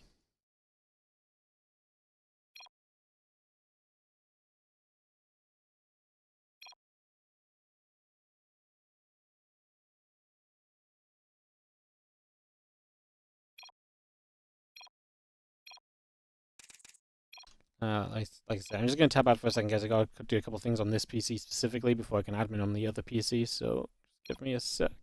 Game resumed.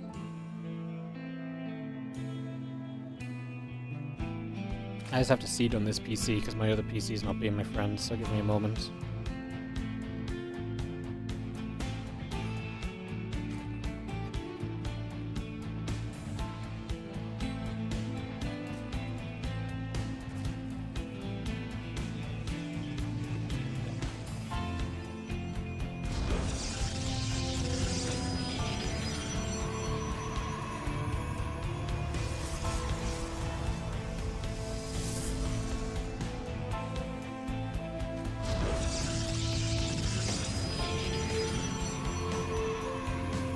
The game will come back in a second, guys, in terms of FPS. I appreciate the FPS is a little low right now, but I promise you it will return soon. I promise, I promise.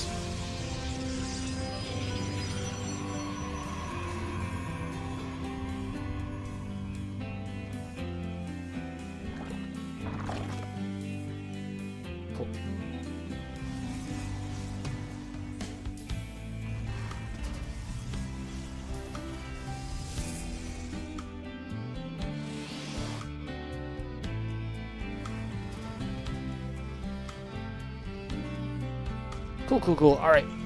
40 tournaments underway. I can just focus back up over here. Thank you for that, guys. As we get started off. And look to see where this game 3 of this matchup takes us.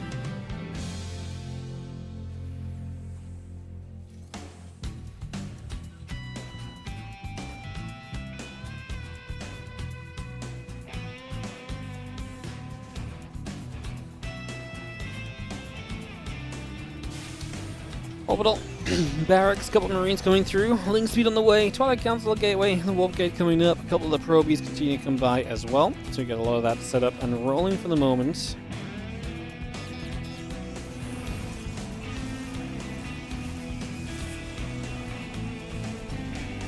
Orbital coming through, a few Marines coming about, that's Impact very much so on the way as well, just currently getting all of that set right away here. Yeah, links be coming up. We'll get ready to rumble.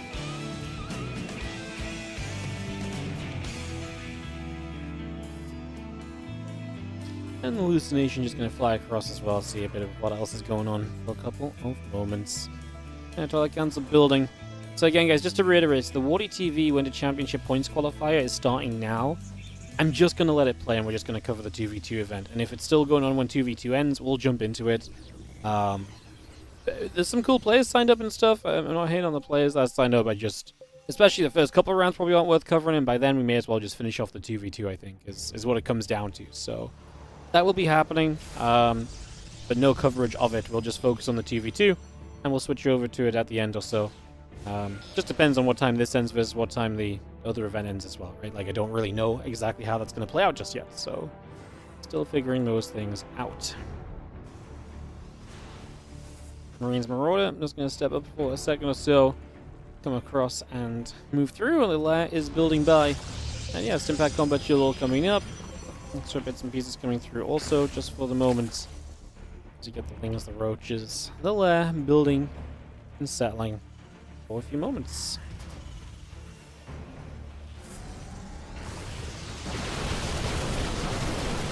He's going to pull back, he's going to see the Stalkers trying to looking to trade out a little bit. The little push here from Trigger and Clem.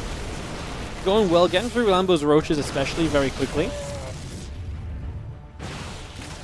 So a lot of that going down pretty swiftly there. Just going to see +1 concussor shells coming through. The charge on the +1, the robo facility coming in on the other side. So he's going to trade a couple of lings and roaches being picked away at. Going to see the Stalkers coming back through this direction as well, trying to still press forward for the moment.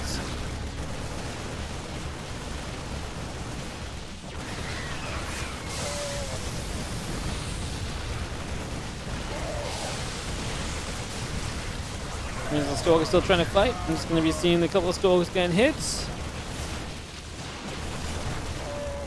And push back again. Just going to be seeing, I mean, at this point, MaxPax and Lambo they get the defense. I felt like Clem and Trigger had a little bit of opportunity there, but just kind of fizzled. They were trading well against the Lambo Roaches at first, but MaxPax's unit stayed very much so alive and did very well.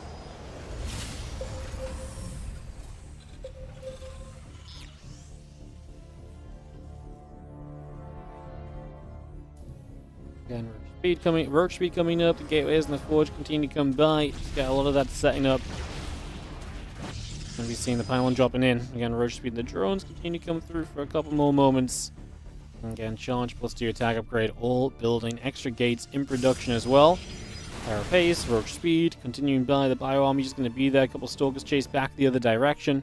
Still got the charge coming up, the sentry and the prism on the way. A couple of zealots being added, gateways in production.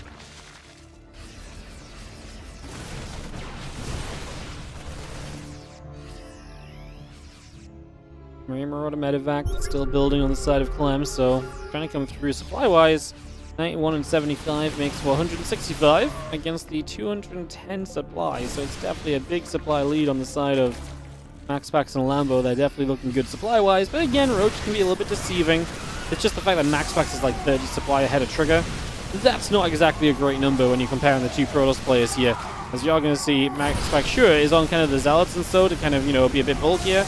I guess he's a little bit more kind of same vibe of just like, spamming units more so than actually teching units, but let's see how it goes. I mean, it's looking fine for the moment. They continue to hold back Clem and MaxPax. Trigger going into a Dark Shrine. I kind of like that because I think they are in a bit of trouble and they need to figure something out to put themselves back on the right track again, and right now they're just not able to do so. Cryo coming over, and I'm still getting pushed back here. I mean, Trigger trying to hold on, a few of his Zealots showing up.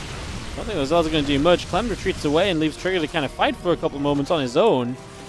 Not exactly ideal.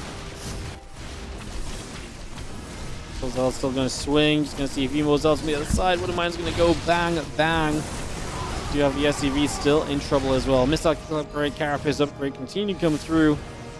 Zealots in the Dark Shrine building. Just going to see the extra Roaches coming up, plus some missiles and Carapace coming over as well. Again, just going to be seeing the bio still just going to push the Roach Ravage, going to get chased. The Zealot's going to come up from that bottom side. There's a drop in the main base. MaxPax is attacking the main of Clem, so Clem is bleeding out. I think Clem and Trigger are going to be taking a journey down to the lower bracket, to be honest. We're seeing the armor upgrade still coming through. The Marine Marauder still coming about as well. The rest of that continue to come over here.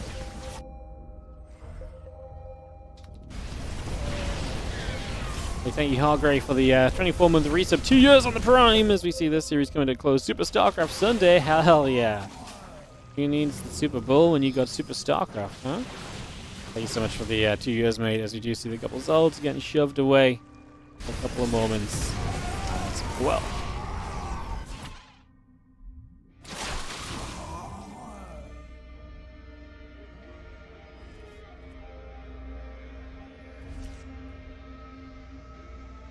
Let's gather up. Just gonna have the forces gathering and are ready to shove on forwards in a couple of seconds. Bio gonna try and fight Roaches, Zealots. Gonna be there. And just gonna be seeing the units gonna try and hold this ramp a little bit. Bio still dealing some damage. The Roach Ravage are gonna get turned away. A couple of observers overhead keeping an eye on things as well. Just gonna see another Zealot going down. The Overlord getting chased. A few more Zealots showing up as well. Still running through.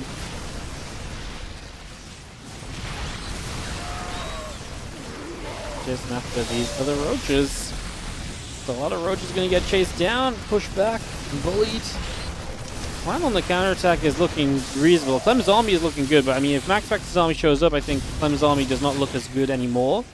And you've got to think that Clem's teammate is kind of dead right now. I mean, the combined their 160 supply against almost 300, so it's not quite 1v2, but it's close to it. Like, Trigger's army is not going to suddenly kind of crank out some kind of major surprise factor, like gotcha kind of thing. We're just not really in that kind of a situation at the moment, right? So, not really there right now, and yeah. A lot of things that don't look great at the moment. As this Immortal goes down, just going to step through the Archon. Going to be in a little bit of trouble as well. We'll see the couple Liberators sieging up. Clem's final units following Lambo and MaxPax. Going to make the grand final, guarantee themselves top 2 today. Again, we talked about how important these games are because this is from, this is a chance for team players who don't really have a lot of points to kind of gather points in the circuit. So it really is going to be a big deal breaker. GG's. And we actually have the lower bracket set up as well. Christiana Kellerzur will play UTHERMAL and Showtime. UTHERMAL and Showtime eliminate Serral and Zhuge Liang. So it'll be Christiana Kellerzur versus UTHERMAL Showtime in the lower bracket. The winner of that plays against Clem and Trigger. And then the grand final. So a couple best of ones into a best of 3 final is what remains on the 2v2 event, guys. And like I say, we'll stick through to the end of it, I think. I don't think we have any reason to rush over to the WardiTV qualifier, so we'll do that. Sweet. Sweet, sweet, sweet. Alrighty, we will take a few moments, guys. Get ready to resume real soon.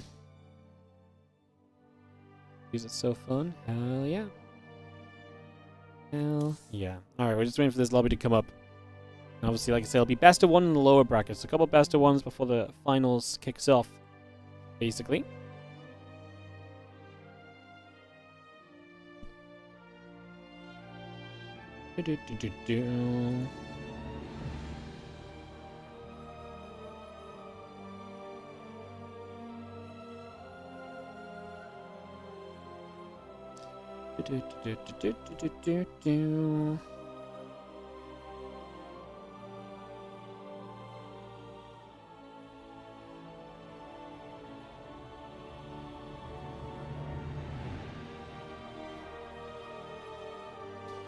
Awesome. I don't know how long they've been videoing for, so I'm not sure how long it might take us to get into this, guys, but we'll just give it a couple seconds, obviously. May just take a few moments, no issues. But yeah, swapping down to the lower bracket. The good news is that the lower bracket hadn't started, which obviously it could have done. So that does mean that we're not... we're not kind of waiting on a series to end or anything, so that is genuinely kind of a positive, for sure.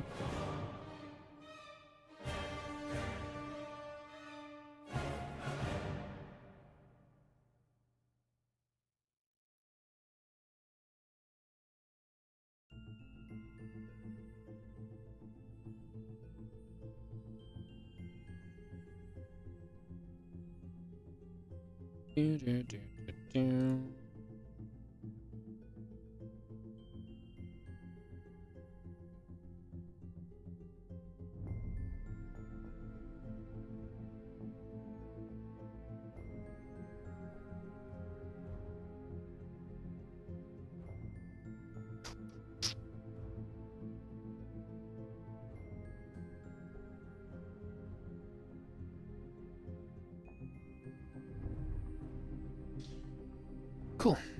Yeah, like I said, just waiting up a little bit, guys. Get ready to go, go, go.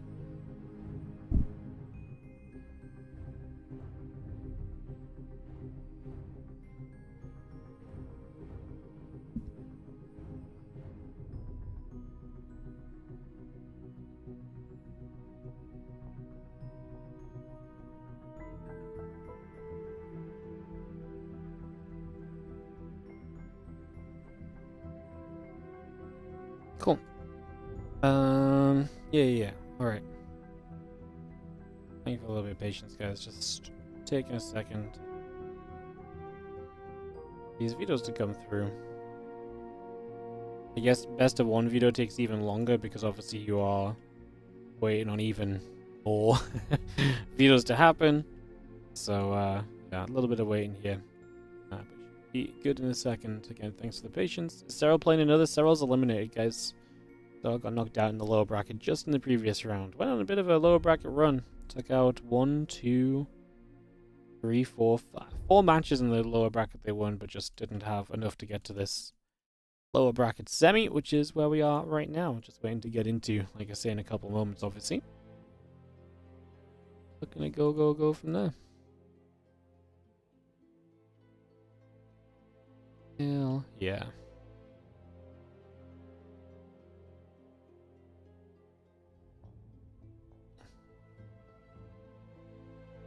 Coolio.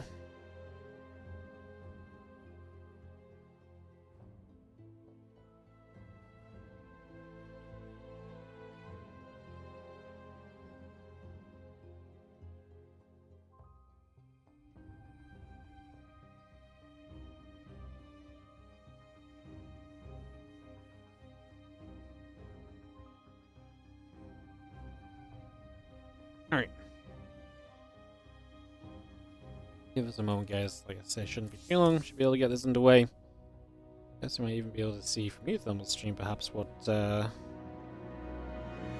video process is at. They've videoed a couple already, so a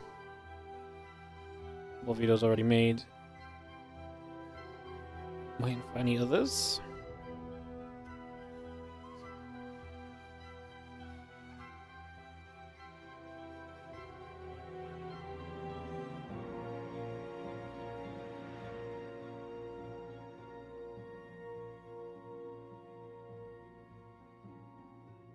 I think they're like a map or two away from being done on the videos, guys, so shouldn't be too far. We can get this started. Would I ever play in one of these smaller tournaments? Like a 2v2? Yeah, sure, if I had a good teammate, but there's no point me playing because I just get destroyed. I'd rather just cast. Give you guys coverage of great players actually playing the game. I mean, I suck. I would be a detriment to anybody. So, who did Serral play with? Zhuge Liang, Finnish Zerg player. Finnish Zerg player.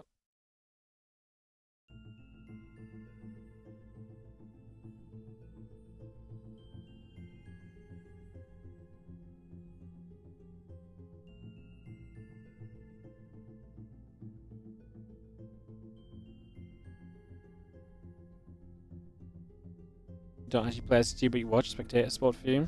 Yeah, same as many others, man. It's a very common occurrence, honestly. It's not that rare of a thing to happen.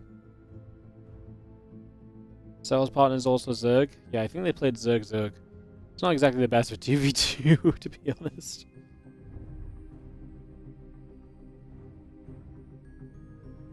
I think ZZ is the worst race combo.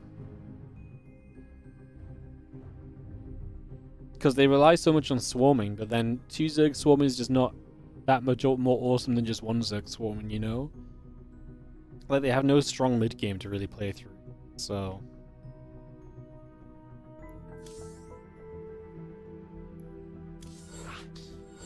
Alright, lobby has just come up, guys, so we'll get this on the way.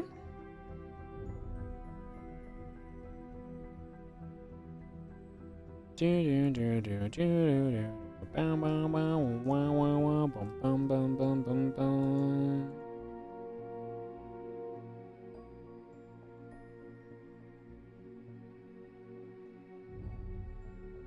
definitely not ideal playing double Zerg, obviously. Definitely not ideal. No one's gonna try and kid you of that.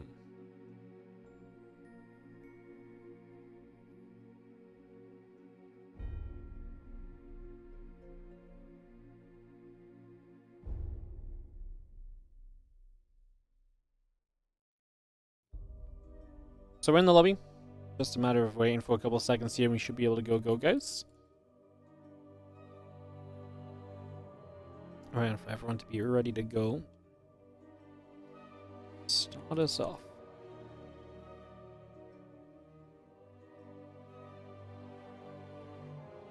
Ready.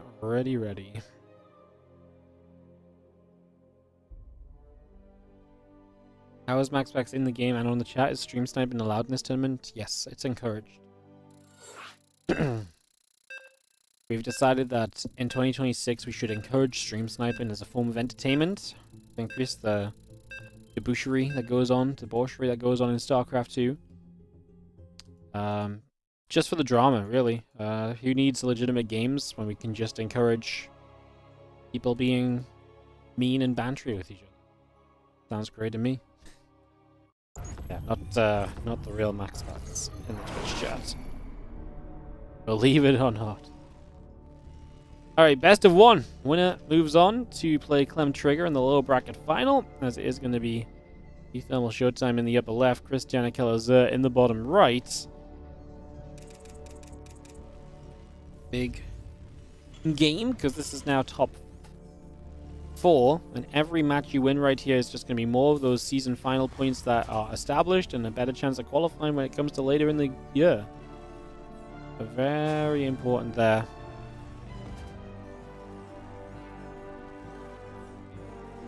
As we come through.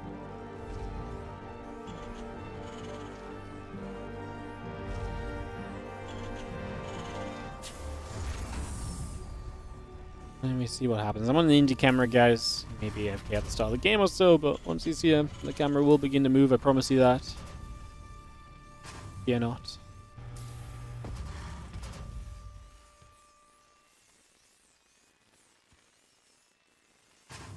Fear not.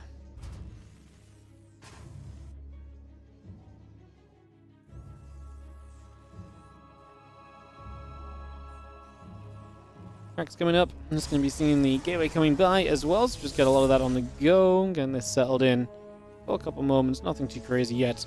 Just kind of coming along nicely. For the moment, Reaper and the Orbital coming through as well.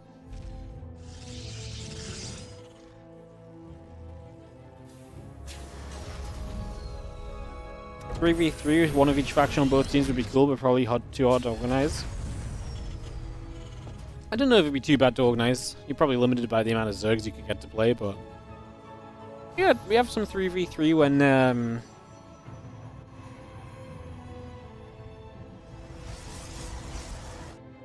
we'll have some 3v3 when the Team Liquid map contest stuff came around. It was fun.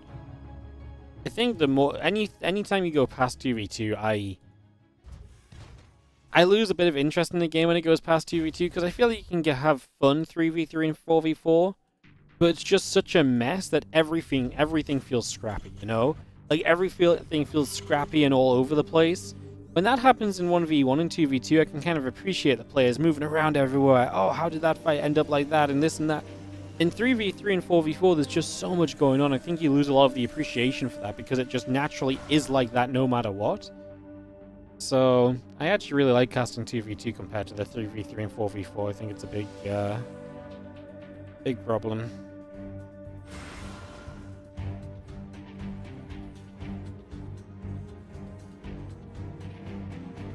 Alright, Council, Wargate coming up, Stalker coming through. Helene and a couple of Reapers will produce as the Adept shades to the high ground. Stalker's going to start to fire. You see a couple of probes getting pulled in.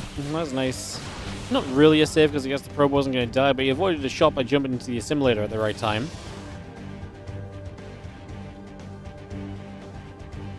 I think in bigger team games as well, you very naturally, even if like you do a lot of fighting, you very naturally end up on super late game armies, and it also just feels like it's a mess of fighting towards the end as well. So I think on a competitive standpoint, I think 2v2 is, for me, at least for now, as far as I like to go personally. I think it's one of those things where like sometimes it's fun, right? Sometimes it's fun and like it's like a bit of a change of pace, but to, like actually, I think if I had to cast like 4.5 hours of 3v3 or 4v4 like I've done today, I get much more tired of it way more quickly. Whereas if you ask me to cast 2v2 again tomorrow, I'd still be down, you know? And you ask me to cast some 3v3 tomorrow after casting 3v3 today, maybe not so much. Elsa and Christian trying to poke forward, but the defense is pretty reasonable initially from UTHERMAL and Showtime, pushing that back. So you can see a couple of Reapers going to chase down a couple of those Marines, and they'll take some damage as well. You have that Void Ray coming up, Probes, Battery, Banshee and the Siege Tank coming through, Raven, Cyclone, Marines all building, lots of setting up at the moment. Continue to come by at this current point. Stalkers gathering, Reapers and the Helene getting turned around. Just going to be seeing the couple of shots coming through. Going to get the grenades down on a few Marines as well. Stalkers getting turned around by the Void Ray. It's going to get pushed on out of there.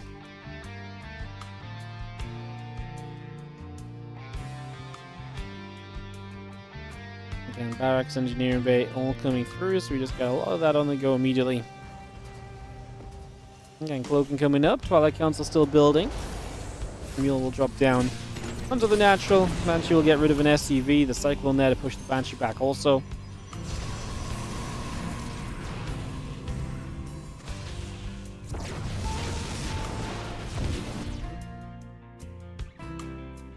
Tanking the Stim. Continue to build up, tanking the Marines. The Barracks coming up as well. On the side of UTHERMAL, Showtime still getting his way to that Blink. Nexus and the Probes. I'm online also currently. Begins just gather up and to rally about here. I mean, we have ourselves up to 3 bases of Showtime shortly. Kind of similar base count on both sides, nothing too discerning there. Obviously, in a mirrored matchup here, you can kind of compare Terran to Terran, Protoss to Protoss, and when you do that supply-wise, it's actually a very even kind of game. So in that regard, it's actually kind of an exciting state of play at the moment. Little Banshee flies in from UTHERMAL. It's going to be dangerous, and that's going to put some damage out before that turret finishes, and even when the turret's done, we can step away safely. But turret and H-Mineral Line will at least help to keep the Banshees away. They can't go too deep. They've got to kind of play much more around the edges, and obviously provides that detection just in case they did try to stick around at all. System combat +1 still coming through. The Banshees moving over. A few more probes continue to go down. Just going to see the scan coming about. The Banshees being chased.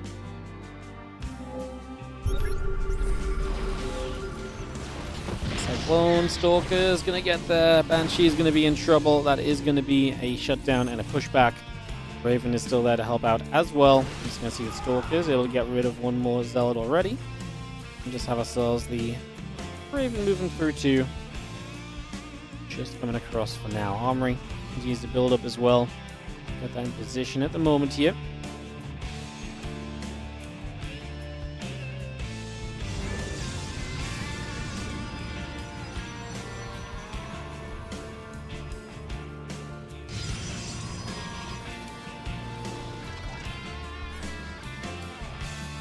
Again, 1-1 upgrades continue to come about. Just going to see the Marines and the Mines. Going to be there for a couple of moments, holding out.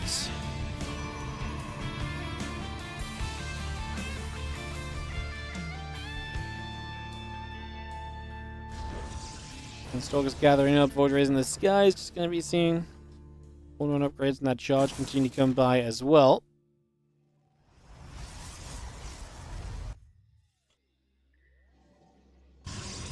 Cluster shells, the attack upgrade building, charging +1 building through as well from Showtime the Prism.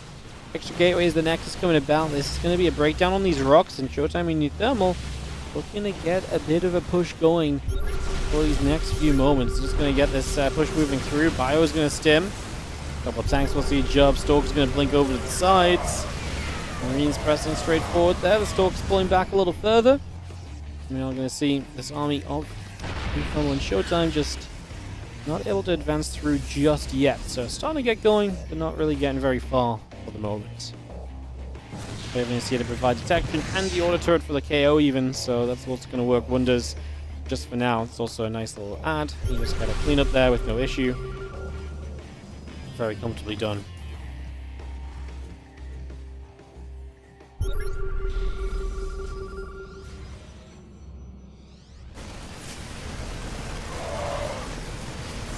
It's going to be seeing the bio. I'm just going to chase the medevacs down for a couple seconds, so drop does not go too far. Christian and Showtime supply looking similar still. UTHERMAL and Calazers as well, also looking similar within 5 or 10 of each other, so still overall looking pretty even there. Calazers has a bit of a faster +2 attack upgrade on the way. Could definitely create something of a possibility / opportunity in the near future as well, so that's one more thing we can still watch for.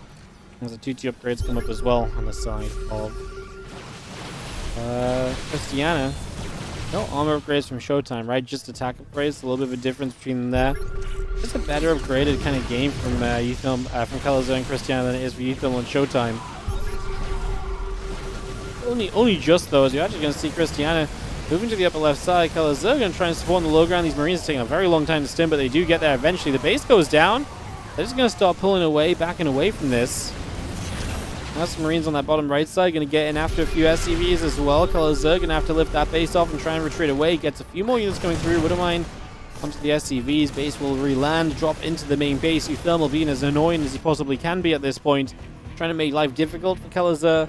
Trying to distract his Terran opponent in this matchup at the moment.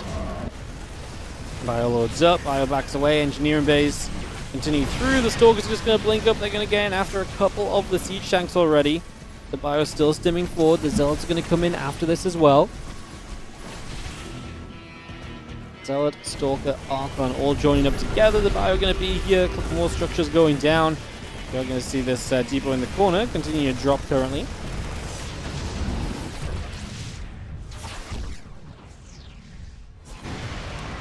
Vikings going to be good for a medevac. The medevac will go down.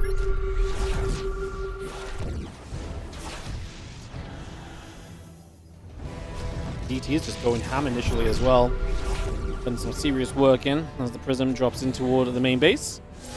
DT just comes in over there. SCV will take some damage.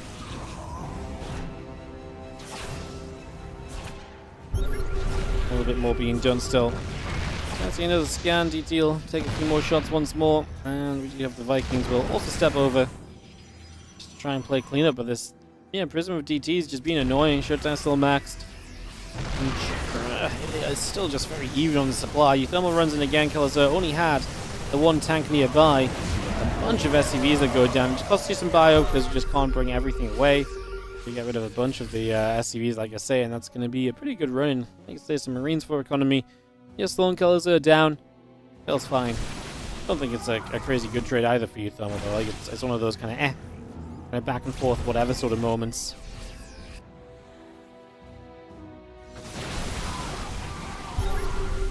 Disruptor shot fires, the Stalkers take the hit, the Zals are going to still push through.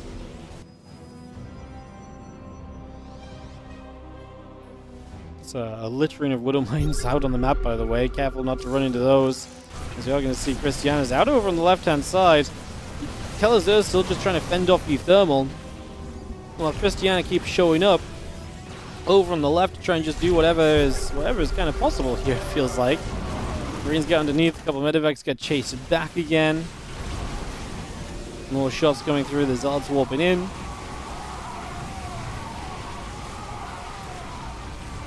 So just going to blink up, a couple of Archons will take some damage, Disruptors right there as well. The other Marines also going to be coming forward right now, the Stalker's still pulling away, Zards are going to be there too. Byun's Byun's going to try and get ready to fight. Shot into the center of the bio as those units split away. Another couple of disruptor shots coming down. Just trying to zone the Terran back, but his base obviously cannot be taken, so Showtime loses out on that. Christiana's supply right down in the gutter now. Kalazar may need to try and carry a little bit for the next few moments of this game. And man, so many Widow Mines. The Widow Mines are so annoying. They can generally do so much. They're going to turn onto the Marines. Funnily enough, it's actually a decent time where the Widow Mines turn onto Marines. Actually going to be alright. Just going to try and push back through supply-wise again. UTHERMAL's dropped off to Kalazar, but Christian dropped off heavily to Showtime. So again, we're playing the comparison game. It's a dangerous one at the moment. Dangerous one for now, for sure. Oof. It feels like we can go anywhere. Here's a couple of Marines get in after the Liberators. They're going to get straight onto that as well. Push straight through. You can see the Lib taking some damage. SCVs and the Mules come around. Liberators are going to siege. Byun just going to pull back. Zealot, Archon, Stalker coming through as well. Spam still coming by as you get rid of the Lib up in the skies. Byun going to try and fight. A couple moments too. The Marines are still trying to stem forward here. A couple of Liberator shots able to come by after those Marines.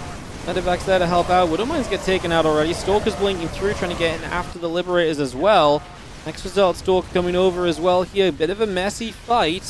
The thermal supply trailing heavily, but can Showtime's army turn this around? So far, it seems like yes, it can. Showtime maxed out, powerful, and looking good. And he's blinking in after units as well to chase them down and get as much value as possible. Obviously, that's just a best of one, guys, as well. So this is, tense game because it's close and the winner is advancing to the top 3 and the loser is just out. No second chances anymore. You're already in the lower bracket as the planetary is going to be repaired up, and the SCV is taking quite a bit of damage. Result get around that left-hand side, just jumping onto a couple cannons here. Showtime's army's not being stopped, man. Kalazar's army's just melting to it. And Christiano, I don't think, really has the supply to fight the PvP. His army actually might just be worse as well. Yeah, they're gonna start losing bases in the near future too, so it is looking pretty darn rough. At this current point in time, it is not looking like it's going to be all that beautiful right here. And it's just going to be seeing other units keep on pushing through. Stalker, Archon, Colossus still pressing on into this, still putting some damage out. Just going to see the few Marines going to stem forward. The Zealot, Stalker, Archon gathering as well.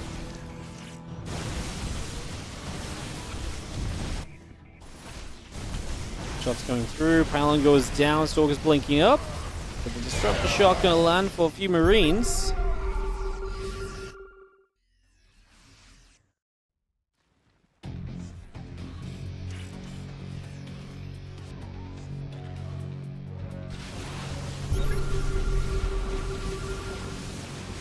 Gonna have the army coming through the rocks. Christiana still trying to make something happen. At this point, I just don't think there's enough. Kalazar kind of feels out the equation. His few Marines mixed in there, going to melt these Colossus. Disruptor's going to threaten the Stalkers, you go two directions. The Stalkers kind of split into both of those disruptor shots. GG has to be called. It's UTHERMAL and Showtime to stay alive and move into the next round here. They'll be getting going into a match against Clem and Trigger in the next few moments. So it is going to be UTHERMAL, Showtime versus Clem Trigger. The winners of that play MaxPax Lambo in today's finals. That is the way this bracket will go. So let's set up for that in a few moments. Ready to go very shortly here. Kick this off. We'll run the ads, guys, because obviously, like I said, the videos in these 2v2s take a while, so at least they have been taking a while. So I'll run the ads just to help us move through that. I guess we gotta hop on over to the NA server because Trigger is over in Korea. Let's go deal with that and we get going. Sweet. Sweet and wonderful. Alrighty, so we'll continue through. A couple moments, guys. Get this ready to go.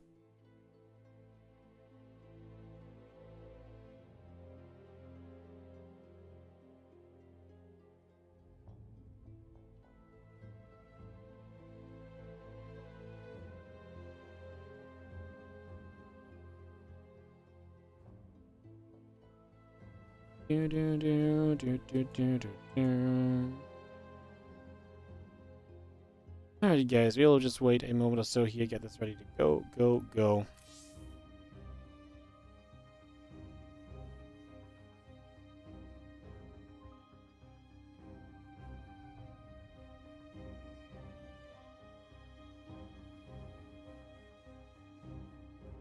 Oh.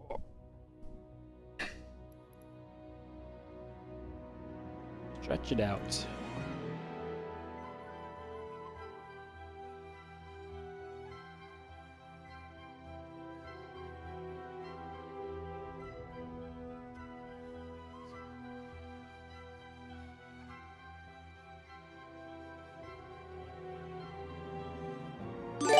RNR15, thank you so much. The 10-month resub on the Prime, appreciate you. Thank you very much indeed.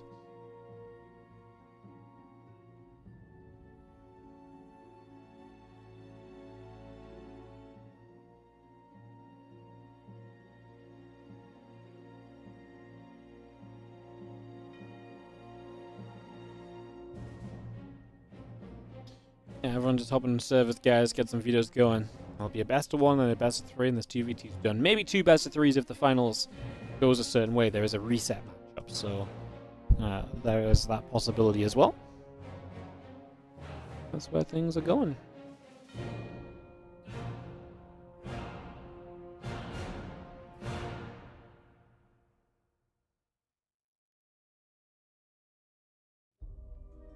Cool.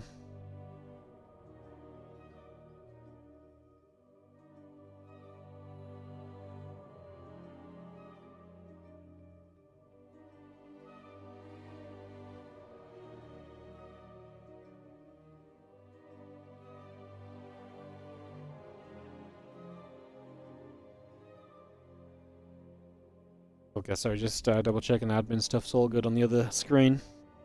It looks okay. Looks kind of fine. Seems okay for the moment.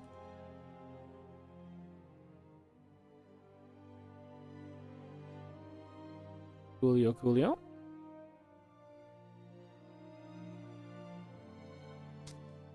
What race do I play?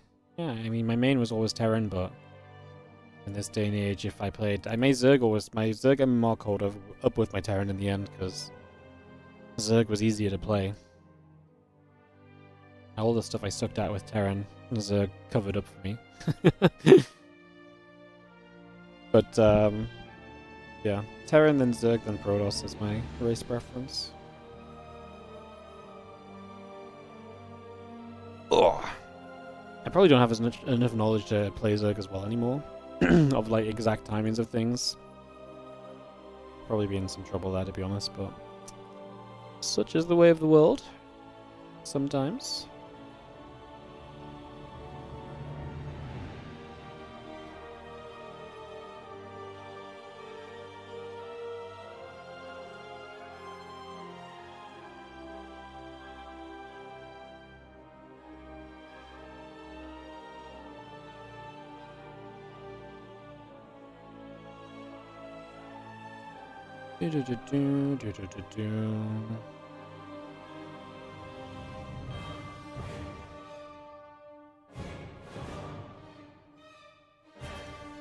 Just waiting a few moments, guys. Trying to get set up.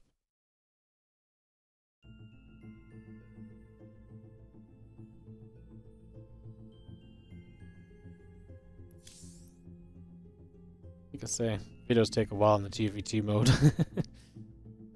Please take a little while.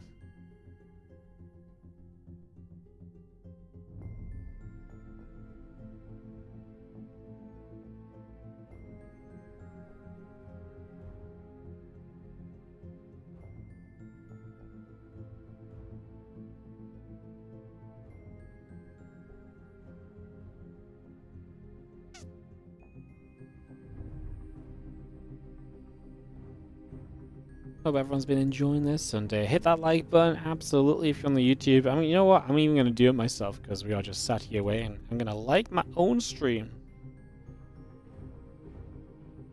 Me. Go to my profile. Live stream, 325 people watching. Crazy. 110 likes. Good job, guys. Great job with the likes lately. Proud of you all. Very impressed. I feel like I've not been as good at mentioning it, but you guys have been just as good at liking.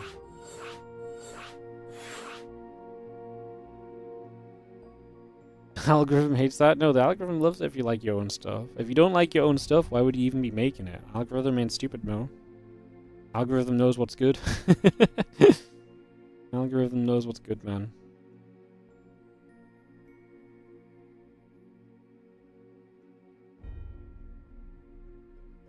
I like the YouTube stream. Everyone should do the same. You should, yeah. Liking the YouTube stream helps a bunch. It's super easy to do. And subscribe while you're there as well. Alright, ready. GLHF. I'm going to kick this off in a second, guys. Ready to go momentarily here.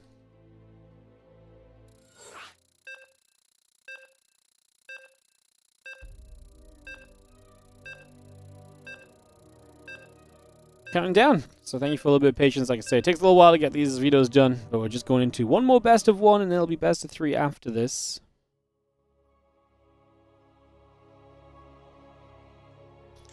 I'm gonna go to Rustbook. I don't know if we've seen this map all day, by the way. I feel like we haven't seen this map all freaking day.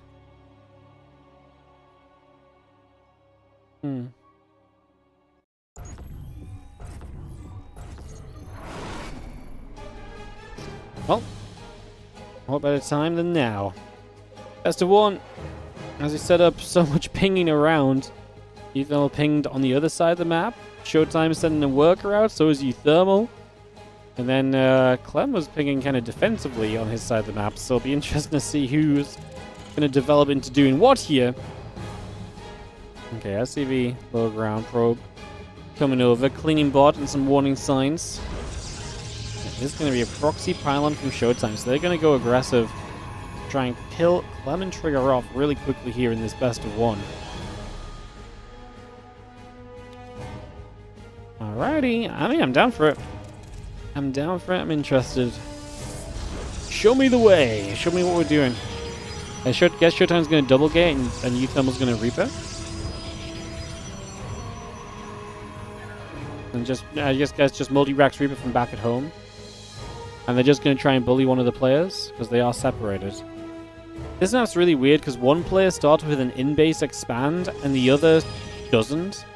I feel like it's so random. Like, it just adds so much RNG to the map, because some races will really benefit from the in-base expand compared to others, so you kind of get screwed or kind of messed around based on who gets the in-base and who doesn't.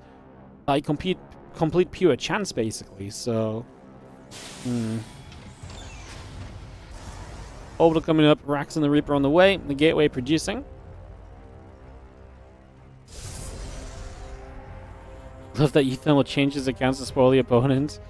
No, I wish it were true. It's the same account, he's just on the NA server now instead of Europe, so he has a different name on NA. But yeah, I mean, he's living up to the name on this server for sure. He is living up to it right here. As we go.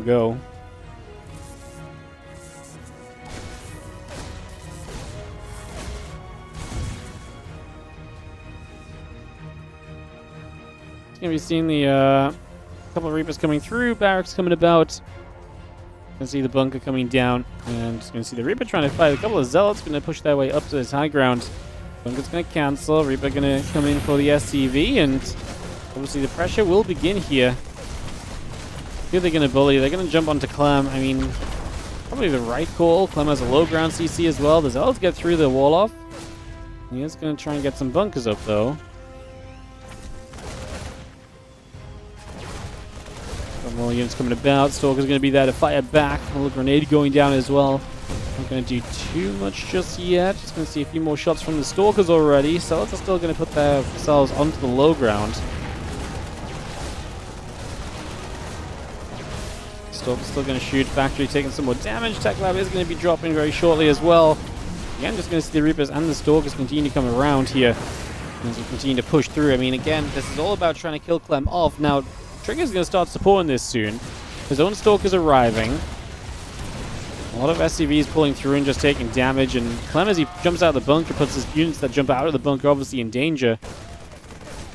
Showtime and UTHERMAL have decided to leave. So they're going to go to the right side. Maybe they just say there's a lot of defense on the left.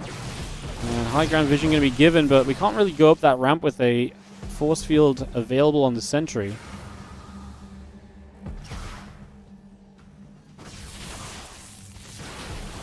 Ends up just pulling back over.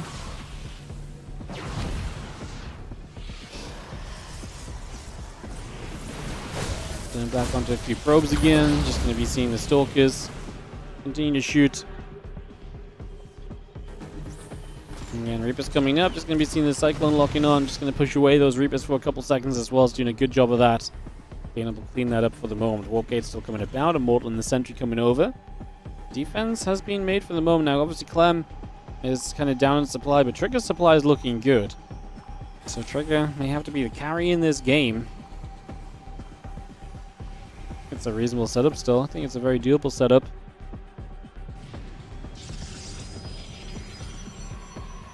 Obviously, Trigger has that expansion as well. Now, UTHERMAL is expanding. Showtime has expanded. I guess what I'm really looking at here is, I guess, the fact that basically, is Clem going to get and expand up? Because he was trying to expand low ground. Now he's not going to be able to. Has to recall these Stalkers out of trouble. It's not exactly ideal at the end of the day right now. It's not exactly great.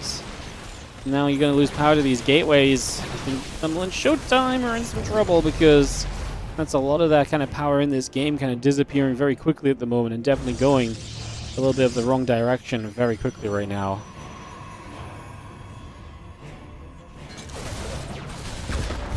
This guy, good grenade off to start this, but we're going to scan to the high ground. Cyclones to support this, mostly just Trigger kind of firing up. The Immortal trying to deal with some units. The Reapers bop the Immortal up the ramp, which allows it to get in reach of some Stalkers. At the same time, we take a lot of damage on the Immortal. However, the Prism saved it. Bunker surviving. For the moment, we don't break through, but now we're going to drop to the high ground and bypass the bunker. I mean, that's kind of a cool approach, but then it's also kind of risky, so I'm not sure if we can get enough here from Trigger to really justify going for this. Prism pulling back, a couple Cyclones will gather still.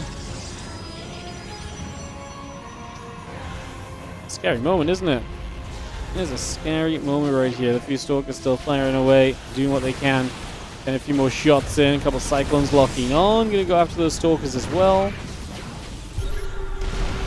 Prism unloading, Depot taking a few more hits of damage. Just going to see the Stalker still poking at the Nexus. And again, some other Stalkers going to step through and try and be a part of this right now. Let's see if they can help the defense. Clem having a tank on the low ground is massive as well. So he's breaking through the front wall. And he's putting pressure on in a position where you kind of have to respect it as well. Otherwise, that wall goes down and that's going to be a continued issue. Although Clem turns around. Units in the middle of the map are going to intercept an Immortal. So UTHERMAL with a good catch on reinforcements, so then Clem turns around and go and deal with it and to try and shut it down sooner rather than later, try and make sure it does not get out of hand already.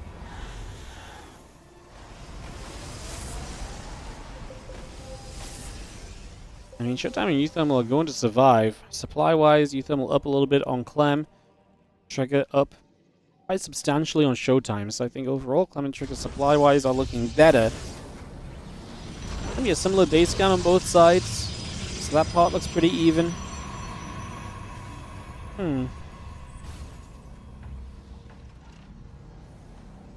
Siege tank, Marines, +1 attack and combat shield coming through. The Stalkers will warp in.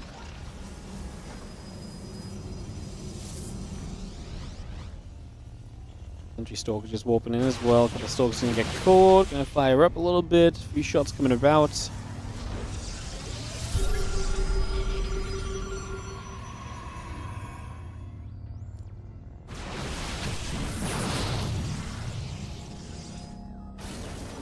Another few hits coming down. Force field trying to land once more. Still looking to move through here. Marine's going to stim up. Going to scan to move forward. The Immortal goes down pretty quickly. Stalker's still trying to fight. And there's a lot of units. We blink forward to go after the medevacs. Shut down the tanks quickly as well, so we can really guarantee that most things go down here. And Clem sieged up, pushing away. UTHERMAL tries to load up. He loses the medevac full of units. UTHERMAL drops to 70 supply. Showtime at 100 only, so not really a supply lead at all for either side in UTHERMAL and Showtime's point of view. The Stalkers blink up. The Stalkers take a bit more damage. Cyclone is going to go down. Going to continue to press in here. That tank siege from afar. But once again, the tanks just siege right on the low ground from Clem, and that means he's going to be able to start hitting. And you start pressuring this position, right? And you can't really fight against this without walking into the tanks, and you don't really have enough to jump on the tanks either, is the problem. And so the front wall gets blown up. The base of Showtime is going to get blown up. And unfortunately, it feels like this game might be on its way to getting blown up against you right now if your name is UTHERMAL and Showtime. I think they are running out of fortune very quickly here.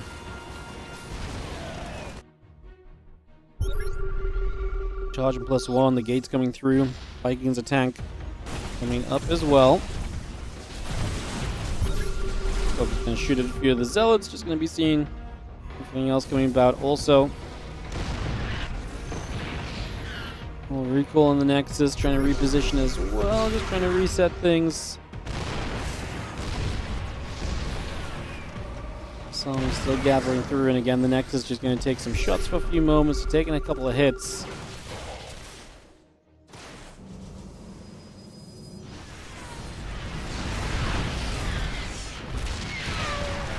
So we'll just come back over.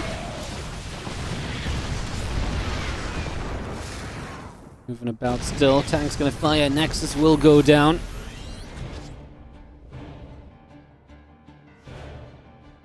Dark Shrine, Temple Archive still coming about as well. That continues to come through here. Again, Dark Shrine, the +1 will continue up. Health probes, everything else still coming through.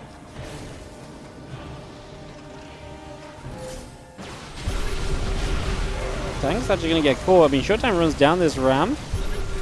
A lot of units just kind of not in position right now. The Liberator's helping to push this back and then jumping on that opportunity, giving you a little bit of a chance and opportunity there, which I don't know if that really existed beforehand, to be honest. So, I like the change of pace there a little bit. The medevac's coming back over.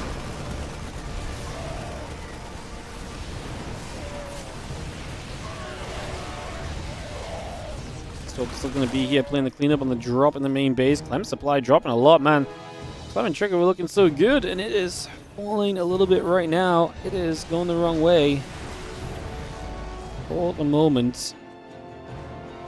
Orbital going to come down in a couple of seconds as well. We can put that in position here. That's set up. It's going to see the Stalkers and go in after the Zealots for a few moments too. And at least we push those away. Trigger at 146 supply is the leading supply in this game, so he's definitely the strongest guy on the map at the moment. Looking pretty reasonable there as everything else gathers back over. Tank, Marines, the attack upgrade coming up. Just going to see the Marines taking a chance to come through as well. A couple of Stalkers blinking through, jumping onto some other units for a few moments as well. Marines will continue to come around. Zealot Stalker, or Marine Stalker just pushing forward. Still feels like Clem and Trigger maybe have a bit of the tech lead, but honestly, supply-wise, it's really evened up at this point. Both those Liberators are going to get sieged. The tanks are going to siege up as well. Still just pushing through for the moment. We're going to kill this base, which is a big deal for sure.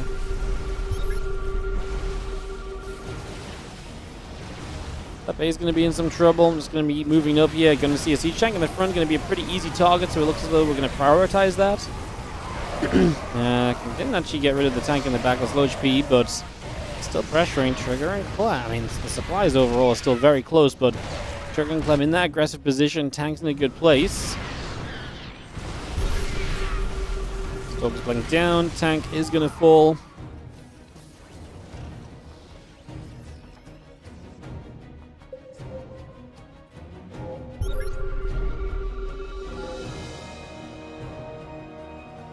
Two upgrades, Marines in the tank coming up. The High Templars all building in, +2 attack upgrade coming as well. Still got the upgrades on the side of Clem coming through too.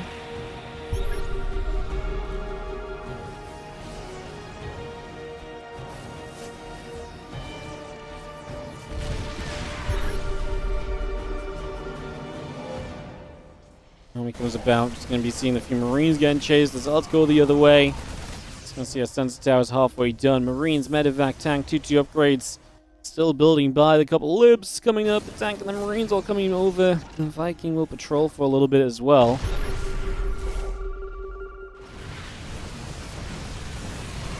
So the Archon gonna push into the center here. Interesting fight.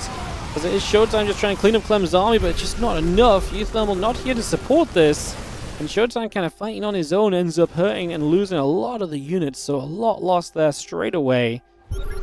We've got some medevacs loading. UTHERMAL will try and counter drop across to the other side of the map. A spot in the finals on the line, but Showtime just lost a ton of supply, and his position now is going to hurt heavily compared to what it was at before.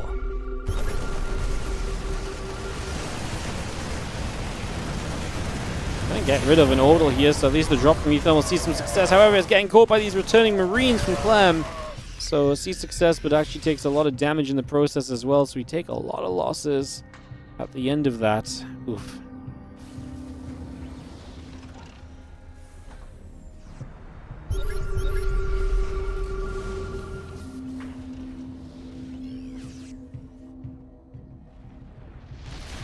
Marine's going to come down. A few Marines on the left side coming up. Just going to run onto the siege tanks here. One tank goes down. Second tank. Third tank. Okay, that's a nice catch, at least from UTHERMAL. Trigger and Clem, though, on the right side, getting rid of a bunch of SCVs. This base likely going to fall as well. I don't think we can really do anything to save this one. They can't really run up this ramp against this army either. Both UTHERMAL and Showtime Supply are struggling. Clem and Trigger looking good to take this series, because it is just a best of one. And they will set up a rematch in the finals against MaxPax and Lambo. So Stork can still move through, getting after those medevacs. Yeah, it looks as though it is going to be a Clem Trigger, MaxPax, Lambo rematch.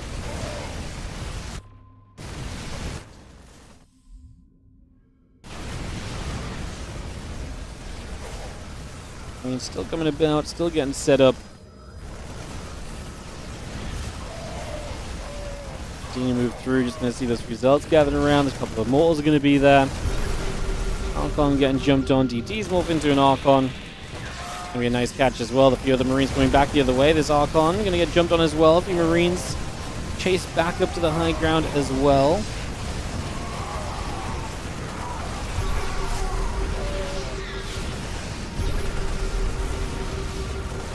Well, still fighting back. The Marines still stemming through that Nexus. Gonna end up being jumped on as well. Just gonna be seeing the Nexus going down. The Stork is getting killed. UTHERMAL and Showtime will GG out for the top 3 finish. It will be Clem Trigger versus MaxPax Lambo in the finals today. They will play the best of 3, and if MaxPax and Lambo win that best of 3, they win. If Clem and Trigger win the best of 3, we reset to another best of 3, and they will have essentially played a best of 3 of best of 3s on the day. So, isn't that going to be fun? Yes, of course it is. Alrighty.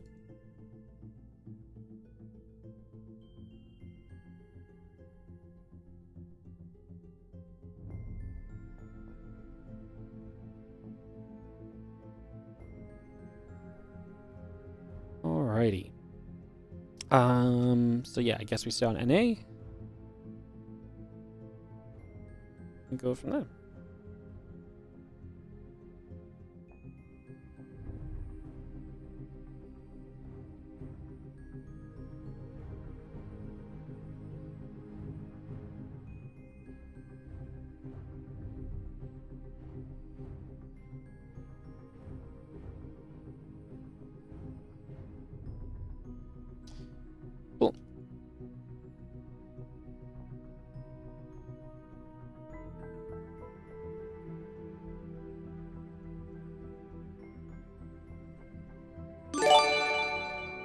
What's up, Cabaldo? Thank you so much for the 10-month resub on the Prime. Keep up with the great work. Thank you so much. Appreciate the 10-month resub on the Prime, mate. Thank you very much indeed.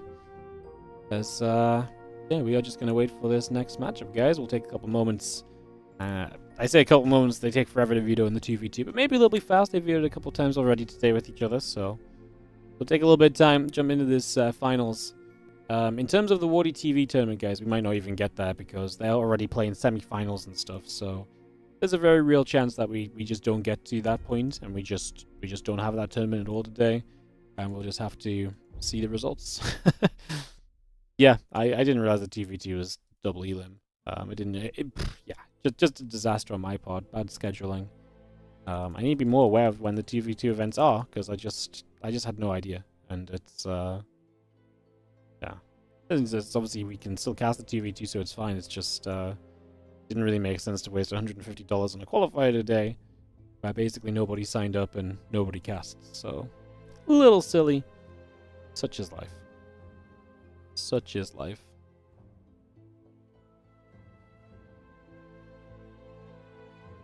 Another ad, please, kind sir. No, I'm sorry, but you're on ad cooldown. You've had enough. You've had enough for the next 8 minutes. Alright, gonna be at least 5 minutes, guys, because UTHERMAL wants a break, and he's obviously gonna cast his finals.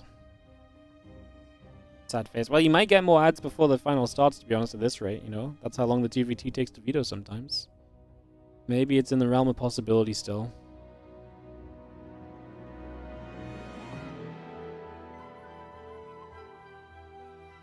Do do do do do do do bum bum bum bum bum bum.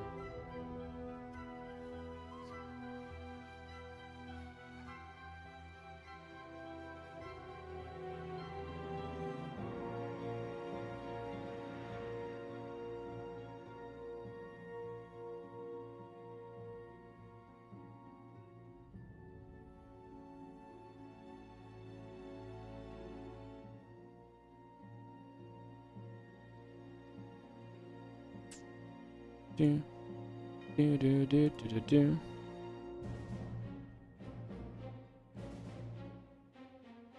Bum bum bum bum bum bum. Alright, guys, I'm gonna throw the break screen on just to take a couple minutes between games. I'll be right back.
lobby.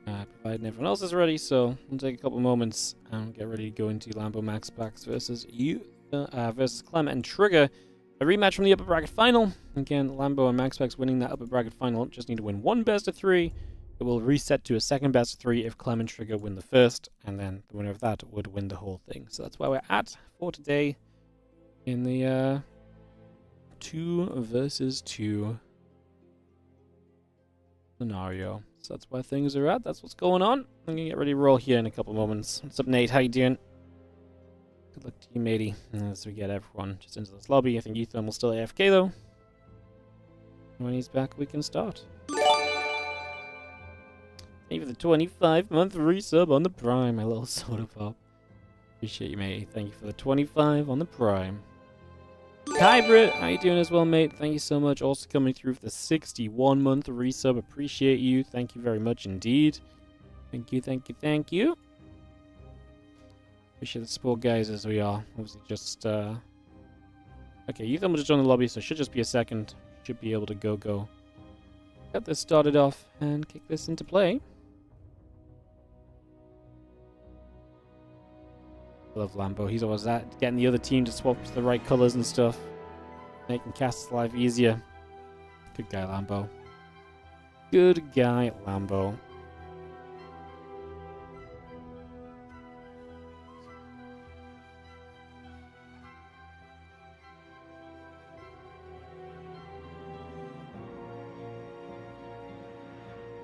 All right.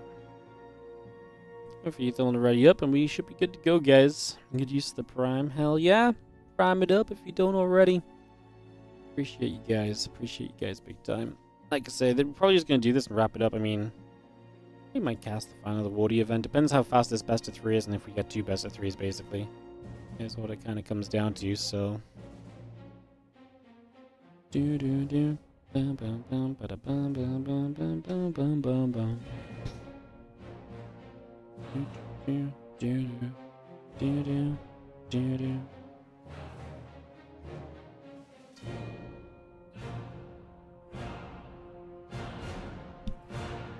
He's so much on the lobby, but we have not been given permission to begin. Can I name all the SC2 colors by their Warcraft 2 human faction, i.e. Blue Azeroth? No, because I had no idea that. I don't even know what you mean. Even after reading what you just said. I've got no idea what that means, you know, like, hello? I have no idea what that means. Ay. Warcraft 2 human faction? I've got no clue. In Warcraft 2, Lordaeron, Dalaran, and Alterac all have their set colors. Oh, I see. Oh, well, no, because I never played Warcraft 2, so I would not be able to do that. I would not be able to do that.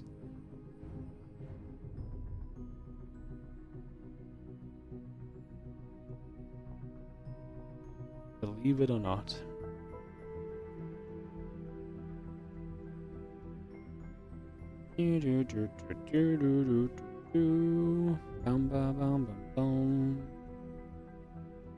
Red was Lordaeron, blue was Azeroth, teal was Stormguard, purple Gilneas, orange Kulturas, brown Alterac, white Dalaran, and yellow Crestfall.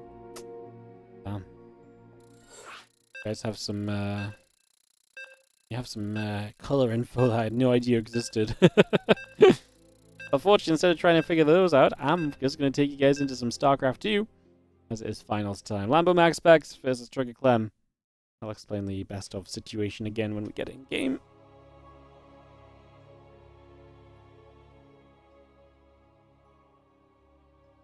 We were moving on the load screen, and then just as I pressed the button to take us in game, we stopped on the load screen, so we might have a moment or so here.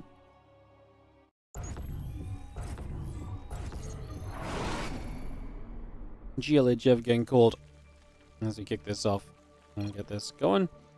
In the top left side, it is going to be our blue and blue players. It is going to be Lambo and MaxPax, and they take on Clem and Trigger in the bottom right as the orange and red.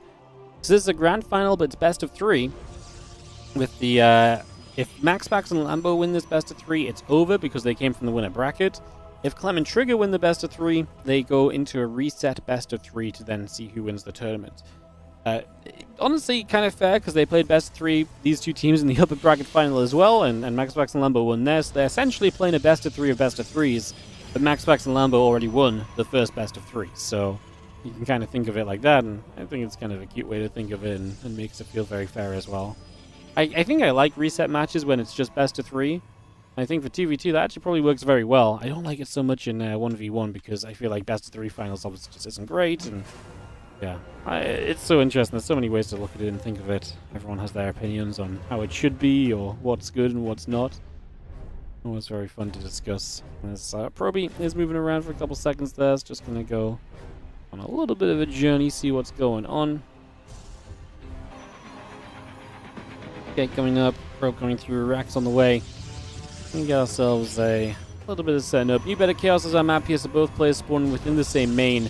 Makes it a little bit easier defensively, so we're not going to see as aggressive an approach as we've seen on some of the previous maps we've been watching.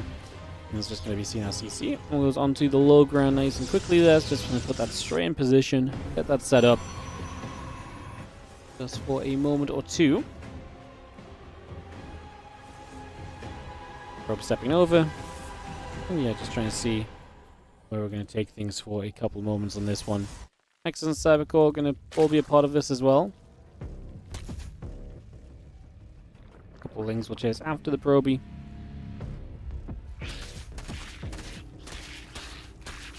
And a couple of Lings is going to get after the pylon as well, just for a second or two, just putting some pressure out for a few moments. I mean, got the Gates Chrono Boost in here, it's going to be Ling Bane from Lambo, so we're not going to be seeing maybe a little bit of pressure still going across the map. Obviously, we going to have this pylon block that kind of slowed the base down for a little bit, so that might be a little part of what's kind of gone on here, but we'll see. As it continues to come through. Get set in the next few moments. Stalker on the Wolf Gate coming up. Again, a couple bunkers on the way. Defenses are ready in from Clem and Trigger. They've definitely played against their fair share of aggression in this competition, this tournament so far, all the way throughout.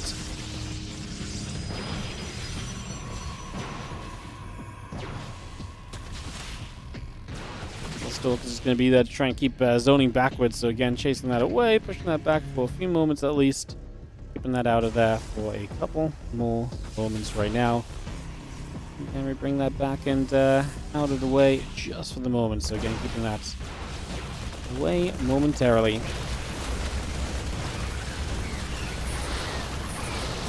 And we'll just be seeing the bunker going to fire. The few Stalkers taking some hits. The Bane's going to try and move through. Banes are nice because obviously they can zone, but kind of got to make sure we get rid of these bunkers. Clem has a bunch of them, even building a fourth bunker in the background. He already lost one and there's still two remaining, so the Stalkers need to try and deny this, but I'm not sure if that's going to be enough right now from MaxPax, who is expanding at home, who is setting up for kind of a future behind this as well, so continues to come into play just for the moment here.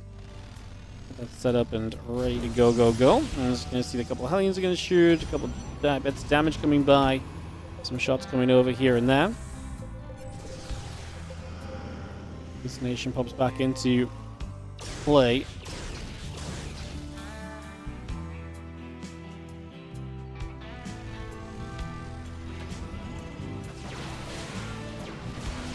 Stalkers are going to keep both. A couple of Probies will be going down. You can see the Hellions here are going to try and help play the defense.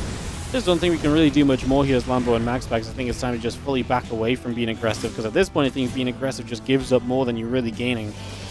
Trying to get into the next stage of this. Lambo down in supply though, not great for his Zerg player. MaxPax down in supply compared to his Protoss counterpart.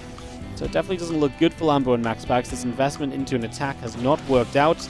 And now leaves you in a bit of a rough position as the Overlord goes down. The few Hellions still trying to come across the other side. Queen will take a few shots there. And again, that Blink and the Gateway coming up as well. Pylon still producing through. Focus and a couple of sentries building as we speak. A couple of Stalkers will just be in position. The Hellions get zoned once again. Stalker Sentry gets rid of the Overlord. And now we just push forward. A probe initially going down. Just going to clean that up straight away. Melee upgrade, bunch of Lings, all of that coming through as well here. And just have ourselves... I mean, that'd be wonderful if it really has, A, the melee upgrade a chance to finish, and B, enough units to really make a difference. There's a lot of units here on the side of Clem and Trigger. And also, I love that Clem sees the Hellion, the Lings going around the bottom side. So he pulls the Hellions across to start kiting the Lings before they even get here. So Lambo's going to lose a ton of units. And like I say, this aggression that they try to pull out at the start of this game has just not worked in their favor at all. And at this point, Clem and Trigger, they're going to get pushed back. But I still kind of feel as though this was not bad for them. They cleaned up a lot of units. And right now, the more units you clean out, the better it probably looks overall at the end. Stalkers will let this ramp. A couple of the Stalkers begin to go down. The Lings going to come running about as well, so they're just going to move straight over here. Again, Blinken +1 coming about. The Stalkers building through. Roby's producing as well. Continue to get that going. The Stalkers, Marines, and Hellions gathered together. Next on the far right side, just join up still. Stalkers still going to be right there. The Marines and the Hellions will join.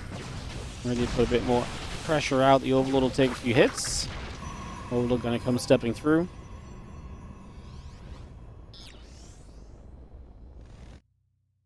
Things will gather. Again, a couple of Stalkers. The charge all coming up. Just going to be seeing a little bit of fighting happening.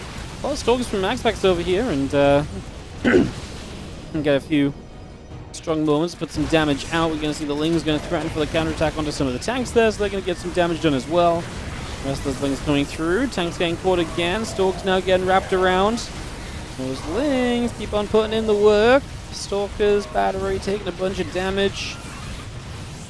And we've seen the Stalkers still getting pushed back the other way, and we are going to see the Lings looking to try and wrap around as well for the best of their potential. A nice run by from Lambo. It's going to be attention, then Lambo just counterattacking through, and the damage is absolutely being done. These Lings are unstoppable. I tell you what, the +1 melee against currently unupgraded units is putting in work. And just like that, Clem and Trigger, did they just die? I think they just died. Wow, that was a very powerful punch. And after the opening, didn't look as though it really worked out at all for Lambo MaxPax. They are in victory formation for game number 1 of this best of 3, and that's going to put them one map away from winning the Febraury Cup. Damn. This really did not look good for them a minute ago, though. Jeez, Lambo and MaxPax going to take the 1-0 lead, and are now just a map away from winning, like I say, this Febraury Cup today. They're just one map away from that, and get that ready to go. Get this ready to kick off.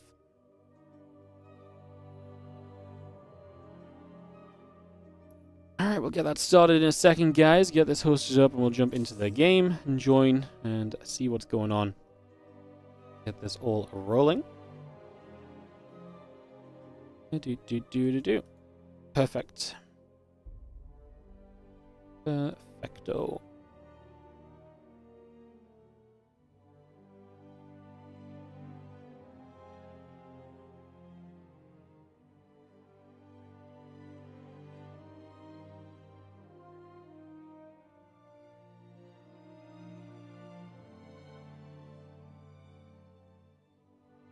Yeah, just waiting for this to come online. Get this ready to go.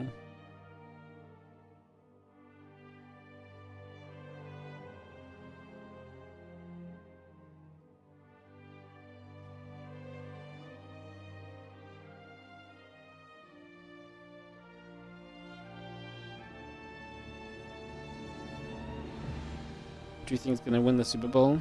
I really think the Seahawks, man. They've looked so good. I don't know, Patriots have really struggled the last couple of weeks in the playoffs. I think the Seahawks win by at least 7, personally. But it's the Super Bowl. Anything can happen.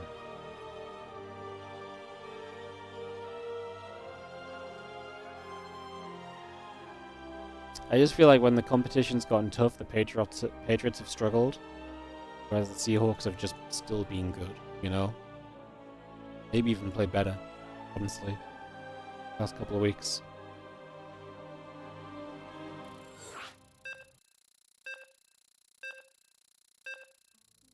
Jelly Jeff, I'm gonna get caught. Lambo MaxPax, Clem and Trigger, coming through. Oh, stretch it out. Get ready to go. This into play. Undercurrent. Gonna be our map. gonna be our map.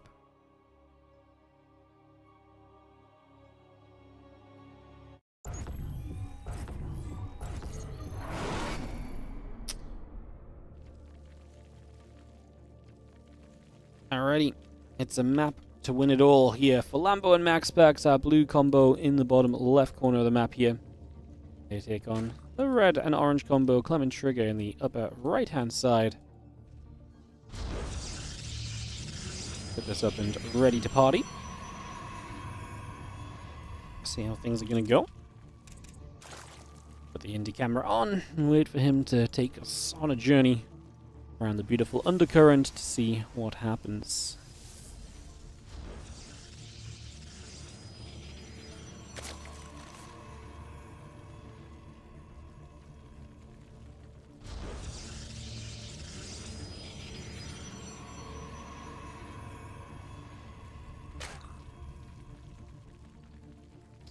Well, drones hatchery, all of that going through. We got a lot of that underway. Drones mining away for a few moments, get that settled. And we just obviously got ourselves settled as well. Just going to see the Nexus and the assimilator coming through, the racks on the way, SCV building. Looking reasonable for now. Start us off a little bit.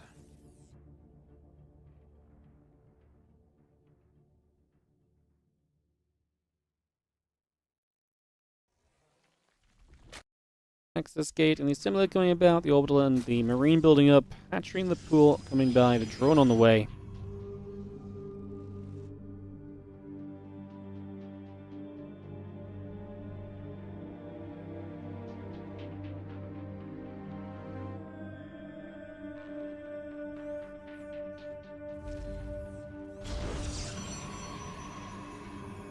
Settling ourselves down. Hatching the pool coming about. And get that on the go. I'm just going to be seeing the factory and the command center coming about as well.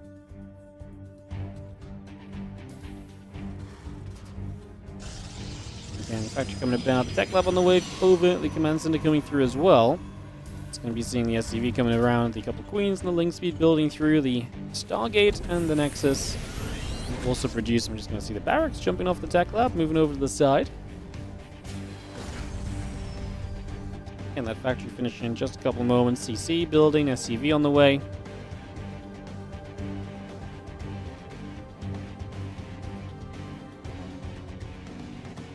That drone is ready to pop a hatchery down next couple moments, and there it is. As the hatchery goes into position, just going to see ourselves the Adept taking a shade out into the center of the map, heading toward the upper right hand side, making a move for the moment. Couple lings gonna linger around as well, figure out what else they want to do. And there's the building speed, queen, couple dronies, full building up, a few probes, just gonna pull straight in there and put a bit of pressure on as well, so put that on the way.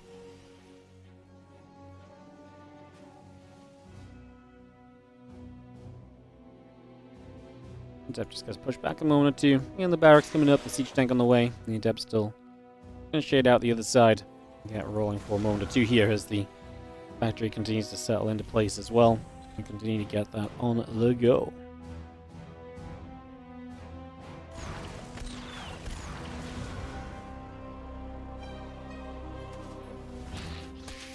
Cycle comes up, it's going to see that ling going down, the probe drops down the pylon. Again, Twilight Council and Forge coming through at the moment, just going to see the Oracle activating after the SCVs.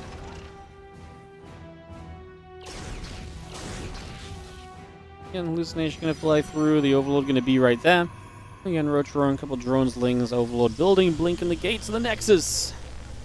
All coming up as well, so again, a lot of those little bits and pieces just coming through for now. Get that set up. Let's see where we go to. Again, the gates and everything else coming by, and just having ourselves a few moments of settling in to this one. And Stim Combat Shield coming up from Clem. Trigger is going to get the Stalkers +1 on the blink. They must win this game to stay alive in the competition, of course. By MaxPax and Lambo, win this one or the next one, they're champs. And even if they lose the next two, they'd have a second best of 3 to have a go at turning things around in this grand final. Again, +1 the blink building up.